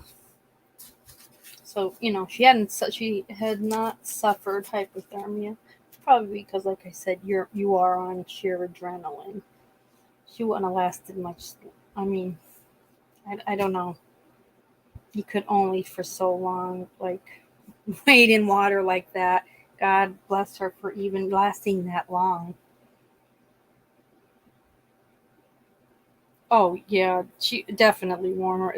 They were like up against icebergs, right? Like with the Titanic. She was on the Pacific Ocean, off of Kathleen Island. But, nonetheless, it's November. It was miserable, rainy weather, but it wasn't freezing. It wasn't ice cold. The temp at that morning, like I said, 63 at sunlight. That's cold, but her body was still even a little bit above it. So that just shows you that she was definitely like on, the fight or flight. She was fighting for as long as she could. Yeah, it was raining, and that's what the woman says too. Like, even if the water was choppy, but we heard that woman screaming, but you couldn't see in front of you. That the visibility was so bad because of the rain and the fog. So, God, she had so much against her. When I think of that, when Jesus, talk about having to last as long as she did. That's a tough little girl. That's a tough lady for being 105 pounds.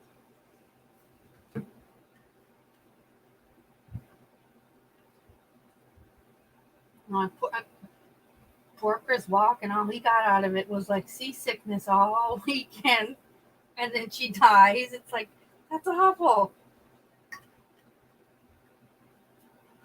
Yeah, the temperature. It was like I said, that temp was taken when they found her. 7:45 a.m. sunlight. So, you know, I don't know how much water drops in an ocean when the sun goes down in the Pacific Ocean in November, but it was cold. But she was running, she was running on her fight or flight, and she just, to find her floating upward, she wasn't dead long. I don't understand that part, but that's what 1 million candles was.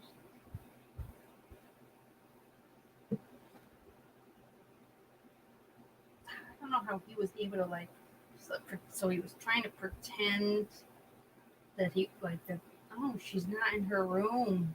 Help me look for her, Dennis.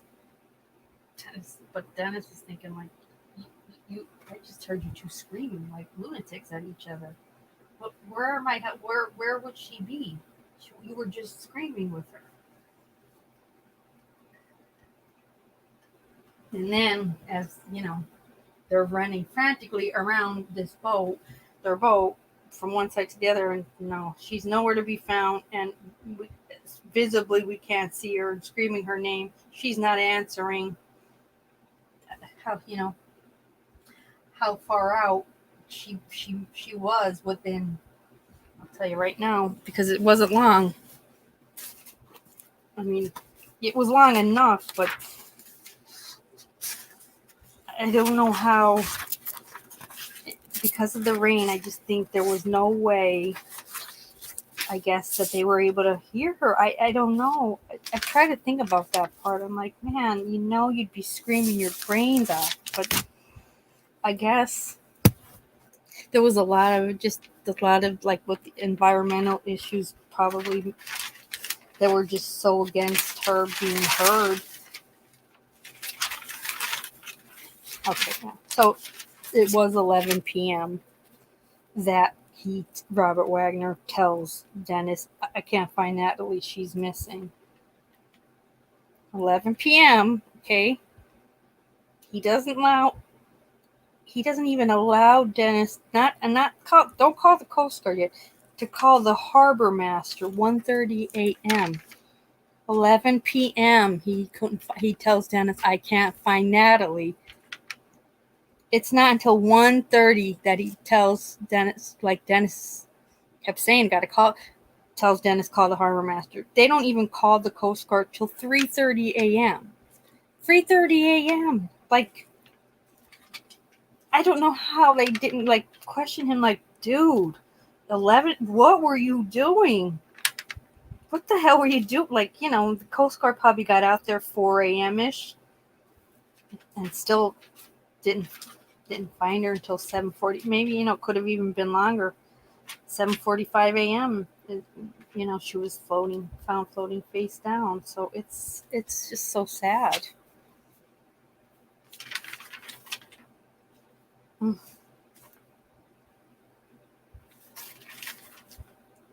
But Christopher Walken does talk about how Yeah, that did happen. Like, he did question me and ask me if I was fucking his wife, which they weren't, but, like, the balls on this guy. He was just such an ignoramus. He was a terrible drunk, miserable man who got, you got your second go around with her, and this is how it's gonna go. This is how it's gonna go down. It's just,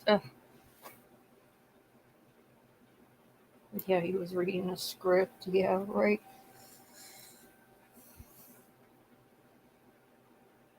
His show, Heart to Heart, lasted. I mean, that was on in the 80s, right? I'm trying to think when that ended. I mean, he played the grieving widow for a long time. Okay, it can drop 50. Thank you. Upside down. It can drop 15 to 20 degrees. It was winter. The Pacific can drop to 40 degrees. God bless her soul. She, to not, have that hypothermia, man, her blood was boiling. She was, and we do have to remember that she was so mad at him right before that happened. She was like, "Don't come in my room. Don't come near me." So she was, you know, she did have, that adrenaline was already going in her. She hadn't even taken her sleeping pills yet because they were found like on her tape, her nightstand. Um, when they went, took everything as evidence from her room. Okay, thanks. At 1979. Okay, 1984 Heart to Hearts one, and it was such a great show. Oh my, what I thought it was. Remember, the butler was Max, and to think that, like, he really wanted to live that, like, he wanted a butler, and I'm still really confused. Like, did I read that right? When, like, she caught him the first time with a man. I mean, I'm gonna, I have to go. I'm gonna go back and look at that. But what the hell? What, what, what the hell? I don't remember that. I don't ever remember hearing about that part. I didn't, like, caught what? What did you catch them doing? Yeah, Stephanie Powers. She was pretty. Jill St. John kind of looked like Stephanie Powers too. It's kind of weird, but I have to look into that more because the like it's not really, it's not much detail. I have to ask Kathleen, like, what else is there on this? Like, who? It, am I wrong? I read that right? Like, he was with. That's why she left him the first time because he was with another guy, and she was confused by it all. What is there to be confused of if you? I mean, what did you catch him doing? That's the part I don't know. I don't know. Who knows that? But we went back with them then too for whatever crazy reason. You needed that, security. I guess for security blanket. He did bring, make travel with him. His gay, like, his makeup artist. So, hmm, who knows? Yeah, I don't want to know. I know.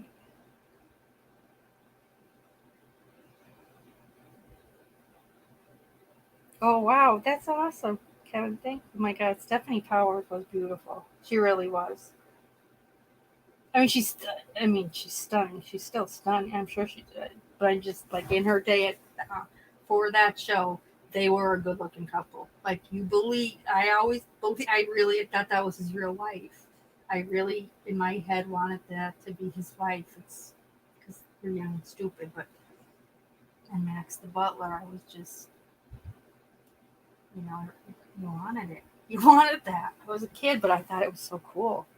And I know they had a dog. I can't think of the dog's name, but God, feels like yesterday.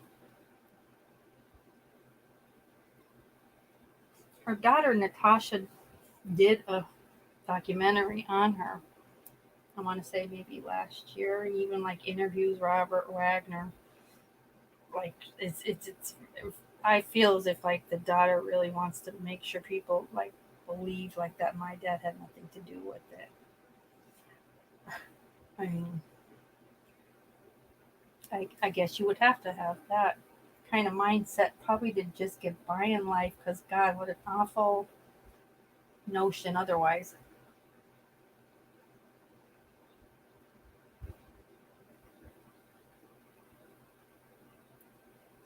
I remember the pictures of him at like like the funeral. No one at the beginning knew what how bad it was, like, because people were feeling sorry for him at the beginning. But I'm just happy Dennis grew a set of balls and just realized I'm not gonna die with this on my head. Thank God he didn't. Really, when you think of it now, he could have just as easily been like, I'm not gonna bring this. Is gonna open up a whole lot of shit, and I'm gonna look bad because I lied. I lied to the cops. I gave I gave a false statements. But he really just, he added on like he just feared what Wagner would do, kind of thing, and everything was like there was no trouble for him. Wagner should have gotten some trouble just for not the delay in calling. 11 p.m., 1:30 a.m. I can't, in my mind, that to me. Well, the boat is not that big. That how many times did you run around the boat between 11 p.m. and 1:30 a.m. when you finally say it? Okay, Dennis, go ahead, call the harbor. Don't call the Coast Guard yet. Just call the harbor master. So what? So the harbor master could then say we got to call the Coast Guard.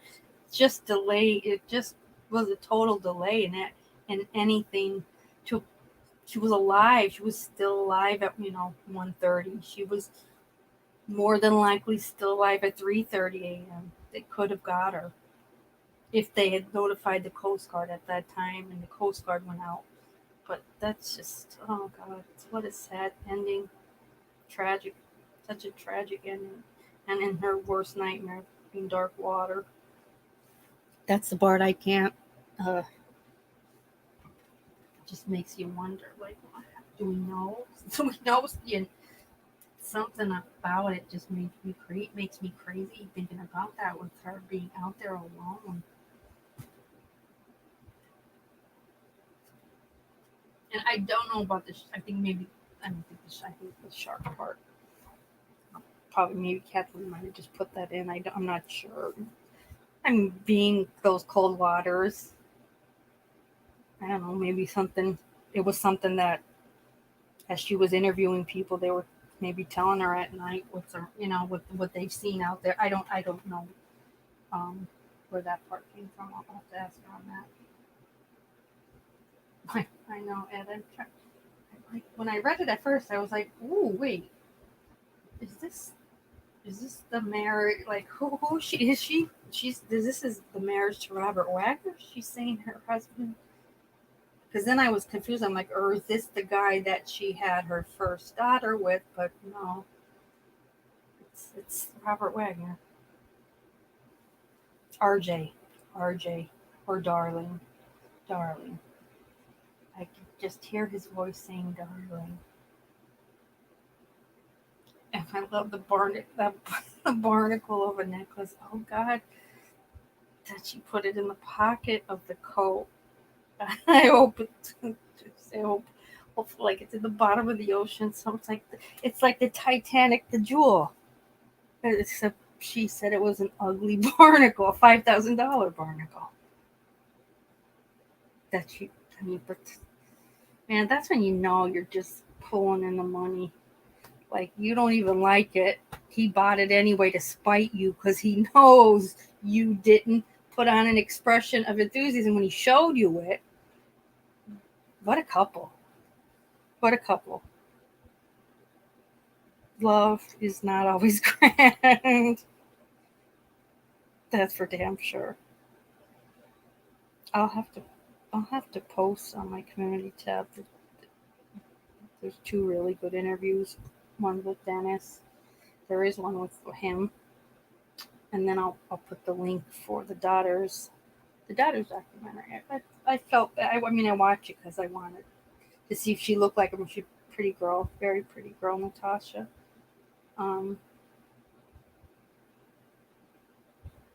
But that's that their daughter together was I want to say Courtney. Natasha Gregson was not his biological. That's one of her other in betweens was with that Gregson guy that she had. I want to say Natasha, but he raised. They were raised with him regardless of who was blood and who wasn't blood. That was their father, and I think self-preservation would kick in, where it's like he would not. We know he would never do that to our mother. I get it. I would probably want to go on that too. Like, just gonna put that in my head that he would never do that to our mother. And they were little girls at the time, but as you grow up and then you start investigating it,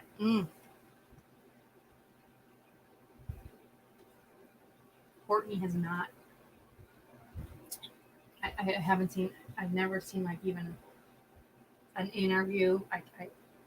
She might be a little bit more hesitant on screaming, to the hilltops that their father is not, was not responsible. But she is, the younger of the two. But that's his blood daughter. With I'm gonna look to make sure. Let me just make sure. I don't want to say the wrong thing. But I do think that Natasha was with her first husband.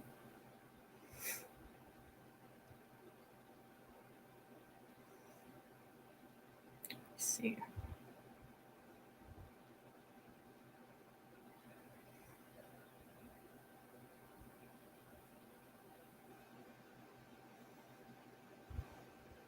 Yeah, so Natasha's father is Richard Gregson, and he was a film producer. So that is weird that she's the one that really advocated that he was innocent. Hmm. She was. Oh wow. Okay. So she was born September 29th, 1970. So she is 52 years old. She's appeared in films. I don't really remember her in films. Oh, in High Fidelity, she does kind of look like her mom. She was married, divorced, married again. She's got a kid. Relatives. Stepmother. Okay, so they call Courtney Katie Wagner as her stepsister. Let me just see who it says her. Let me make sure this is right. Who her parents are. What? Yeah. Okay, wait. No. Robert Wagner and Marion Marshall. No. Where is the other daughter? I got to figure this out. Hang on. And I know it's Courtney. Courtney.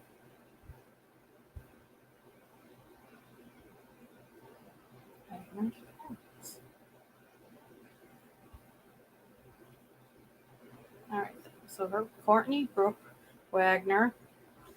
She's 49. Her parents are Robert Wagner and Natalie Wood, who raised Courtney Wagner, well, her mother and father, along with his older daughter Katie Wagner, who was from his second wife, Marion Marshall. Okay. But okay, wow. Courtney Wagner, People Magazine, furious over accusations against her dad. Oh, okay. I take that back. She doesn't. She's mad. Courtney's pissed. She's mad. How many biological children does Robert Wagner have? Two. Two. So he has two. Got Courtney and Katie.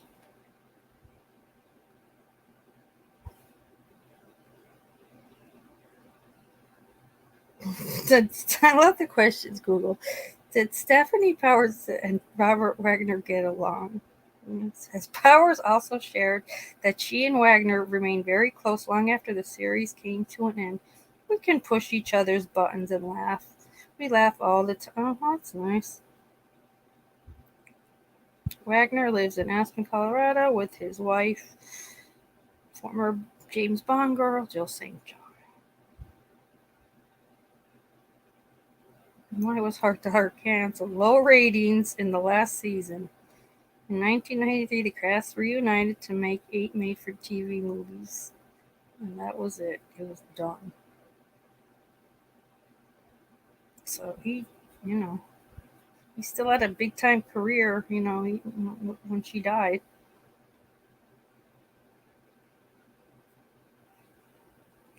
Why? I mean, how could you be mad? I think somebody needs to be an advocate for. Well, her sister's an advocate for her, but geez, I don't know. I'd have a hard time with it. I'd question. I know I would definitely question it,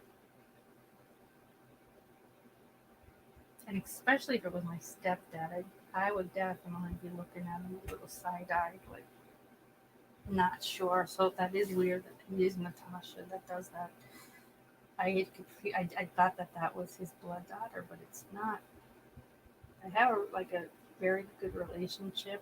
Like I said, it was it was it was a nice documentary, but it was almost like I thought it was like almost like made to like shut everybody's mouth from saying it was him. But mm, you can't go back on what Dennis has put out there, which was the truth, and then other people. So I think they were trying to maybe clean up his image. Look, he's 93 years old. Who cares? He'll have to answer to somebody else someday. And God bless her for whatever the hell she went through. That I'm telling you, the Nicole Simpson one is crazy too, because it's stuff. It is stuff that OJ did tell his friends. Then like that was creeping him out at night. Like after this is and this is after the trial. Like back at the house, like pictures fell right off of the wall on the side of the steps that he had of all like 5 or 6 pictures like right down. The girl he was seeing at the time left. She never came. She never went back to that house. He was freaked out. Um, it's another. It's a good one. That's a good one only because it's like these are things that OJ really was phone like the alarm go off at like 3. I want to like weird times, middle of the night kind of shit, just driving him nuts.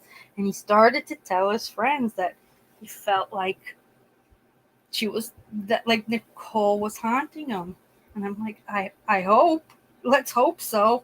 When I read Kathleen's book, I'm like, this gives me some like I can giggle a little bit thinking that is true.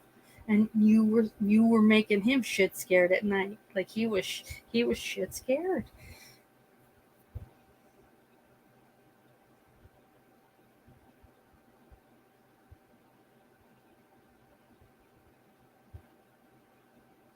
Let me see how much stuff did they look.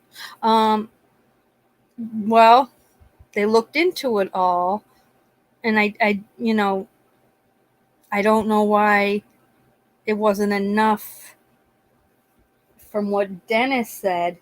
Just with I lied for him. Like, why would you need to lie for? Like, if he really was concerned that his wife was overboard, why are we even lying?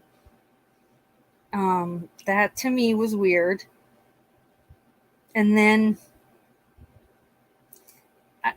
I don't know. I don't know if I feel like for as much as they were happy to reopen it and like say like she was an assault, she looked like an assault victim more than someone that drowned. Like it was like, all right, these people are. There's a whole new group. We're the 80s are long gone. This is 2011, 2012 that the autopsies changed. From whatever happened between 2012 and 2018, we now made him the only person they have ever had of interest in her death, the only name. There's never been anyone else named but him. And then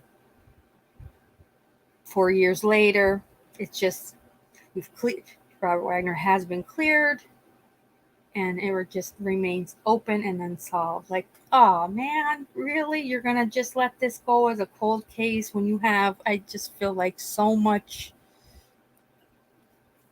saying he fucking did it.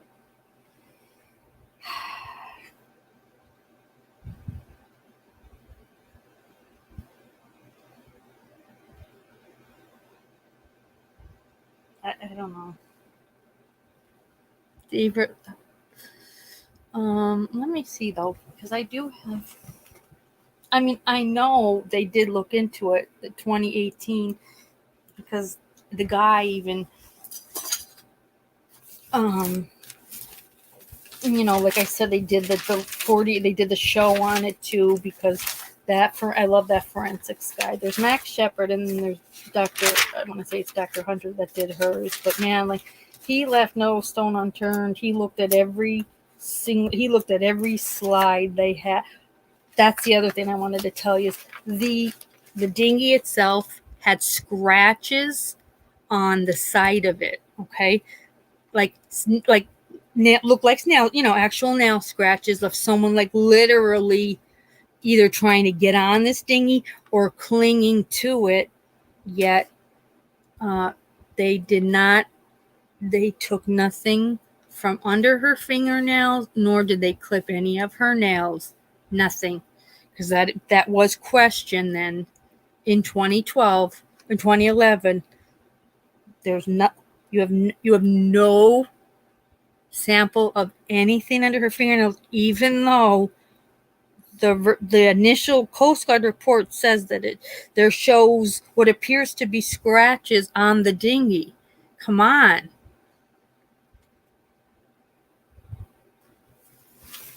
Well, I think he was making it seem. What happened was the dinghy was gone, so he was making it seem to Dennis like she got mad. I knew it. She got on that dinghy and left, and then he's like, all right, well, how many times, we got to call? And he's like, well, like, I think he was telling him, like, let's just see if she comes back. And Dennis was like, how's she going to even find us? It's like so dark. And she's so afraid of being out there. And he just kept having excuses. Like a lot of them. And I mean, Dennis is just like he's a captain of his boat. He makes his living working for Robert Wagner. His mind was probably, I go against this guy. I'm done for. I'm a yacht captain. Who in Hollywood's going to hire me after they find out that, the guy that I worked for that I should have been true to, I'm like narking on. Yeah, that's what I'm saying. I mean, it's to me looks like Dr. DiCucci and whoever like there was some kind of connection to not paint Robert Wagner in a bad light. We're just gonna sum this up as an accidental drowning. How in God's name are you eliminating in your type report everything that's on the diagrams? That app, like, I don't need to be a trauma nurse to say, like, what the hell where are all these, like, when did she get all these insane lacerations, and she's in the water. Like, she's not cutting her hand. Like, he was, he was making her cling to the side, stepping on her hand. He was going to break her fingers. She's trying to cling to a dinghy that the Coast Guard says there, appears to be scratch-like marks on the side of the dinghy that Dennis doesn't know how they got there. That was something new, yet the coroner, that's something that they don't. I thought that's something that technically on any suspicious death, you would do that. Right? I mean, Shanann Watts wasn't a celebrity. They had clipped her fingernails. You find Natalie Wood floating in the Pacific, a dinghy that the Coast Guard let you know the hull of it had scratches, human scratches, not animal scratches, human scratches, and you don't take any samples. I could tell you right now, next to kin, I hate that. It's like it made it like she was almost like a Jane Doe, like Robert Wagner had to get out of there. So he had to get out of Dodge so quick.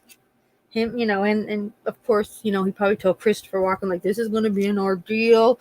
I got a plane. We're out of here. He, Dennis Darven, boat skipper, identifies her body. That is, and he does talk about, like, he can never get it out of his mind. What, he should be happy it was only a couple hours, right? Because let's think about, cold water definitely slows down rigor. It definitely does slow down decomp. It's in the winter, like we said. It's cold. It's I'm going to just say, like, let's, anybody that kind of followed the Kylie Rodney, she's in 2 weeks. It's warm water. It's summer. Her face was just her face wasn't recognizable because it had decomped. So that makes me like, it's like the Coast Guard just got toward I feel like an hour to that's all it took. Could have been if that asshole would have let a call have been made but if you find 11, we don't see her by midnight.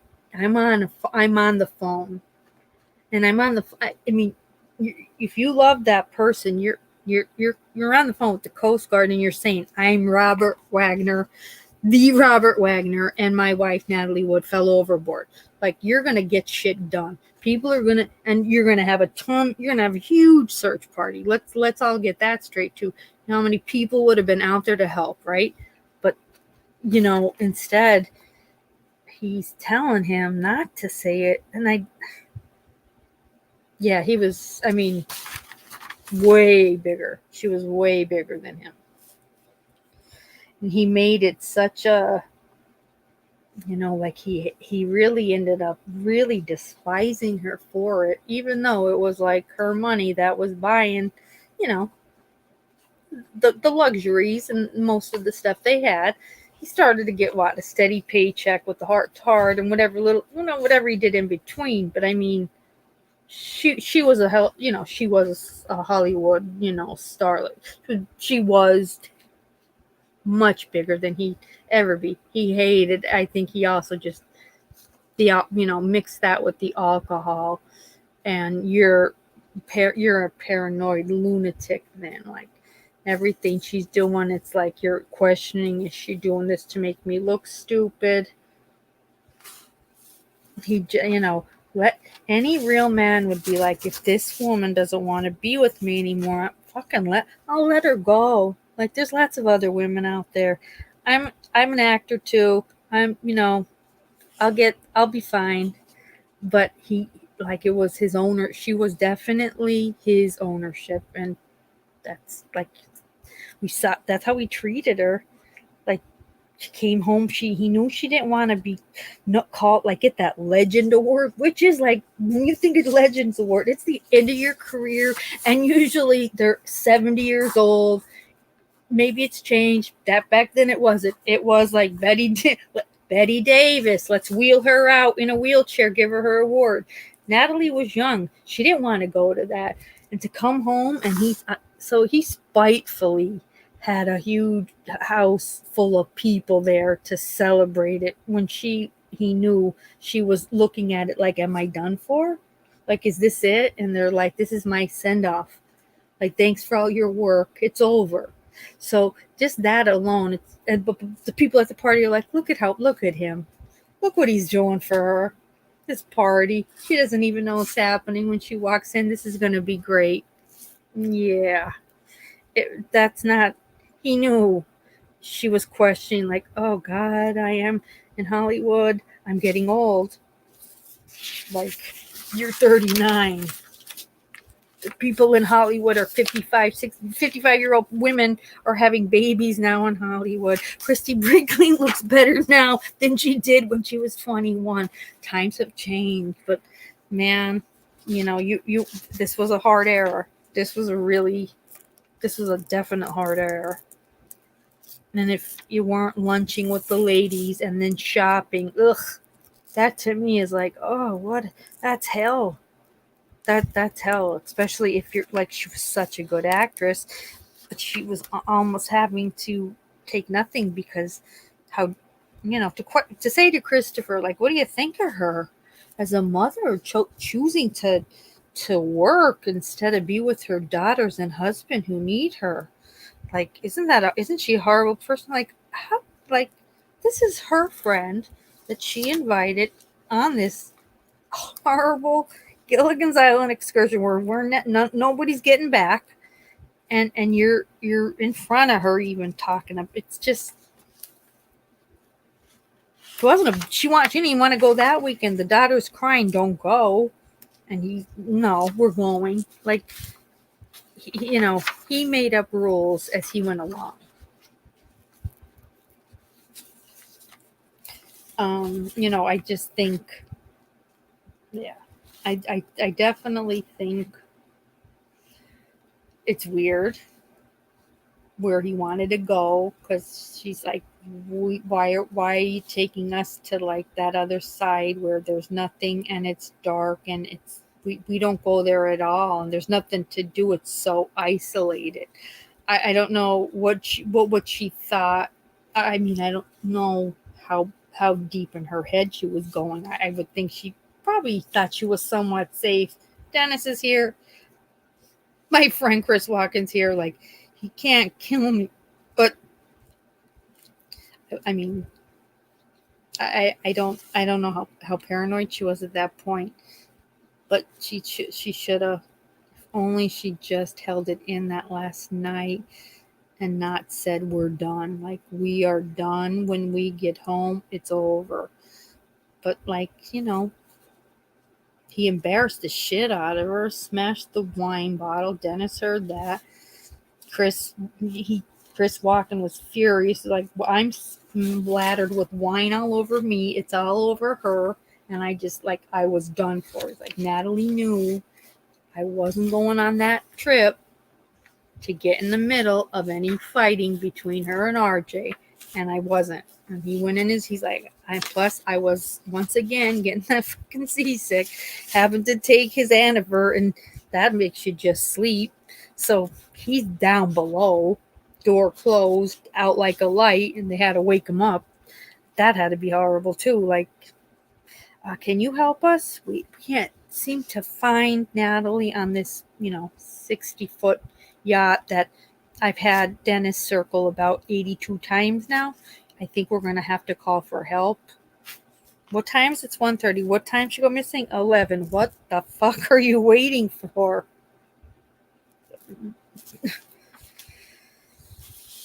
All right, here it is. Okay. Let's see here.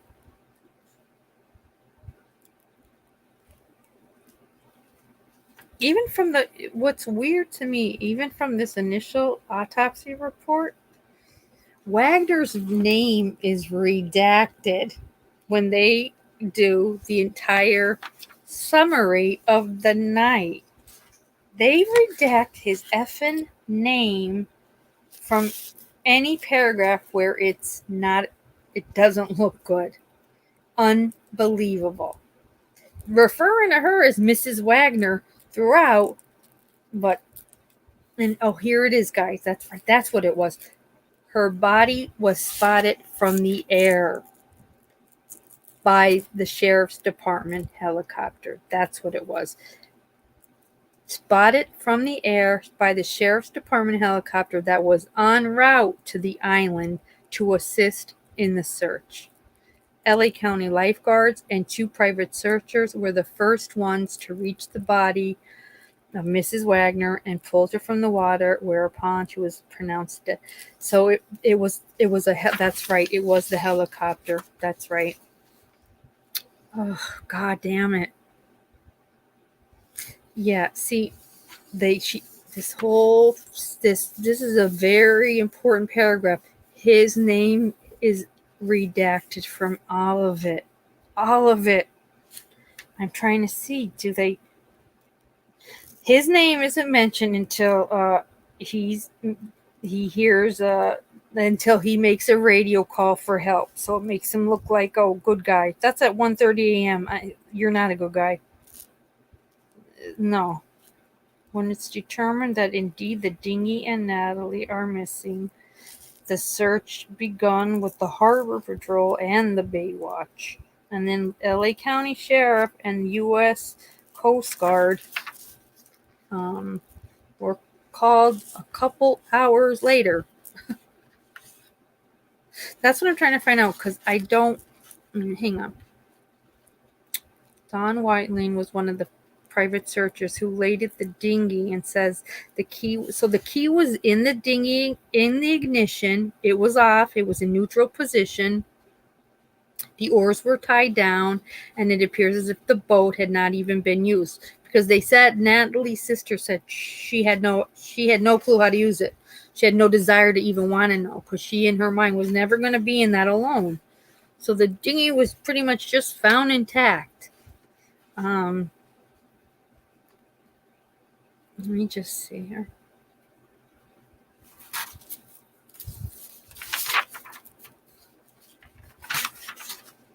God, I hate this. It's so sad.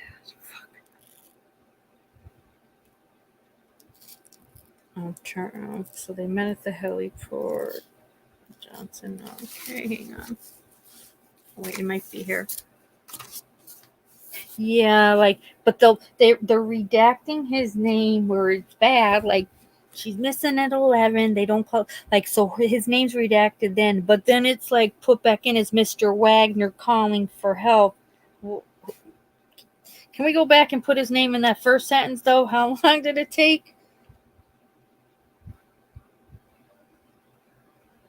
It floated away. What happened was it floated away, it got away from her. And that's why it's so important that they said she was scratching the sides of it, basically trying to hold on to it.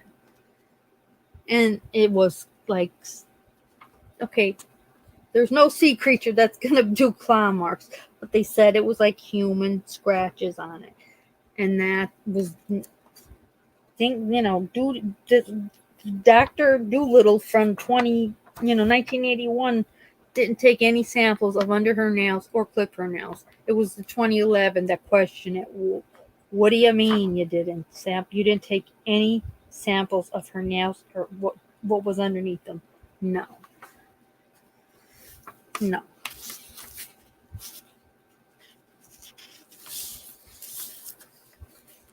Yeah, he unloosened it. I want to say she might have been holding on. You also have to remember then he's throwing a code at her. He's got her doing a million, she's bad enough. She's in dark water, but that you got to, you have a dinghy that he's taking the ropes off of. She's yelling at him like, what are you doing? Why are you doing that? That's attached to the side of the boat, and that's the only reason I'm kind of able to hold on. Don't let it go. I don't know what to do with that. Son, and he knew she didn't know what to do with it. She didn't even know how to release the ropes to get it, like to disattach it. Nothing, and she didn't want to learn. Yeah, Dr. Doolittle. Yeah, definitely. Him and RJ. I don't know. Something's there. I just don't. It's accident written all over this dude's report. Okay. Yeah. Okay. Found Pacific Ocean. Kathleen. No, I want to know distance. Just hang on, because I had to print it out, so it's not the greatest. I have to kind of look a little bit into it. So she was brought to the coroner's office. Then they found her 7:45 a.m. She got to the coroner's office at like 4:30 that afternoon. Then body condition was good, unembalmed.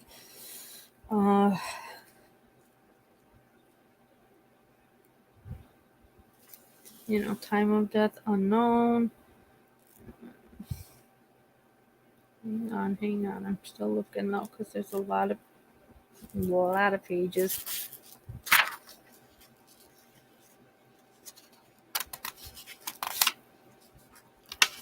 Even to just hold on to it, but I think Ed, I think he was confusing her, because he, put the coat on. Basically, it was like, put the coat on, darling, stay warm. But she put it on, realizing it was kind of like acting like a life preserver for her.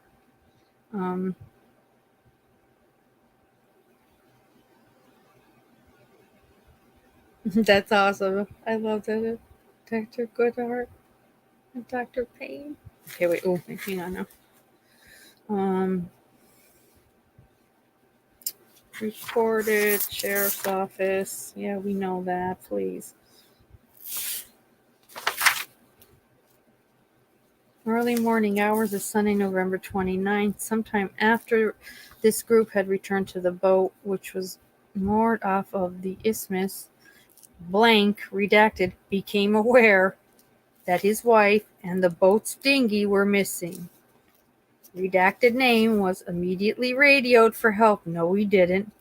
And a search began. Mrs. Wagner's body was spotted from the air by a sheriff's helicopter en route to the island to assist. She was pulled from the waters, pronounced dead at 7:45 a.m. Spoke with Don Whiting, the night manager of the restaurant they were at. Just says that, they'd been there. They had left, around 9:30, 10-ish. There was no issues with that.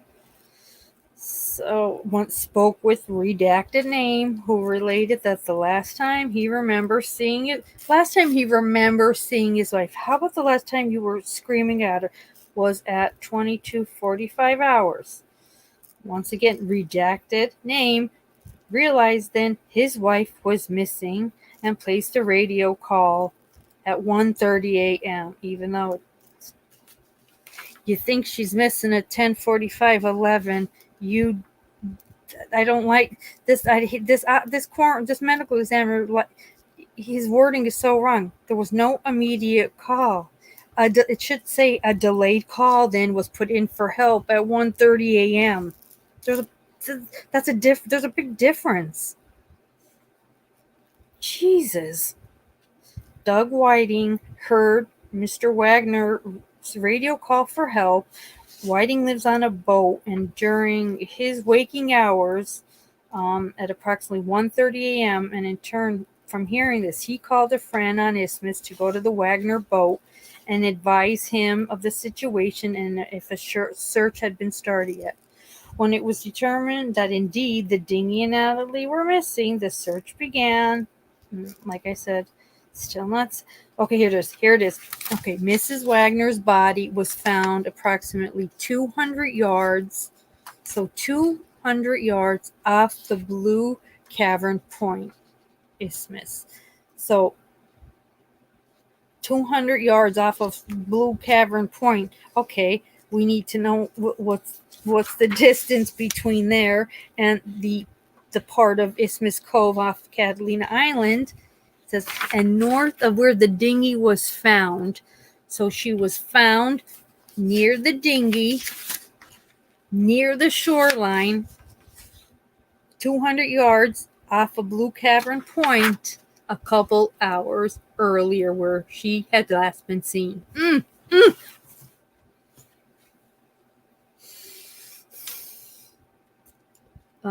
Again, redacted name was questioned regarding the possibility of suicide. However, he states his wife wasn't suicidal. Don Whiting, one of the private searchers who located the dinghy, says the key, was in, gear was in neutral. The oars were still tied down, and it appeared the boat had not even been used yet. Upon the body been taken from the ocean and placed in the oh wow, they put her in I'm a hyperbaric chamber nurse. They put her in a hyperbaric chamber for safekeeping. Why? I don't know. That's so stupid. Upon the investigators' arrival, the dissident observed lying in Stokes' litter. She's wrapped in a plastic sheet. She's still dressed in her flannel nightgown and socks. The jacket she was wearing when found floating is no longer on the body, having come off when she was... Okay, guys, so it was on her. It was when they were lifting her out of the water is when it was pulled off her. As she was being pulled up from the water is when the jacket came off her. So that jacket did keep her afloat, at the time. Justin was pulled from the water. Sheriff's personnel says the body was absent of any rigor at that time and noted what appeared as fresh, frothy sputum. And like I said, fresh, frothy sputum, that's air and water meeting, and that's what happens. So she was still breathing pretty not long from 7:45, probably, like I said, maybe 5 a.m. It's like oh my God, if they hadn't delayed that between 11 p.m. and 1:30, there's a probable chance she would have been found. She's got numerous bruises to her legs, her arms. Her eyes are a bit cloudy. No suspected foul play at this time. How do you know? You're just eyeing her over. This is the investigator. Pam, stay in your own lane, Pam. Wow. Stay in your own effing lane, Pam. Yeah, he wanted her to put it. He definitely thought this is going to weigh her down. Not realizing, you fucking idiot, it held her up for quite a bit. For quite a bit. Until she probably just became so exhausted and her head probably just just bobbed in the water and then she was out like a light, maybe from the exhaustion. It wouldn't take that much after you're wading in ocean water. At times you got to have your legs up under this coat in hopes that you're not eaten by a shark. Like, oh God, no. There's not a star in the sky, so the pitch blackness alone makes me want to die for her. They found at her bedside Darvocet, Anavert. She was on an antibiotic. She was on a medication for her hypothyroid. She was on a heavy diuretic. which I mean, I don't even think they use that now, but like it was used back in the day when like celebrity stars had to like lose weight fast, like for movies and stuff. So I could see that. Um,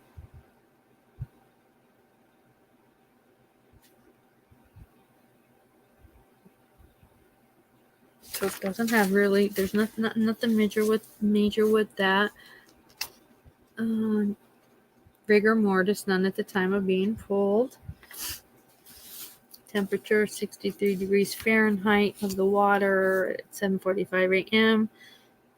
Deceased liver temperature taken at the scene was 65 degrees, and that was taken at 13. Yeah, so 1:30 they took her temp. Reported surface temp of water at the time of 7:44 was ranging between 62 and 63 degrees. Floating face down, flannel nightgown, socks, down jacket, which was now off her body. Average build. I mean, they didn't get her to, like I said, what I say, 5:30 ish and at 6 o'clock at night that night, and then by then, of course, she's got rigor setting in, but yeah, she when she was found, she was still loose as a goose.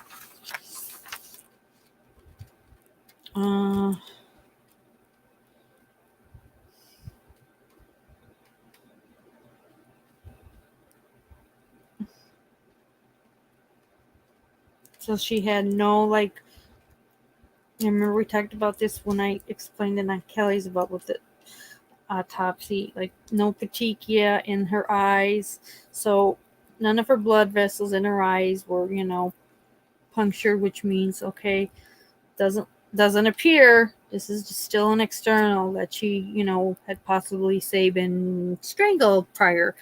um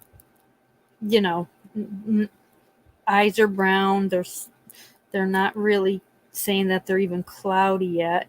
No abnormalities. They took some nasal swabs. Why, I don't know. Did they want to like find drugs so they could say she was like doing coke? Like, I'm just, I don't know.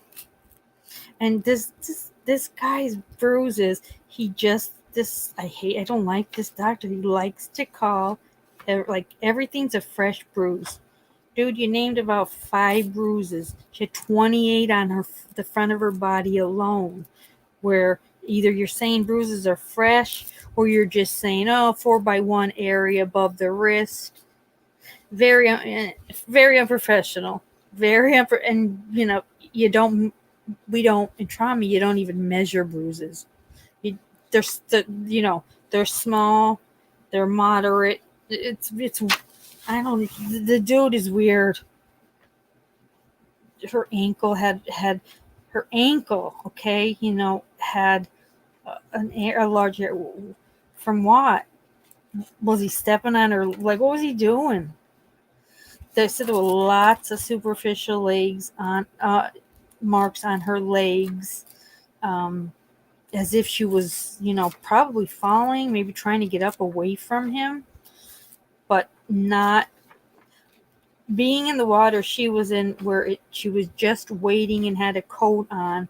You would not typically find anybody having all these superficial cuts and abrasions and fresh and not fresh wounds. So you have some wounds fresh, which are that purple blue wounds, and then you've got yellow fade, you've got yellow ecchymotic areas, which is the end stage of a healing bruise. So sorry, this did not all happen then. Oh yeah, it does. Because it says with her eyes, they might have just started to be I want to say slightly cloudy, but hang on a second. I don't want to tell you wrong.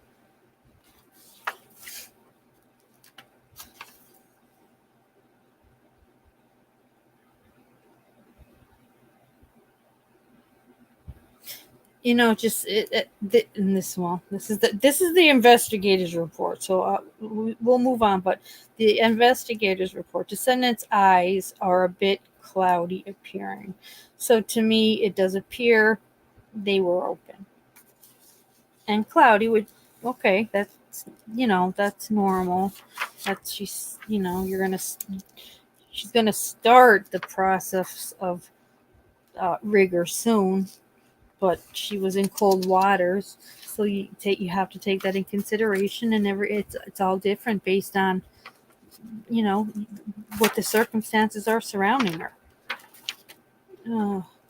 Like he doesn't put all these bruises in this doctor that are marked on the diagram. To me, it's like, who do you think you're gonna hide this from? They're small, superficial areas, no particular pattern, recent bruises. Okay, so he doesn't want to say that these are not fresh, recent. There's lots of recent ones. That's not the same as fresh from her, whether she fell on the boat, whatever he was doing, if she's kicking her legs, trying to grab onto that dinghy, there's a difference. And this doctor's trying to make just like these people are fools. They don't know my job. Whatever I write, they're gonna believe. So her left wrist was deformed. Okay, and the ulna is very prominent. So her ulna bone was sticking out, basically. Okay, that doesn't happen from trying to wade in ocean water. To me, he did step on her fucking hand, arm, whatever. This is her wrist. You got an ulna, very prominent. Whew, I didn't see that part. Yikes.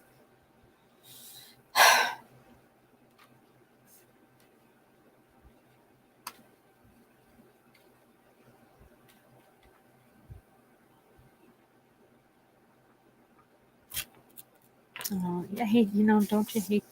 I know, like, when I have patients that pass, like, oh, I don't like, I was weird, I always put a sign of the cross with my hand on their forehead, but, like, I always, like, close their eyes, like, oh, let them, when you leave them open, it looks like a pan, like, it looks like a scared, panicky face. I hate that. But listen, she didn't even have her husband identify her. Dennis did it. Like, was it that much of a bother, RJ, or were you just so scared shitless that they were gonna question you for quite a bit? Sure seems so convenient how nobody. I know. And poor Christopher. Poor Christopher. And you have to understand, no one even really like this. So this was a weekend of hell. No one wanted to get in arguments with him, let alone he just slammed a bottle of wine, told Christopher, do you want to fuck my wife? Good for Chris. I'm out of here. Dennis is at the very front end of the boat. They're in the very back. It is loud. There was a radio on, and this is the weird part. When the Dennis says when the screaming stops, that at first Wagner yells to Dennis to turn the radio up. Turn the radio up. What? I think at the end she was given grace, and I do too want to believe. I think that's why Kathleen wrote the book that way. It was like, I don't know, to give her some dignity and grace, that that she was strong, and because they said, like, she lasted hours. Her body was not in rigor. She still had white frothy sputum from around her mouth. This woman lived at least 5 hours in those waters. So it made, I felt like Yeah, you know what? Stress that part. Stress it. That she just didn't like panic and go under. She was, first of all, was waiting, thinking once they know I'm gone, like they'll find me. They're gonna find me just as fast as I was. The fucker threw me off the boat. They're gonna find me. But okay. So her, the respiratories basically dim it. Not, nothing horrific. Um, a lot of water, of course, in her lungs. Um,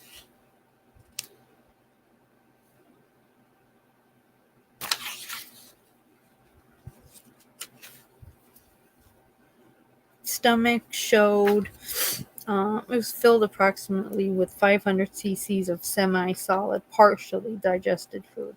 Most of the food appears to be either chicken or fish type substance. In addition, the small intestine contains 2 pills which are not dissolved and they appear to be the size of vitamin-like substances. This part grossed me out by the appearance and by the smell. Ew, Dr. Noguchi, what you took them out of her spleen and did you smell them and say that's a vitamin? It's got that smell of a fart. It's weird, and that's the first time I have read an autopsy where like it's intact, 2 pills intact of the spleen. That's the first time I had ever saw that.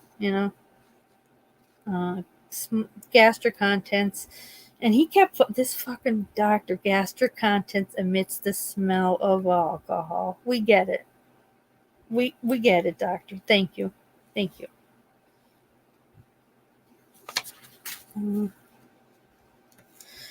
Superficial skin bruises over her legs.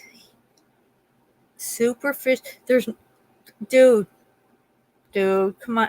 They're either bruises, and we just call them ecchymotic areas, or you've got lacerations, superficial, or, going deeper. He's wording things so it doesn't look bad.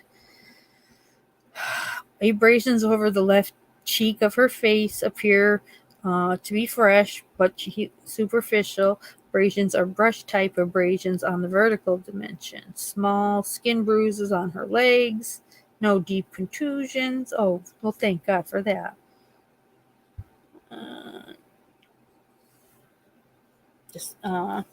No, examination of her clothing reveals no tears or blood. All are wet.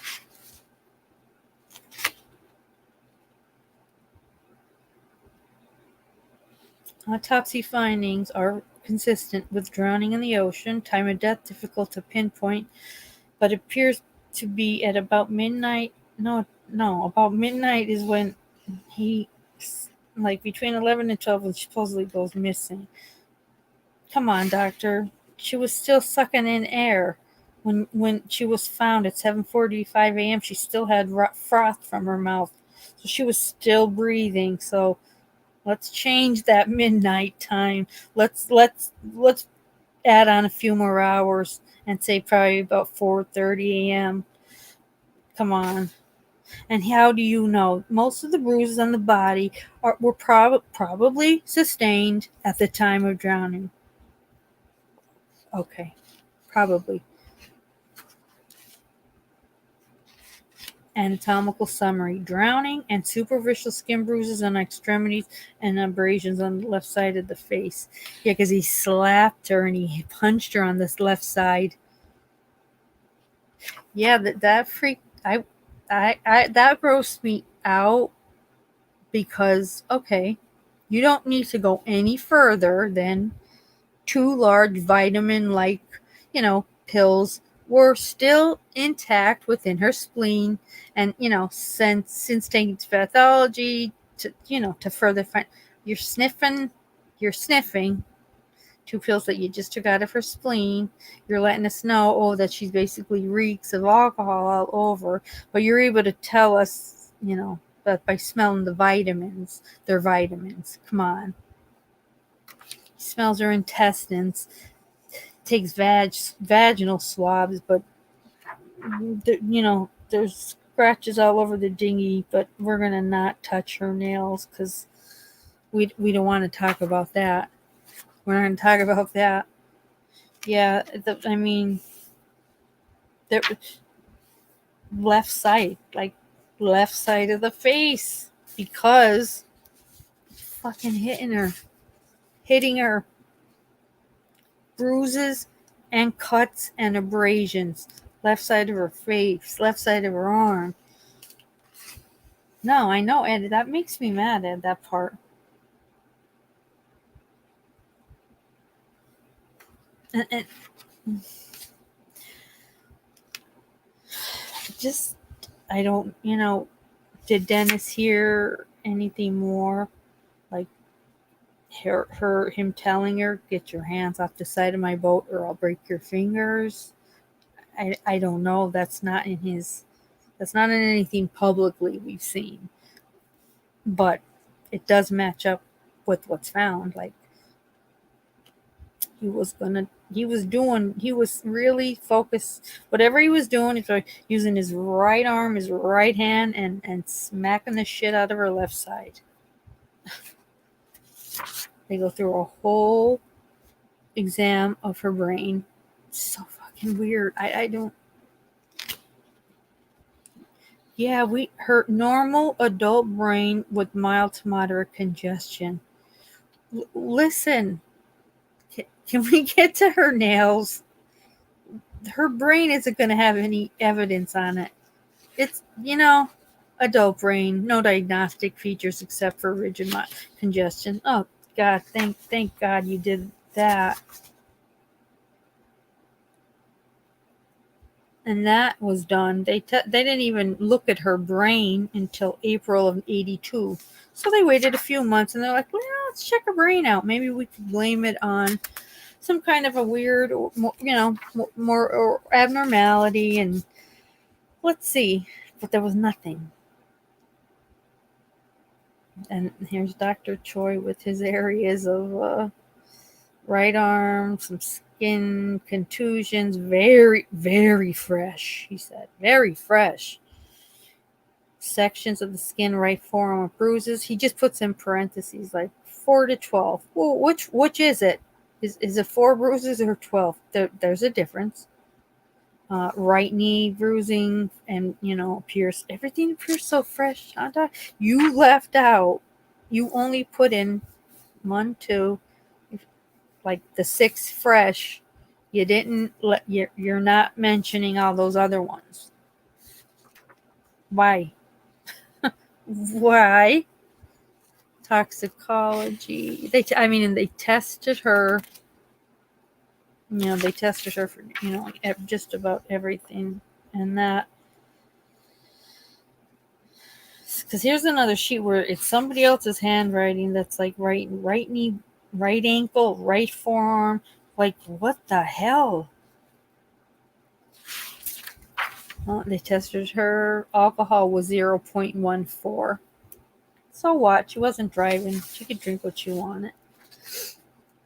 Negative barbiturates, negative cocaine. They basically like really did a full on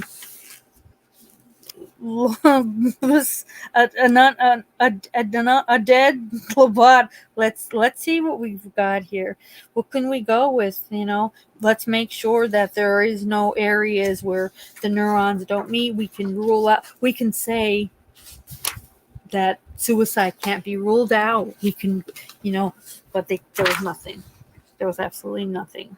Codeine, morphine, nothing.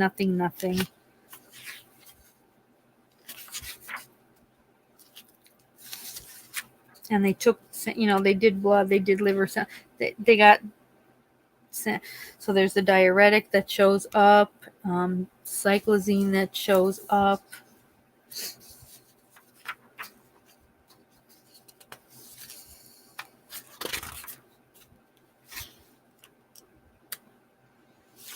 Yeah, so the deformed protruding lateral ulnar, that's a problem. That's a problem. the problem. Old surgical scar. Oh, thank God you told us that. Yeah, doctor. Oh my God. You have 1, 2, 7, 8, 9, 10, 11. You have 11 bruises. 12 on her front of her body, where in 2011 when they redid it, there's 28 bruised areas to the front. You fucking jackass. And on the back, you have 1, 2, 3, 4, 5, 6, 7. 7 areas of bruising to like her wrists, both wrists, and then her like the back of her legs, like thigh and calf.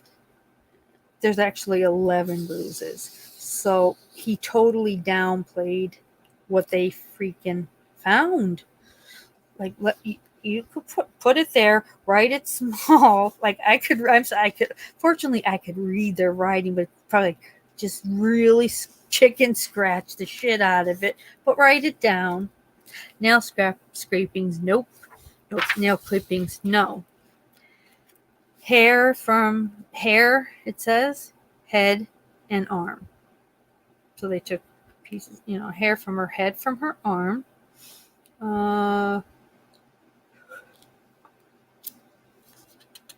They did not. Doesn't look like any, vaginal swabbing was done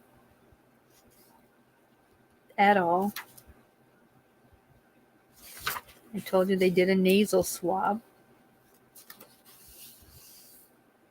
Hi, Jody. Thank you, Jody. I know there was a bunch of lives tonight.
Okay, guys, I'm back. Okay, I think we could chat.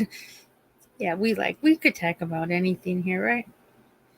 We're good like that. No, and it was my fault because I got all excited reading this autopsy, and I didn't realize I put it down on my keyboard. So that for once that was not streamer. So yeah, so that's like about 18 pages from the initial done by Noguchi and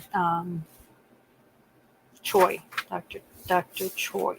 So I'm sorry, I think they were in cahoots. we already know who she's married to. So I'm not sure why you're protecting his name, but you're putting his name and inserting it in spots where you're making it like, oh, he called for help. Hey, he didn't call for help. He made Dennis, but he also made Dennis wait, 2.5 hours. These people are tied to, and I think that's what Lana's sister is like. RJ knew Hollywood. He knew a lot of people, and people didn't want to get on his bad side.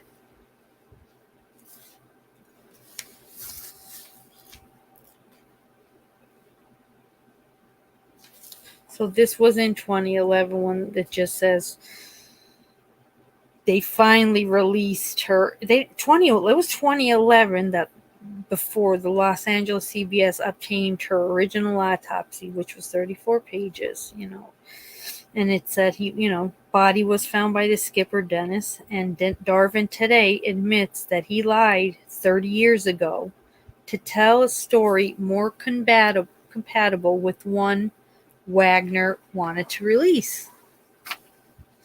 Denver now says Wagner impeded his search efforts and reports that the couple was engaged in a terrible fight moments before she either fell off or left the boat on her own accord.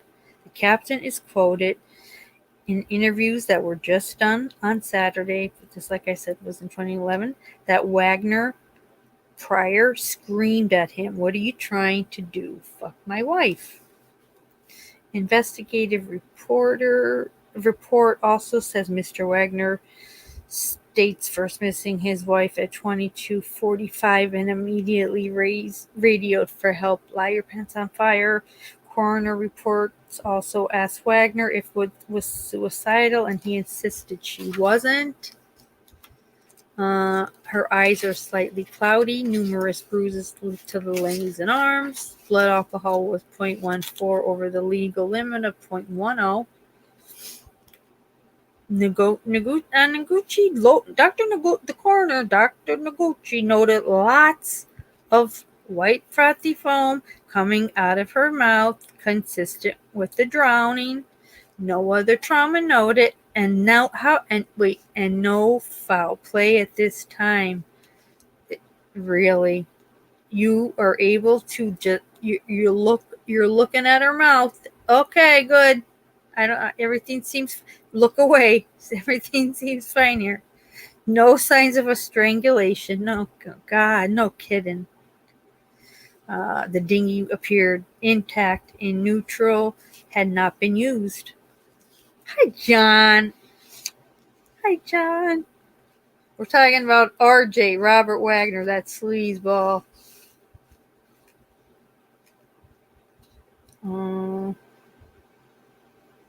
At the time, Wood's sister, Lana Wood, told Piers Morgan that she has no reason to doubt Dennis Darven's new account of his motives.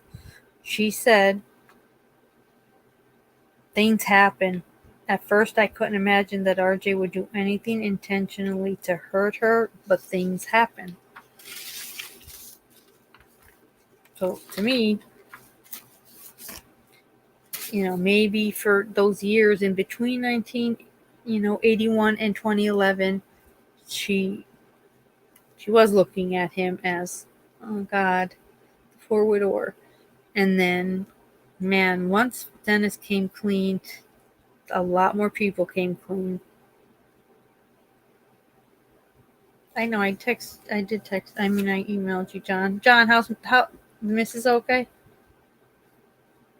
Oh, okay, Jody. I'm happy you were here then.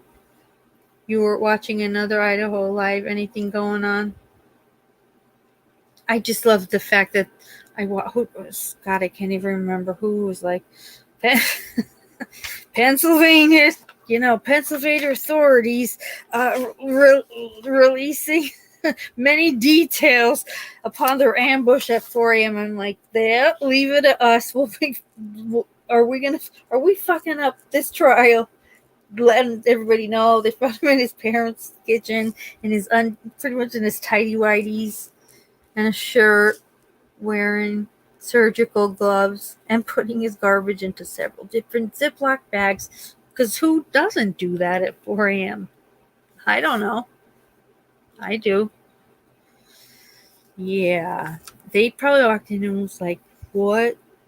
Like, we've watched this dude for the past 3 to 4 days bring his garbage to other neighbors, but look at him in his house wearing the gloves.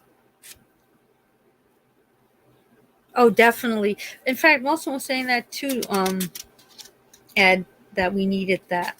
I want to do that, and we'll get psych. We always, we need that. We need just a fun night because, man, a lot of shit's been going down. I'll do that any night. Once after Kathleen is on Friday, because I am curious as to what she's gonna say, and I do want to ask her some other things, as far as her sources. If she's spoken to them since the verdict. Because none of them felt he would ever take the stand for himself.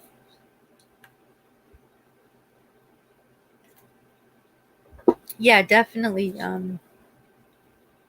I ran out of things.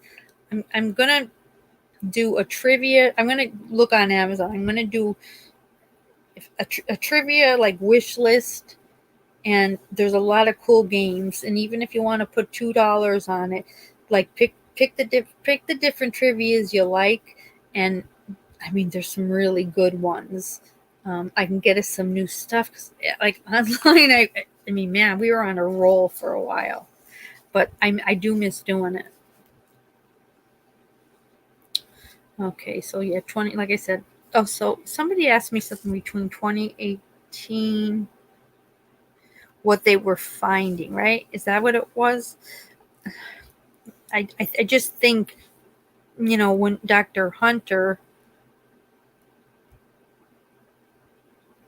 I do, Edward. And I just want, like, if her books suck beyond Blood and Marriage, right, and Murdoch's wrote, I wouldn't. I love her, but she's never forced me to read anything. But I know we enjoy her style, so I definitely want to read more because it's cool. She writes great. It's different, and it keeps you going, and it makes you think. So yeah, absolutely gonna do, like, after she's on Friday, we'll do the next one. We'll do let's do the Nicole Simpson, because when I do read you what scare, things that were scaring, friggin' OJ, you'll laugh. You'll definitely laugh. Oh, okay. Here it is. In 2018 is when an investigator who, after all this went down, named Robert Wagner as a person of interest, as his story does not add up at all to the actual timeline and occurrences. Robert Wagner refused to speak with any news outlet at that time. And then now this is a private investigator, so you go from that in 2019 to May 2022, LA Sheriff's Department has cleared Wagner in its investigation, stating all leads in this case have been exhausted. So they're basically given up. The case remains open and unsolved. But they put in the case which has been exhausted. No, it hasn't been exhausted. If I were her daughters, man, I'd be like, yeah, no, keep looking. I don't know. Can we meet with those people again that heard her screaming, and a man screaming, like, what do we know what the man was saying, right? Like, let's hold the examiner accountable. What's your normal standard of practice? Do you nod on anything suspicious, take things from underneath, as well as clip their nails? As the examiner, you were made aware that the dinghy had human scratch marks on it, but you didn't even cut or swab one of her fingernails. Oh, no, Jody, what do you say? Tell me. I can't wait. What did Robert Downey Jr. say about Wagner and these accusations? Oh, God, is he going to kiss his ass? Is he kissing his ass? Don't tell me that. I know it's going to be that. Okay. All right. I could say then. So then when you do look at 2012, 2013, it goes right into. And this was called Vanity Fair Presents 48 Hours, a Hollywood Scandal. But it says, coming out of Los Angeles, it appears some of the bruises found on Natalie Wood's body seem to have probably occurred before the actress drowned in the waters of Southern California more than 30 years ago, into a newly released coroner's report on one of Hollywood's most notorious deaths.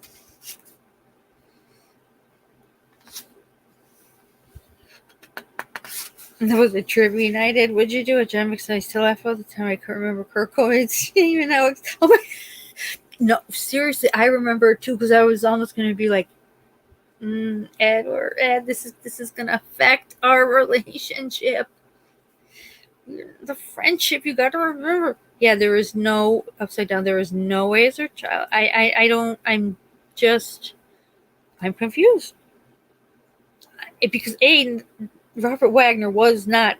So Natasha Gregson Wagner is a child that Natalie had with her second husband in between marrying Robert Wagner twice.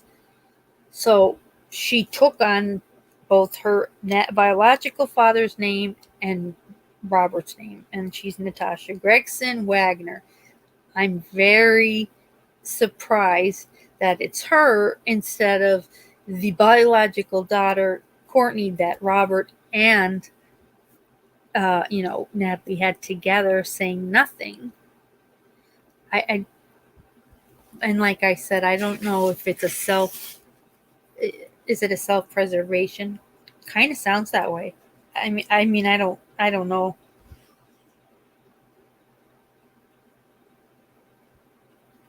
Oh, okay, but I didn't even know about that, Doug, with Kirk. Jeez, wait, Michael Douglas's father, isn't he like 110? Is he still alive? Are you kidding me? I have been too busy with, Natalie Wood's death of 1981 and Murdoch. That was all before I had my nerves break down. John, I love you. But I did not. I thought Kirk Douglas was dead. I could be wrong.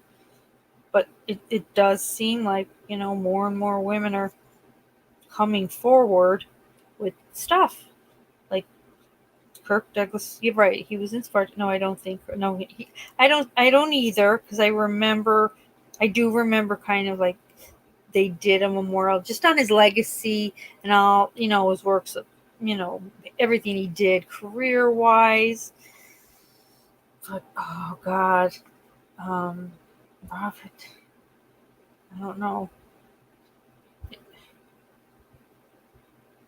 was about Kirk rape. Jesus Christ, who's he raping back then? Come on.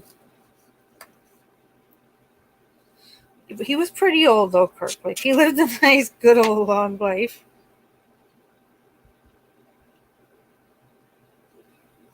And like if there is, I'll pin her. Let me pin her exact private channel link. There's two. Like I can't just pick one of hers, so I'll just let you have her link, and you could look at. It's just directly to her site. And I don't know if she even has updated it. I would think so with Murdoch. I'm sure she did, but she not, it's more with her like, okay, I don't really know much about that person. It's more about, damn, the way this woman researches is like she's all in it. She is all in it. Oh, it just, oh yeah, it seems a little bit different. Hang on here. Let me see. Oh, I know. Oh wait, Murdoch, she wrote. Oh, so there is, okay, so she has updated it. Kathleen has now put, and remember I told you she's doing an kind of a final updated last chapter on Murdoch since all this happened, but she's just so good to me. Before she puts it to print, she's gonna give it to me so I can read it to you guys because she loves us. Kathleen's book Murdoch, She Wrote, published before the 2023 trial of Alex Murdoch for the murder of his wife Maggie and son Paul,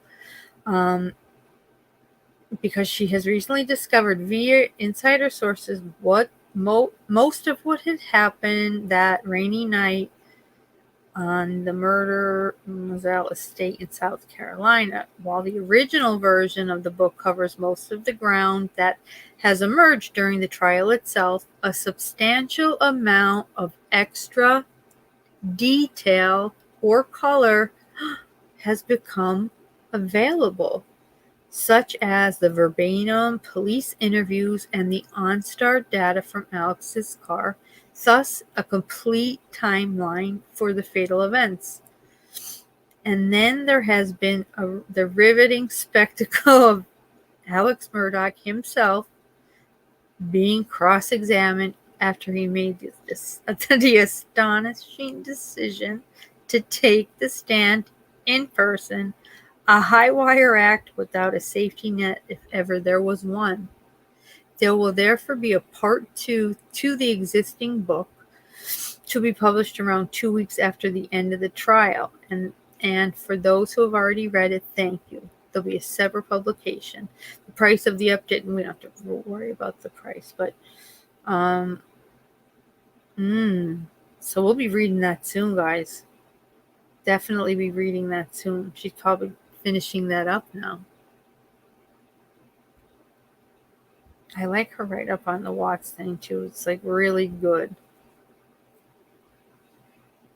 Let me copy this link and get it. I want you guys to have it.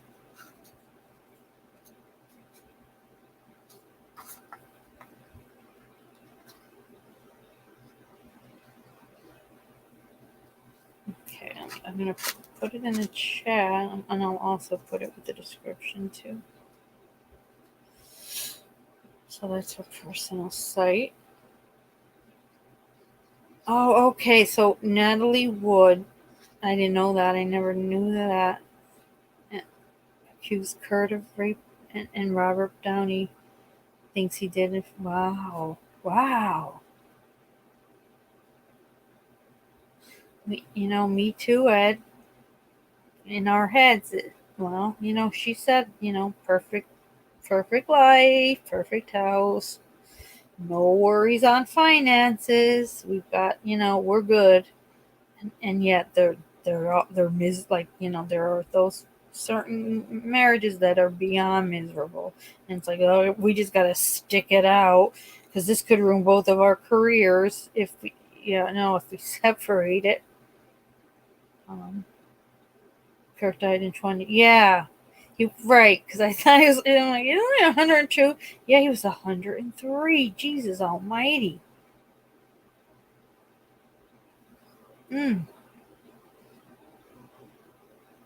I'll actually have to also see. I would like, and I think you guys probably like it too.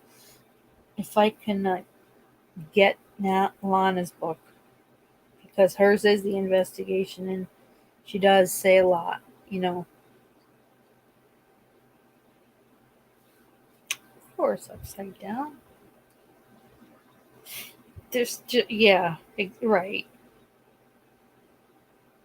Let me see here.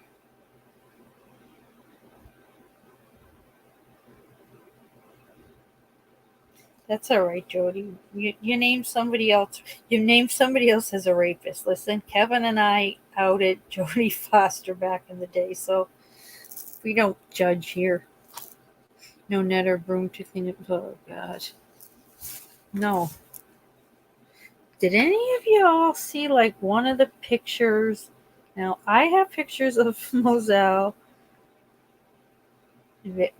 afterwards, but like the kennels are clean, that doghouse is clean. The pictures with the toy chicken in it. Has anyone else seen that yet? Because Downtown sent it to me. It's not. That's, to me, crazy. Like one of the last things that we hear anybody conversing over is, he's got a chicken, but he had a real guinea or whatever it was in his mouth. It's like, who put it there? I got off. I got freaked out. I'm like, ew. Paul and Maggie roam in that, that estate. Who put that there? And like, this woman just went and took, what's it called? Chicken. Yeah. Chicken. The woman just went there. But I said, Downtown, that picture is weird. That hole in that window, okay, that's a gunshot wound. But that was removed along with the door and other pieces of evidence from in that feed shed room, released. Murdochs put it all on the back of a pickup truck and burned it all burned all of it.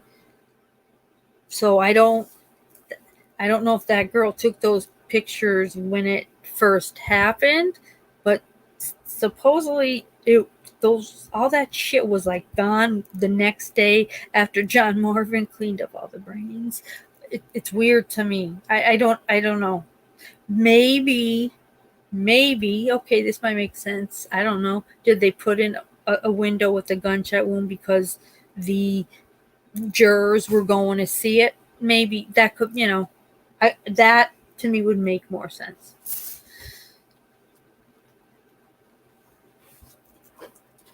So, the pictures freak me out, but I'm like, the chicken in it kind of seemed like, now that I'm looking, I'm like, were they props to give the jurors I don't know, perspective? I'm just confused, especially with the glass, the window with the hole, which John Marvin and all of them took out. If they can prove so much of Murdoch's money was gained through fraud, like with these, they're gone.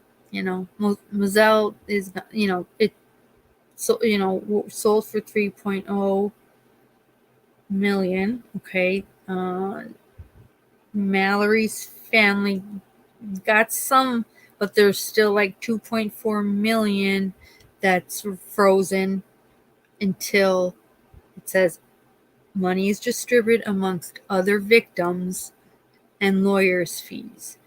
So I don't know. 2.4 million, you stole 4.9 million from Gloria's sons. So fuck your lawyers. Sheesh. Let's be honest. Those are boys with special needs. Their mother's dead. They should get what's ever left from that. And like I said, I think it's around, 2.2, 2.4.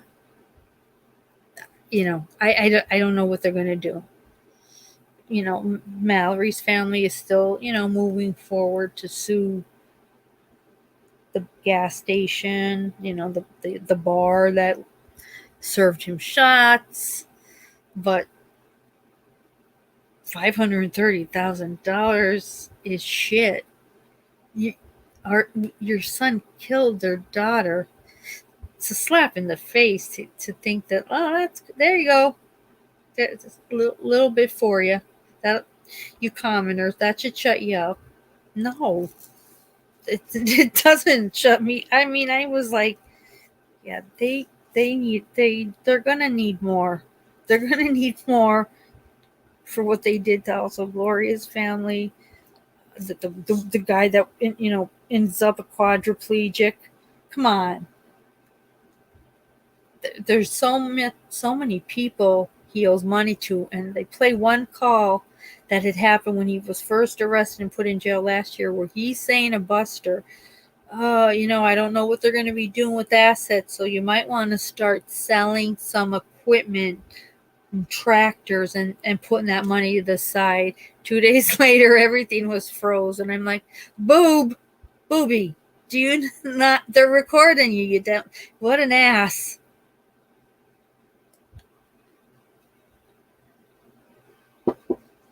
You might want to put those to the side. Maybe he doesn't, because when Buster talks to you on the phone, it sounds like Buster would rather shove his head in the oven than have to be on that call listening to you talk about the conditions there. There are 99 cases that right now are going into that financial hearing. 99. Oh God, please say we're not going to have to listen to 99 different people's issues. I hope not, but Jesus, 99 case. You've been doing this a long time, sir. A long time, for sure. That was that blew my mind, that part. Lord, I was trying to find something for you on Natalie, but I don't see what I can't remember. Almost, yeah, this too. Several of the original coroner's investigators who worked on the case were re-interviewed, and officials attempted to test some items taken during the investigation. Oh, I forgot this too, guys. And to Wood's death in an autopsy, but they can't be located. So guess what can't be located now? I forgot to mention this. The dinghy. Nobody can find the dinghy. Are you for real? For real. The last thing this woman clung to.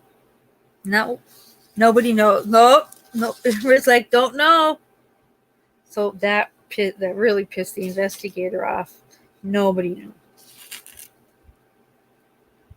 The location of the bruises, the multiplicity of them, lack of head trauma or facial bruising, support bruising that occurred prior to entry into the water.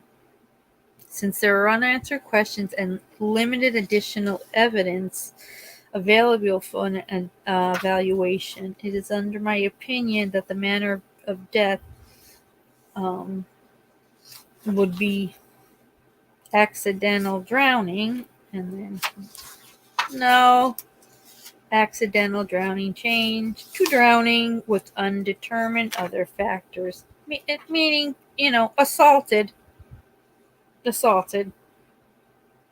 And then it just talks about everybody's story was conflicting, and maybe Dennis thought, they're gonna get me. I gotta come clean. I'm screwed. He wrote that one. It says Wagner wrote in his memoir. Oh, he did a memoir too in 2008. That him and Walken had argued. Walken went to bed, and then he just seemed to notice his wife in the dinghy had been unattached from the yacht. They were missing, and he just said nobody knows. There are only two possibilities. Either she was trying to get away from the argument, or she was trying to tie the dinghy. But the bottom line is no one knows exactly. Well, isn't that grand? Wagner's publicist referred to an email of the agent with no response from either. So he's never going to talk. So let's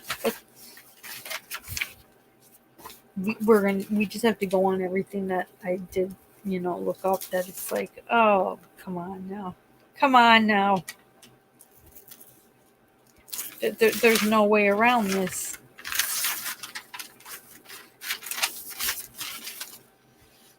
Yeah, her lungs, of course, had a lot of fluid in them. So the original autopsy was Dr. Noguchi, and then 2012 was Dr. Lamshana. It's a huge name.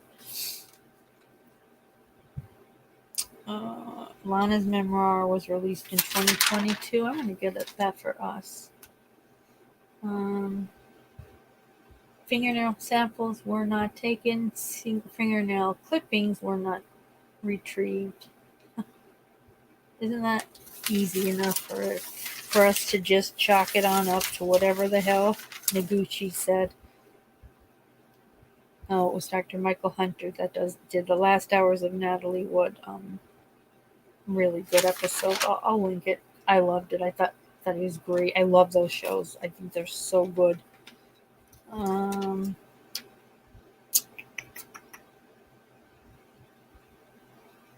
Yeah, so the 500 cc's of undigested food in her stomach is equivalent to approximately 4 hours to 5 of her last meal. Oof. So if they wrapped up their dinner around 9:30, 10, I don't know. Like I said, it probably is around 4 a.m. that she died. Bruises to the right arm, forearm, left wrist appear to have probably occurred on deck. Dennis didn't beat her.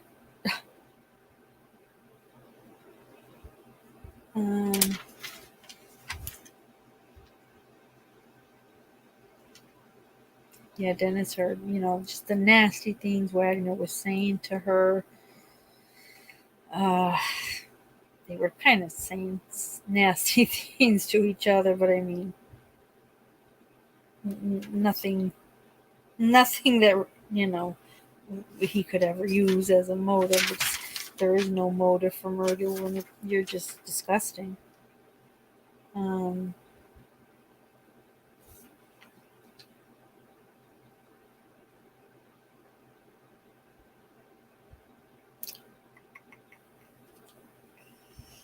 Yeah, officials are still careful, though, with their conclusions because of the lack of evidence and, availability of retrieving any equipment. How fortunate was that all of a sudden a friggin' dinghy disappears? How? How? That should be the one thing that should have been, locked up along with her everything. It's missing. None of us could find it. We don't know. Oh, I don't know. Mia was asking me to think that, like, it is so many, but I think what it was, I don't know, because they're not. It's still a federal suit, something like that. Same lawyer, same judge.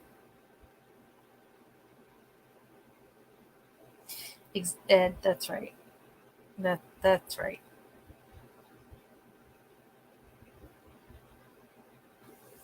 Well, I mean, did you see what they said about Kohlberger's? If he does get the death penalty, it's the fire. What's it called? Like, it's something fire. Come on, guys. Where there's a bunch of people that shoot, but only one of the guns has a bullet. That's what he's looking at getting. If it goes that far.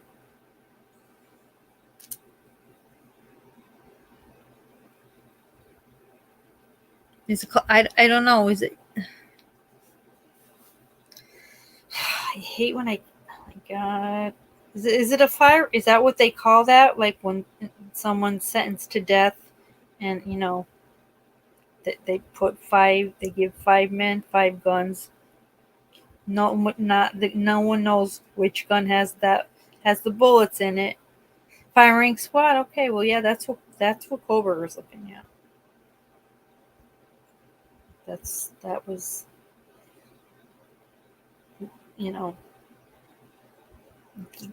the other day. Things change so quickly with that damn case, but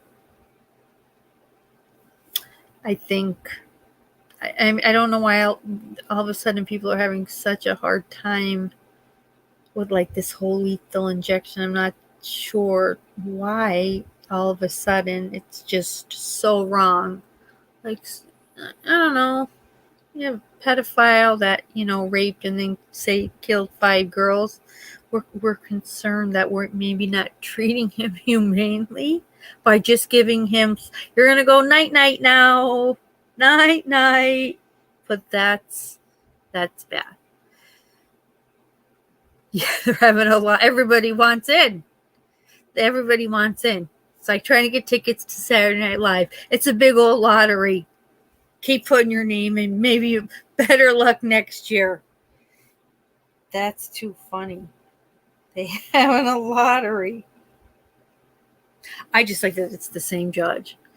But I think it might have been Waters that said in the law legal field, we all wish we could turn back the time on the age of Judge, what is it, Newman? Because he'll be gone soon, and there's no one that I don't know, his mold of, he's just the OG. He's the OG, and the fact that his son had died in January, man, and he just carried himself with such dignity and respectful to everyone. I was like, oh, I don't like putting it like that, but it's true. We won't have him for much longer. It made me sad. And I saw, okay, Lori Vallow's case is started April. Do they have any? His preliminary is June 24th, so that's just preliminary. So then take about, probably up to a year. I mean, he waived his right to, a fair and speedy trial, so he's got nothing to do all day. Sure, let's drag this on. Let's do it. I'm sure Alex can't wait for the financial. Anything to get him out of his cell. Yeah, I definitely. First of all, when I heard June 24th, though, I was like, because the judge is on her stand and says, "Okay, let me put it on my schedule," and I'm thinking, your first availability for a preliminary with him is not until June, like, but you're all worried about leaks. How could there not be leaks? It's a long time to wait, but I don't know.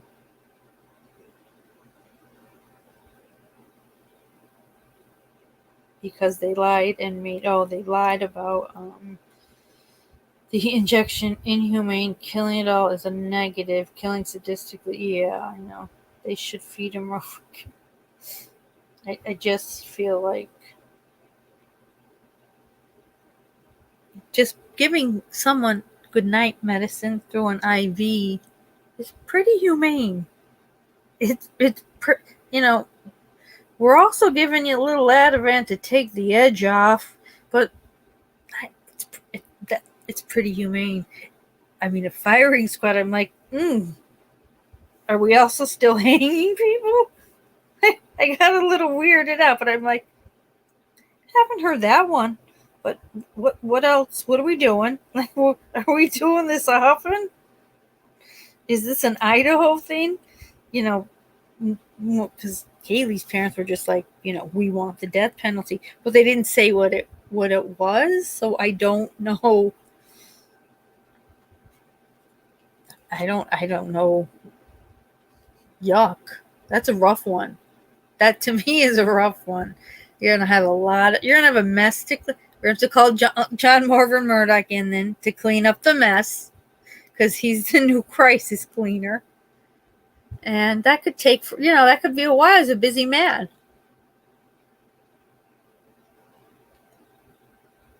John, we're going to need you and that broom you used for, we got another one.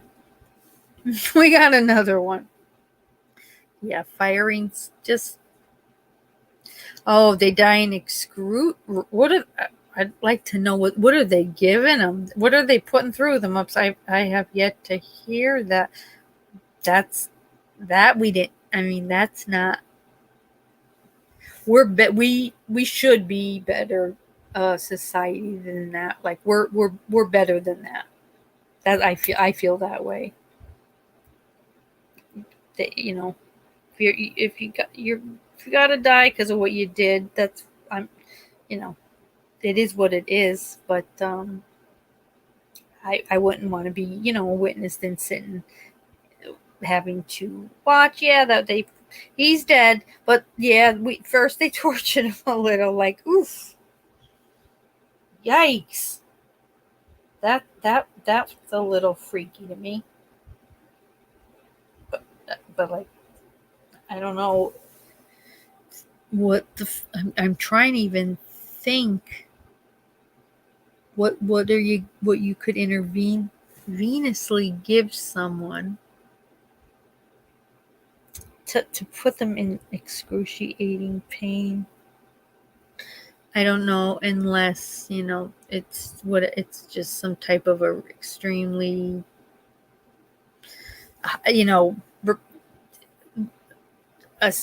alcohol that really causes maybe burning, the feeling you're on fire.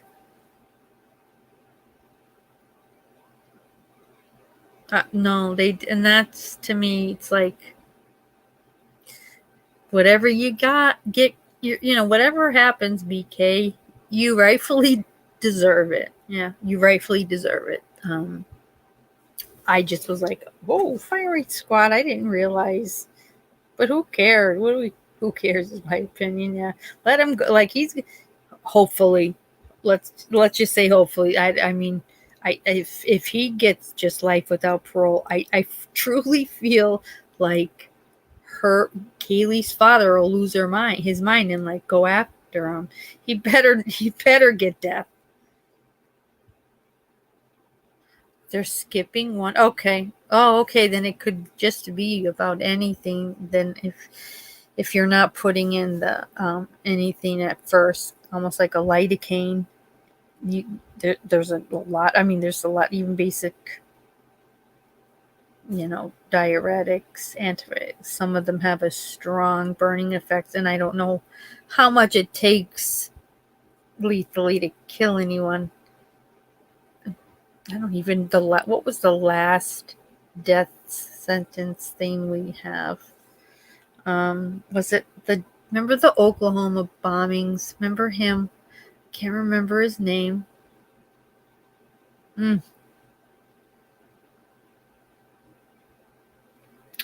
I can't remember his name, but I remember that day. Timothy, thank you. I remember that day because, man, there were so many people. Timothy, Victor, thank you, Kevin, out in front of the prison where they were going. Like, there was cheering. It was barbaric, like cheering. I was like, oof, come on now. But they were, they made it a bit like, none of us should even be happy this happened, because this happened because of a horrifying crisis. That's horrible. Whatever these dudes get, they got coming to them. I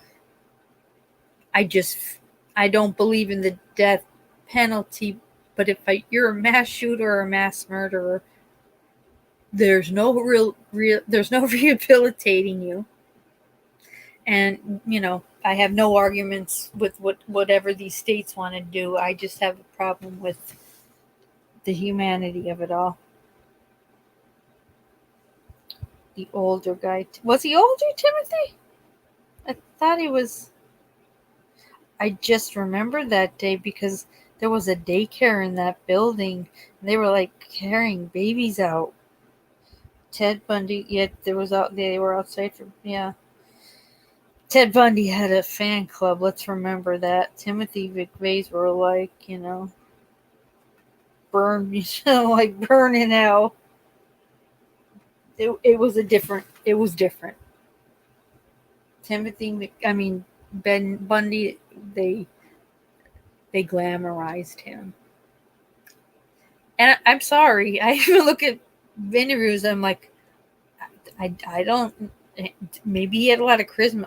I don't find him like they're like, oh, he was so gorgeous. I don't see it. I don't see it. He had to have been a smooth talker. I don't know. Mm-mm.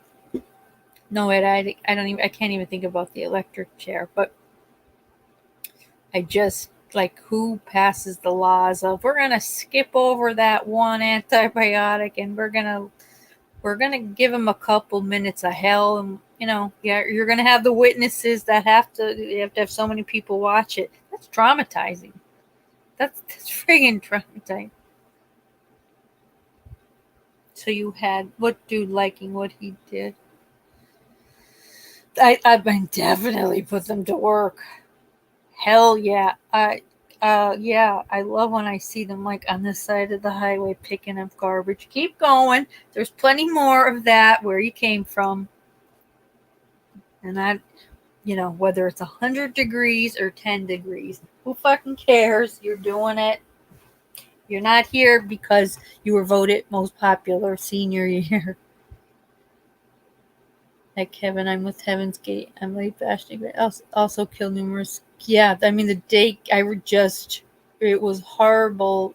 I remember them taking babies out of rubble. And that was very triggering for anyone. My son was 4 months and I was so sickened by it. These poor parents. But I was also like, look at the friggin' scene outside. Whoa, we're all maniacs. Like the open air prison we live. Get a cage. Get a cage.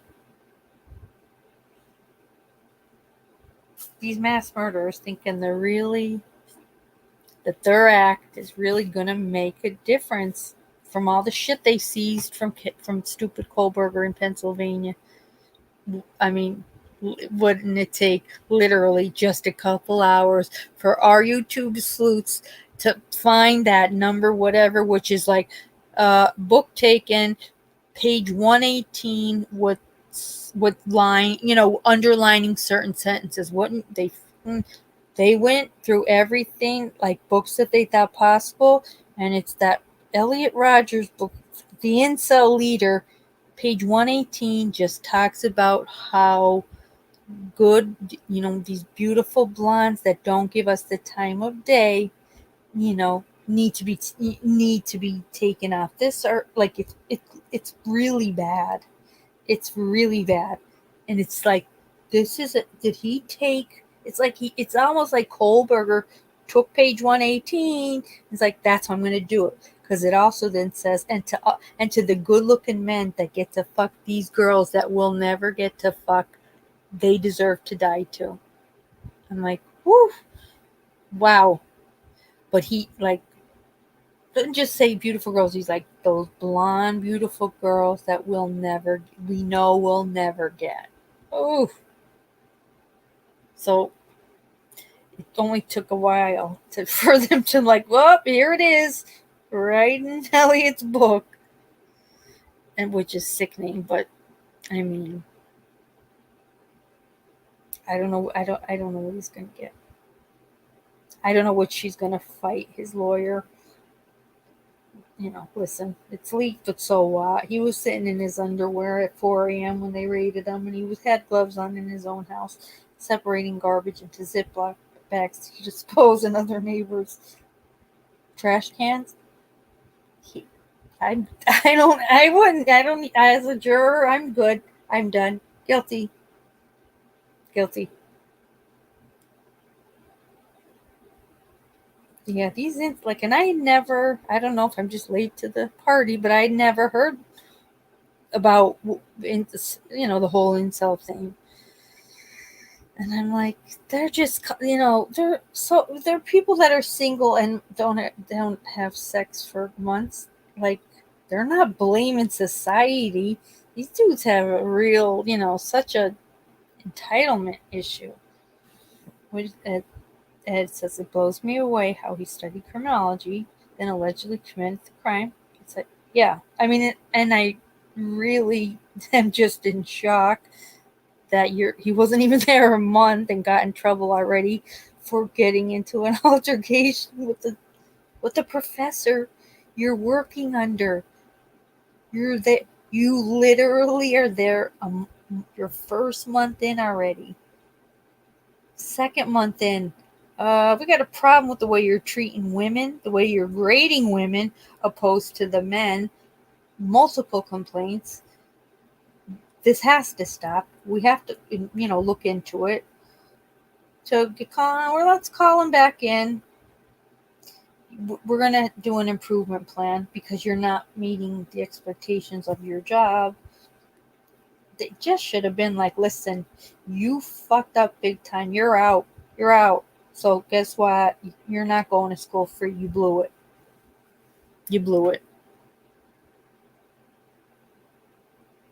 Do you think they got it comfortable? Yeah, I know. And so cry and moan. Oh, they definitely do. And each other. How wicked. It's like, it's basically like just like saying, like, like these blonde dick teasers have it coming to them. Whatever it is we're gonna do, it's great. It is. And oh, I'm sorry. And like it is, he's dead. I swear Nancy Grace said Elliot Roger is dead. He's pleading not guilty, Jody. He's pleading not guilty, Kohlberger. He's gonna. They want to take it. They will be taking it to trial. Absolutely. And they don't. They haven't done any work. They have collected nothing. They had nothing to hand in. They're waiting just for the prosecutor's office. Send us over everything you got so we can then work our strategy. That's all. They don't. They don't need to go. And unless there's witnesses that they know, like, oh God, yeah, we're gonna eat them alive, which I'm sure they're gonna, all those people the morning of, just what the hell, nobody called until 11:30. What happened here? She can go to town on that, and I just think that part worries me, but I don't know. I just think that could be a whole.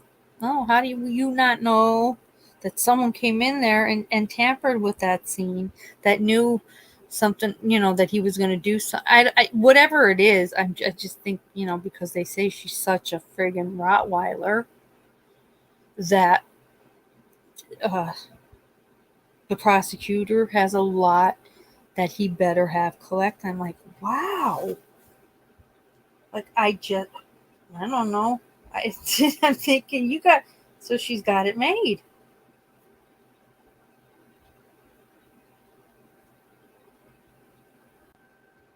Oh, hang on. Let's just.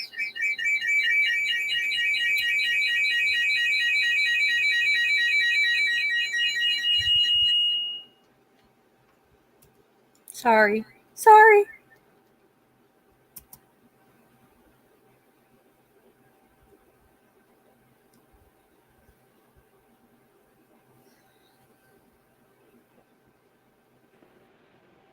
Oh, I know that. Guys, can you just let me know that you can hear me? Let me know that you can hear me.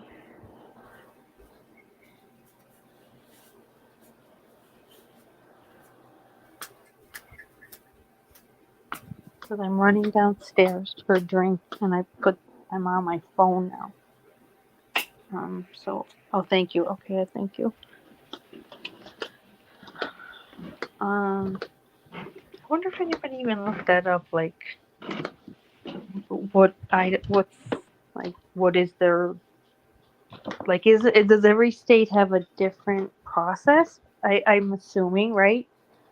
I just I hadn't heard before anyone say, like, oh, he's in Idaho and this is what they're going to do to him. I hadn't heard that. I'm gonna grab a highball. Hang on. I grab a highball. I kept saying that Harpoon, he needed a highball every day. Our auxiliaries were probably like, oh God, we gotta wake up and do this all over again tomorrow. I need a drink. Somebody make me a highball. Gosh. Alright, hang on, guys. I'm getting water out. Ice cubes are gonna make noise.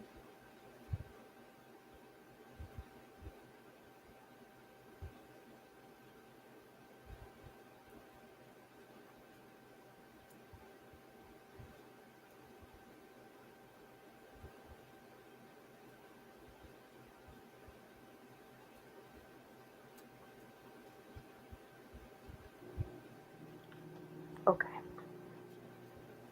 Bacon. Are you making bacon, Kevin? I don't eat meat, so tell me what you're making. The Heaven's Gate, those people, oh God, I was scared from that. They scared me. I don't know why, but they did. Hi, Mark's here with the trophies. Hi, Mark.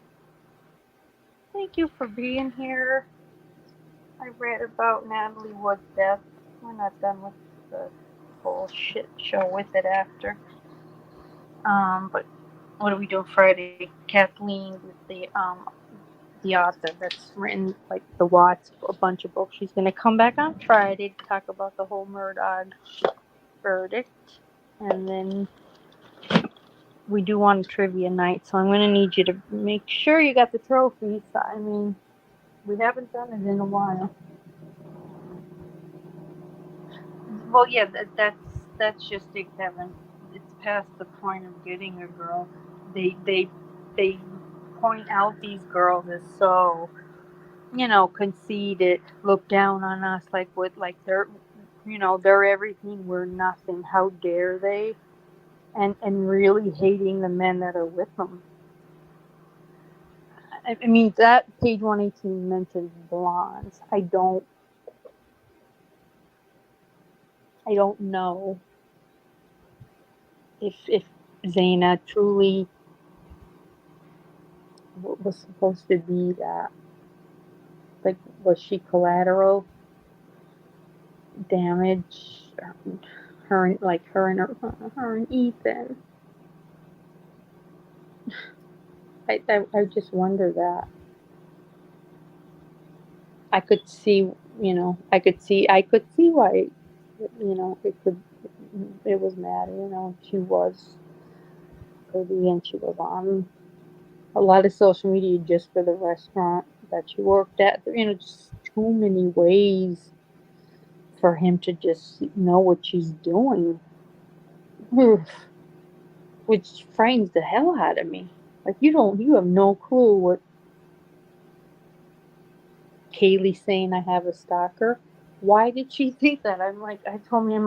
Because I think, as a woman, maybe like, you feel eyes on you. You might not necessarily see anything, but, I don't know. She unless she was just a worrywart, but I don't know. There's a metric sign that says Audubon. Really?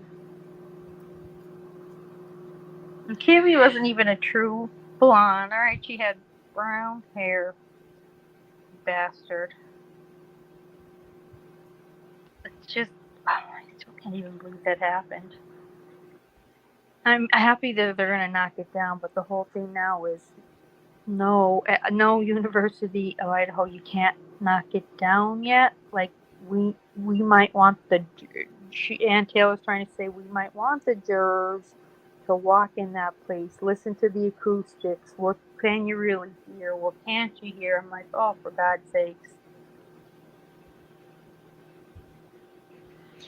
Yeah, luckily, he left here, this area when he graduated, to go to college. Every county in that area had to look it up, and luckily there was nothing. But he went out, I don't know, he went out there. I want to say April on his own, maybe for the interview. I can't even remember, but he went through an awful lot of states. He could have easily done things wherever the fuck he went. I just think he really went there and realized that he wasn't fitting in pretty quickly, and was already, I'm sure, already was somewhat of an incel, and that it just kind of really quickly. Then I'm gonna kill all of them sooner than I was planning, because I'm gonna get fired from this freaking job. They're firing me. I know it. I gotta get this done. So I can't imagine the crazy rage. It makes sense, but whew, I could just die for thinking of those girls. That's the issue, Ed, and I 100% agree with Ann Taylor. We They walked OJ's jurors through his whole house. They didn't, that house wasn't a crime scene, but okay, you know, yet you're not going to let jurors walk through a house that was a bludgeon, unless it's such a biohazard. That would be the only way. That, to me, that there hasn't been a biohazard. When they stopped it for Anne, no one ever went back in. So by now I can't imagine what the smell is.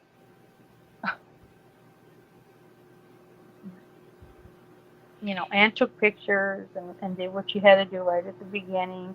But we're talking months later. What condition is that place in? It probably just, most likely should be demolished. But I still just think the walking up the steps, Dylan saying what she thought she heard above her.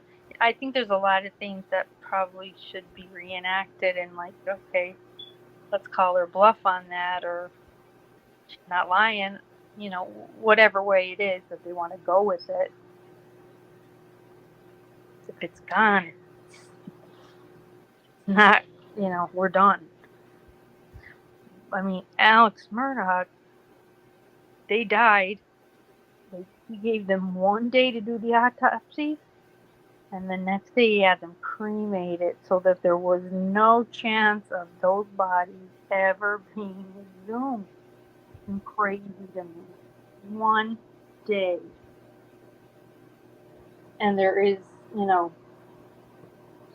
that case is over. Where's the discovery? I'd love to see it. But where is it?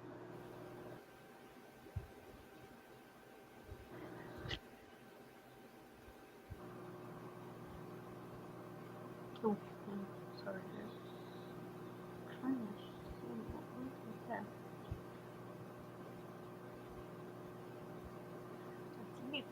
Oh, I hate this phone. Oh my god, it's crazy.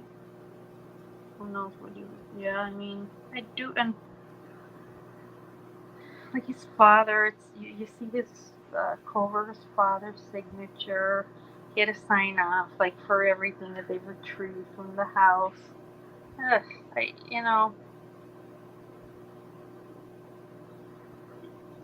I mean, he wasn't living. He hadn't been home in years, like where he was actually living home with his parents. People thought he's on the road to being beyond successful, and he's teaching. You know, no, we're talking about Colbert, and knocking that house down like they want, like they're going to. They said so the community can begin to heal. But I just think, ooh, you know, if you're gonna need it, and then for the trial, and then it's gone, then what? No, you can't. There's no coming back. Oh, we're done. Other than whatever I think they said, like Anne reported walking through every room. So I guess maybe you are hearing her walking up and down steps, but still, I'm always like the one that would be more cautious. Like, can we not touch this even just till June 24th, and then let them know like we're gonna knock it down. Like maybe even just wait for that. But what about Bill Gates with Epstein's case? Huh? What's going on with that?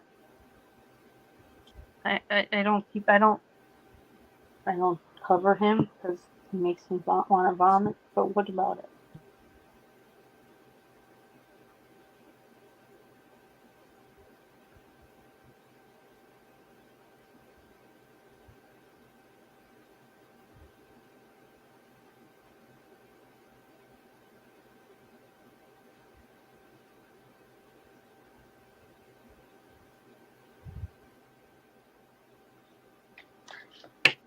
I'm not sure.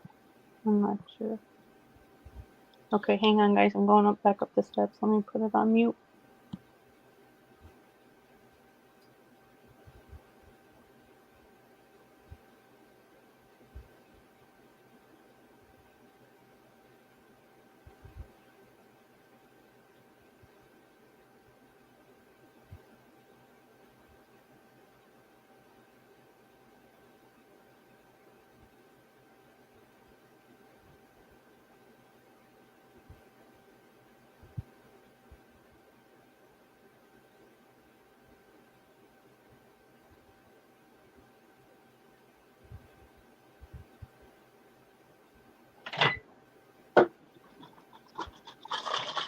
Okay, Karen, no, I knew nothing about that. That's why I don't know why I just thought that Gates and his wife, it was over because it was over. Anybody that would friggin' say out loud, I was friends with Jeff, good guy. He would denounce what Jeffrey did. His wife has said, I wonder why. Yeah, that was my hope, and I'm like, is he gay?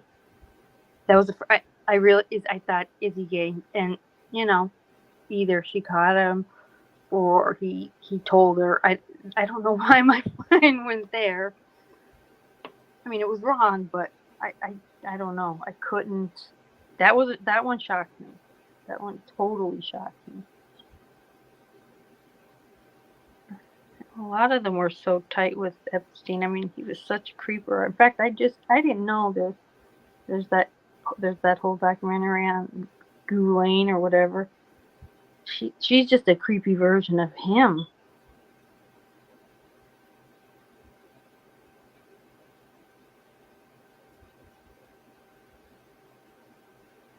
But they have her. I like that they have Ghislaine in jail giving the women etiquette classes and also classes on knowing your self-worth. What I mean, who who could be a better teacher? Who could be a better teacher? God, why hadn't we arrested her sooner? Like, this is beautiful. Oh, they took Tim Cook, the CEO of Apple's. Oh, okay, yes, yeah, that was truly that's where my mind went with Bill. I mean, come on, I mean, he's somewhat feminine, right?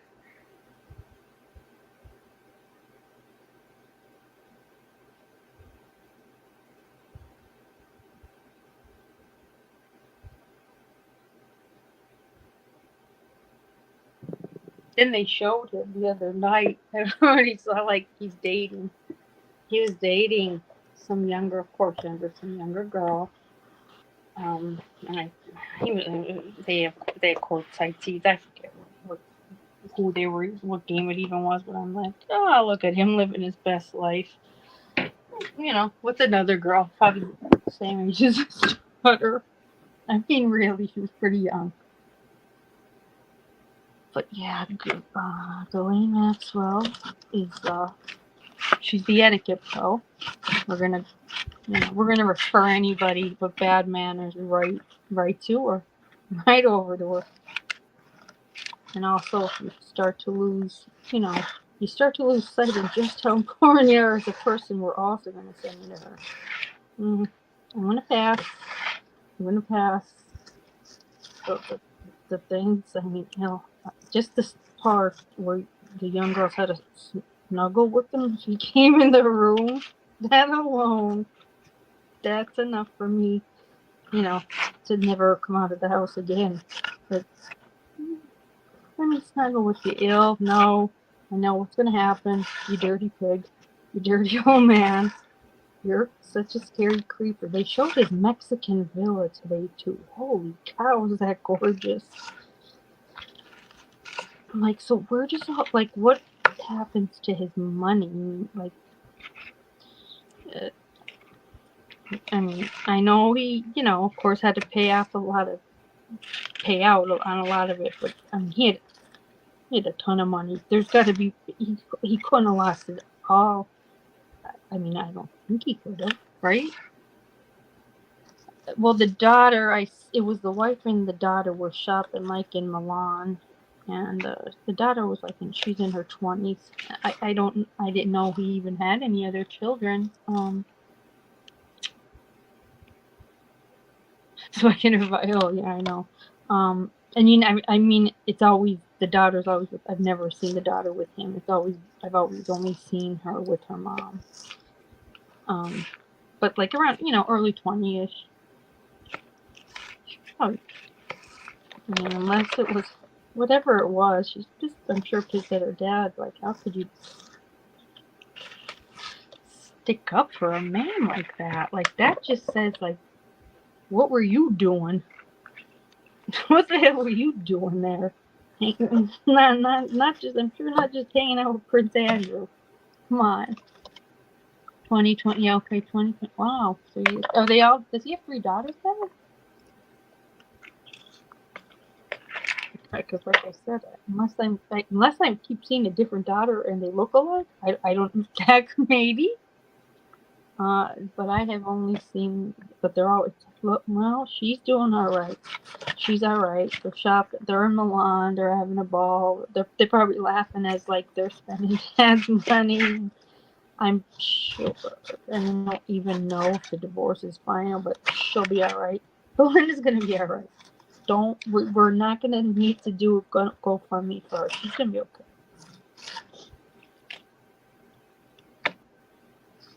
Thanks, Cat. Looks like they're on them. Oh God. Well, I wonder if any of them are gonna. I'm sure they're all probably in some different nuance within his. I don't know. Even I have no. I don't like him. When they showed him his house in Seattle, I was like, you son of a bitch. Look at you. You go on. I know they give a lot for charity. I know. More than Maddie Murdoch could say. But man, what a place. Oh wait, Jeffy.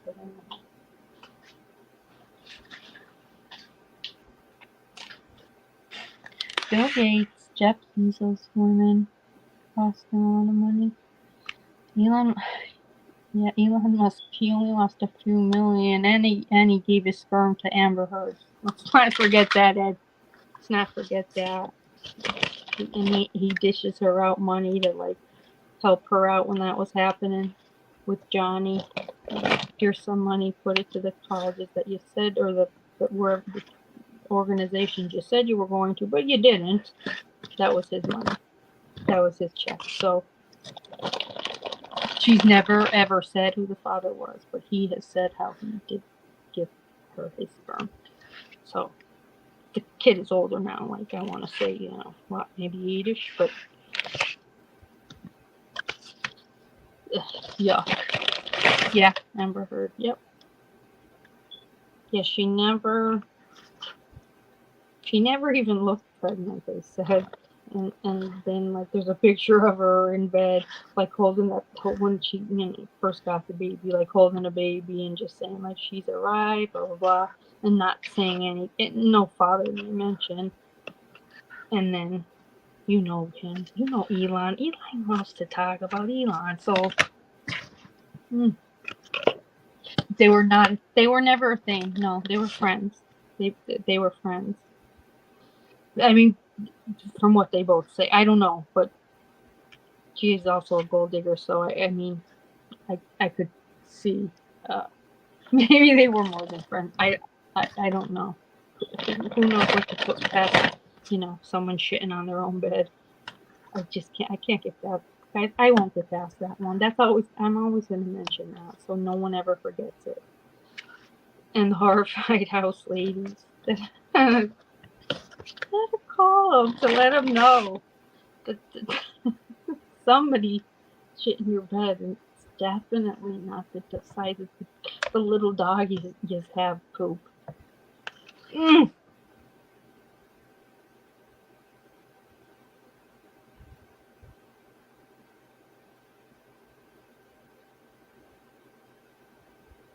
Wait, who he let? Oh God, who? Elon likes it rough. Oh God, I can't see color anymore. Is it really upside down? He's just a weird dude in general. Weird face, weird expressions. I don't know what it is about him. I don't really enjoy even listening to him talk, but I love hearing the weird shit. I love the weird stuff. Oh God, and photos and footage. Oh, footage. And also Amber Heard was, she was kinky too. Maybe they had that in common. Like, oh my God, you're a deviant? Me too. Let's do something. Let's reproduce. I won't say you're the baby daddy. And you don't have to play a part in the kid's life. I just want a child. And I, prefer women and men, so if we can do this without having to even touch each other, it'd be great. And they did. And, she just seems to meet up with these people that feed into her shit. Because she's shit. She's like that. She's like that to the core. No, I did not see the photos. Upside down. Oh God, I have to see the photos now. I said, did you guys see how like the family was like went nuts to Murdochs because the last day, one lawyer wants to show again Maggie in the morgue and her injury on the left side of her, I think it was neck, and a bunch of like 2 or 3 photos leaked. I did see one of them, and it's just Maggie on the gurney, her eyes are closed, and you see her injured. That's it.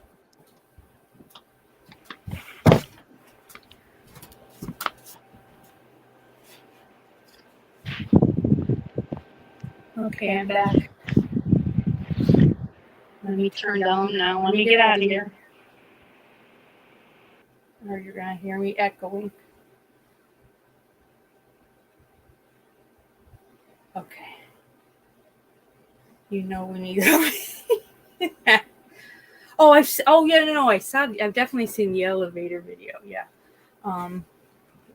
Of him and her, you mean? Of him and her when she calls him the one night after they had a fight. I like the James Franco one. Like his arms around her. There's no denying that.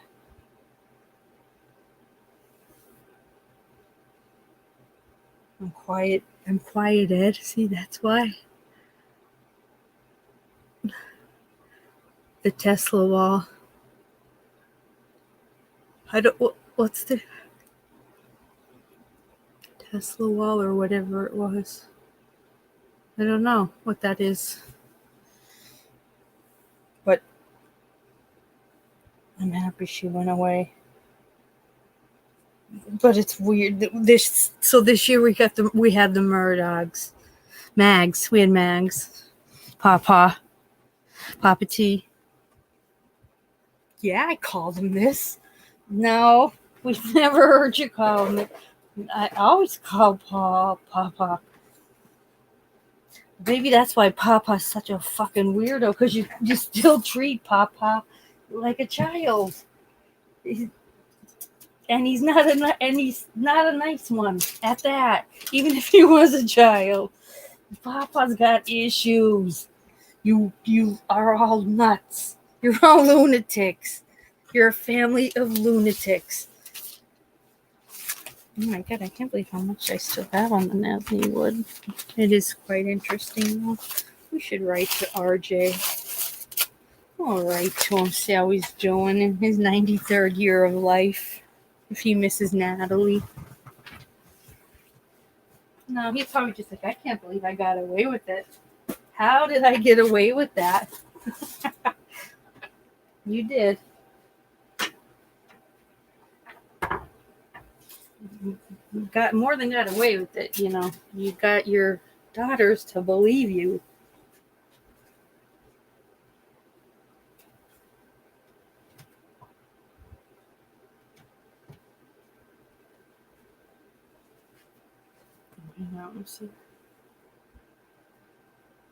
Papa. Well, listen, you want to go vroom, Papa? Papa, hang on. Dad's got the blue light. Let Daddy get his badge. Let me get that constable badge. Let me just hook that here. And yes, I'll put it on full blast. Don't, Papa, you know I will. Oh my God, two idiots, roaming the streets with the damn blue light on. Come on, what the hell? Hey, this is early for us, Utter. We're gonna be going soon, but this is early. You know me, you know us. We can go sometimes, 7:38. But no, I'm gonna go at 4. I'm gonna go at 4. Shakes car keys. Pop up. I think Paul's boat accident gets the ball rolling, and I'll bet Alex knew. Well, I mean, Randolph said, "You take care of Paul, or I will." What does that even mean? What does that mean? In what way? Like, am I grounding him? Oh, I got it. Okay, I got it. All right, Daddy. Okay, I gotta kill him. I'm gonna have to change my strategy, but okay. If it's gonna save the family name, it's gonna save the family name. Nothing could save the family name. Papa, yeah. Listen, Papa T's 85, and he'd also appreciate it if you just said his God-given legal name when you're standing up there looking like a friggin' fool. Oh my God. I that is the only time that I really thought, oh my God, this judge has the patience of a saint to not freak out and just say that. Who the hell are those people? They're not their legal names. Stop it. If you see it again, I'm gonna cite you. No, he's just so laid back about it all. It's all right. By now, we're 6 weeks into it. Probably we all love poverty. That's terrible. But it's also weird because they're still behind Alex. I mean, they haven't really come out.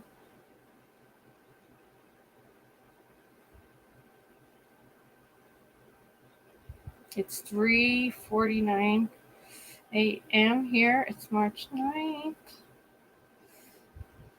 I went to sleep one night and woke up 5 hours later. I was just making. Oh my god, I was. And Molson even got in his car and he went to McDonald's and got breakfast, and he was furious because he's like, I don't even think I should eat these sausage biscuits. Like they look rough, and I'm like, just eat them. We said we're gonna do this. Oh, he texted me later in the day. He's like, I'm all day long. Those sausage biscuits are reminding me I shouldn't have ate them. I'm like, oh God, Melissa, I gotta love you. I gotta love you. Yeah, this was a good night with Natalie. It was, Kathleen's book is really, how she writes, so it was really good. And then she'll be on Friday night. I know Kathleen will be back here on Friday night. Talk about the Murdoch, and I just, I want to just ask her some questions about, her sources and a couple different things, and maybe she is done now with that final updated last chapter that she's gonna put on the book because so much happened within just a few.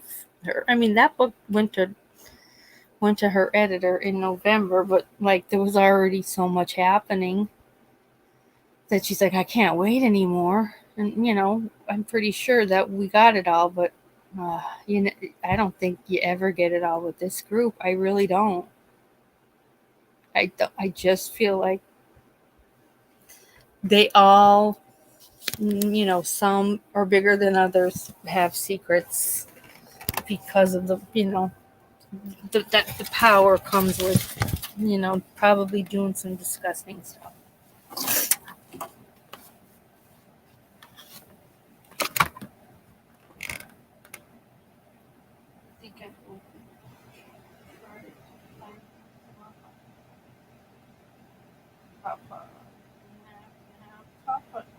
Papa T definitely probably was napping in that damn courtroom. So tired every day. Yeah, that whole. I think the boat, and then his paralegal, finding that check. He wasn't getting out of it. Like there was nowhere to go. He wasn't gonna be able to run anywhere. That next day when he went to work, he was expected to show documents like, oh, here's all that stuff on that, miscommunication. Well, instead, he had killed his family, so it was forgotten for quite a while. The paralegal said, like, not because we wanted it to, but everybody then was just in shell shock that Papa and Mags were dead. So yeah, it's all, to me, I don't know what we're all gonna know. I don't know. The way they talk to him on the phone in jail and not even say, like, oh God, who do we think did this? Not a mention of it. That's not normal. And he doesn't even mention them, which is also weird. Buster can't stand them. The phone conversations I cringe. I'm not even there and I'm cringing. And one of the sister-in-laws is like worried that he won't find the library at the jail. And if you can't find books you like, we'll donate. Oh my God, please do. Please do for him. He deserves it. Come on. Crazy asses. Alright, guys, let me see here. This was a good night. I'm so happy we did this. Now, don't forget, Friday night, Kathleen, please, if you want to mail me ahead of time, because she says so much, she gets it all out. She's answered her pound. She's gone then. So if you have any good questions or things that are coming to your mind with this whole Murdoch thing, shoot me an email or text me. And this way, because I'm here and I'll get her to answer it. So we'll see what if you guys have any. Yes, Ed. Yes, Ed. We're gonna close with your joke, so let's see what you're gonna do. Joke time. Joke t-shirt time. Guido. He has been. He really has. He's been so patient too about it, which is lovely.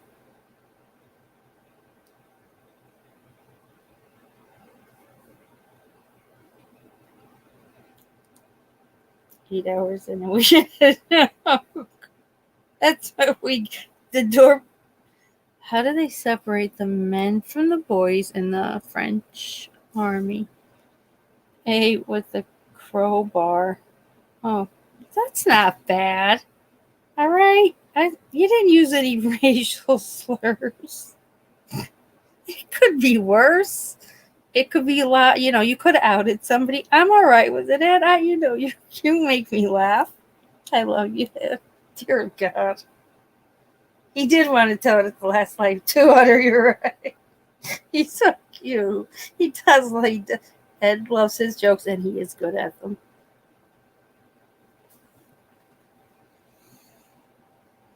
A with the crowbar. I think he's done with it. Right? Because he could have fit more on that. Joe, that's right. That's right. We outed her, Kevin. Don't forget it. That Kevin. Oh, and he even said I thought Kevin would like that one. We like any of them. We love you guys. I love all you guys. So Friday will be fun. So we just, 2 nights. It's 9 p.m. my time, 6 p.m. Kathleen's time. So, it'll be interesting. I can't wait. Like I said, shoot me an email, shoot me a text if there's anything you guys could think of. If not, she's just gonna go on a tangent, and I love her tangent. So either way, it's all good. And then from there, we'll plan out the next with Natalie's the findings. But thank you guys for always being here for me. You're just my ride or dies, and I love you guys so much. I'm gonna finish my hot tea, see what I missed on YouTube other than Murdoch, and get some sleep. And you guys, if it's the same time go to bed, get to bed. And if you're just starting your day, have a good day. And I'll see you guys soon. Okay? Love you guys. Good night.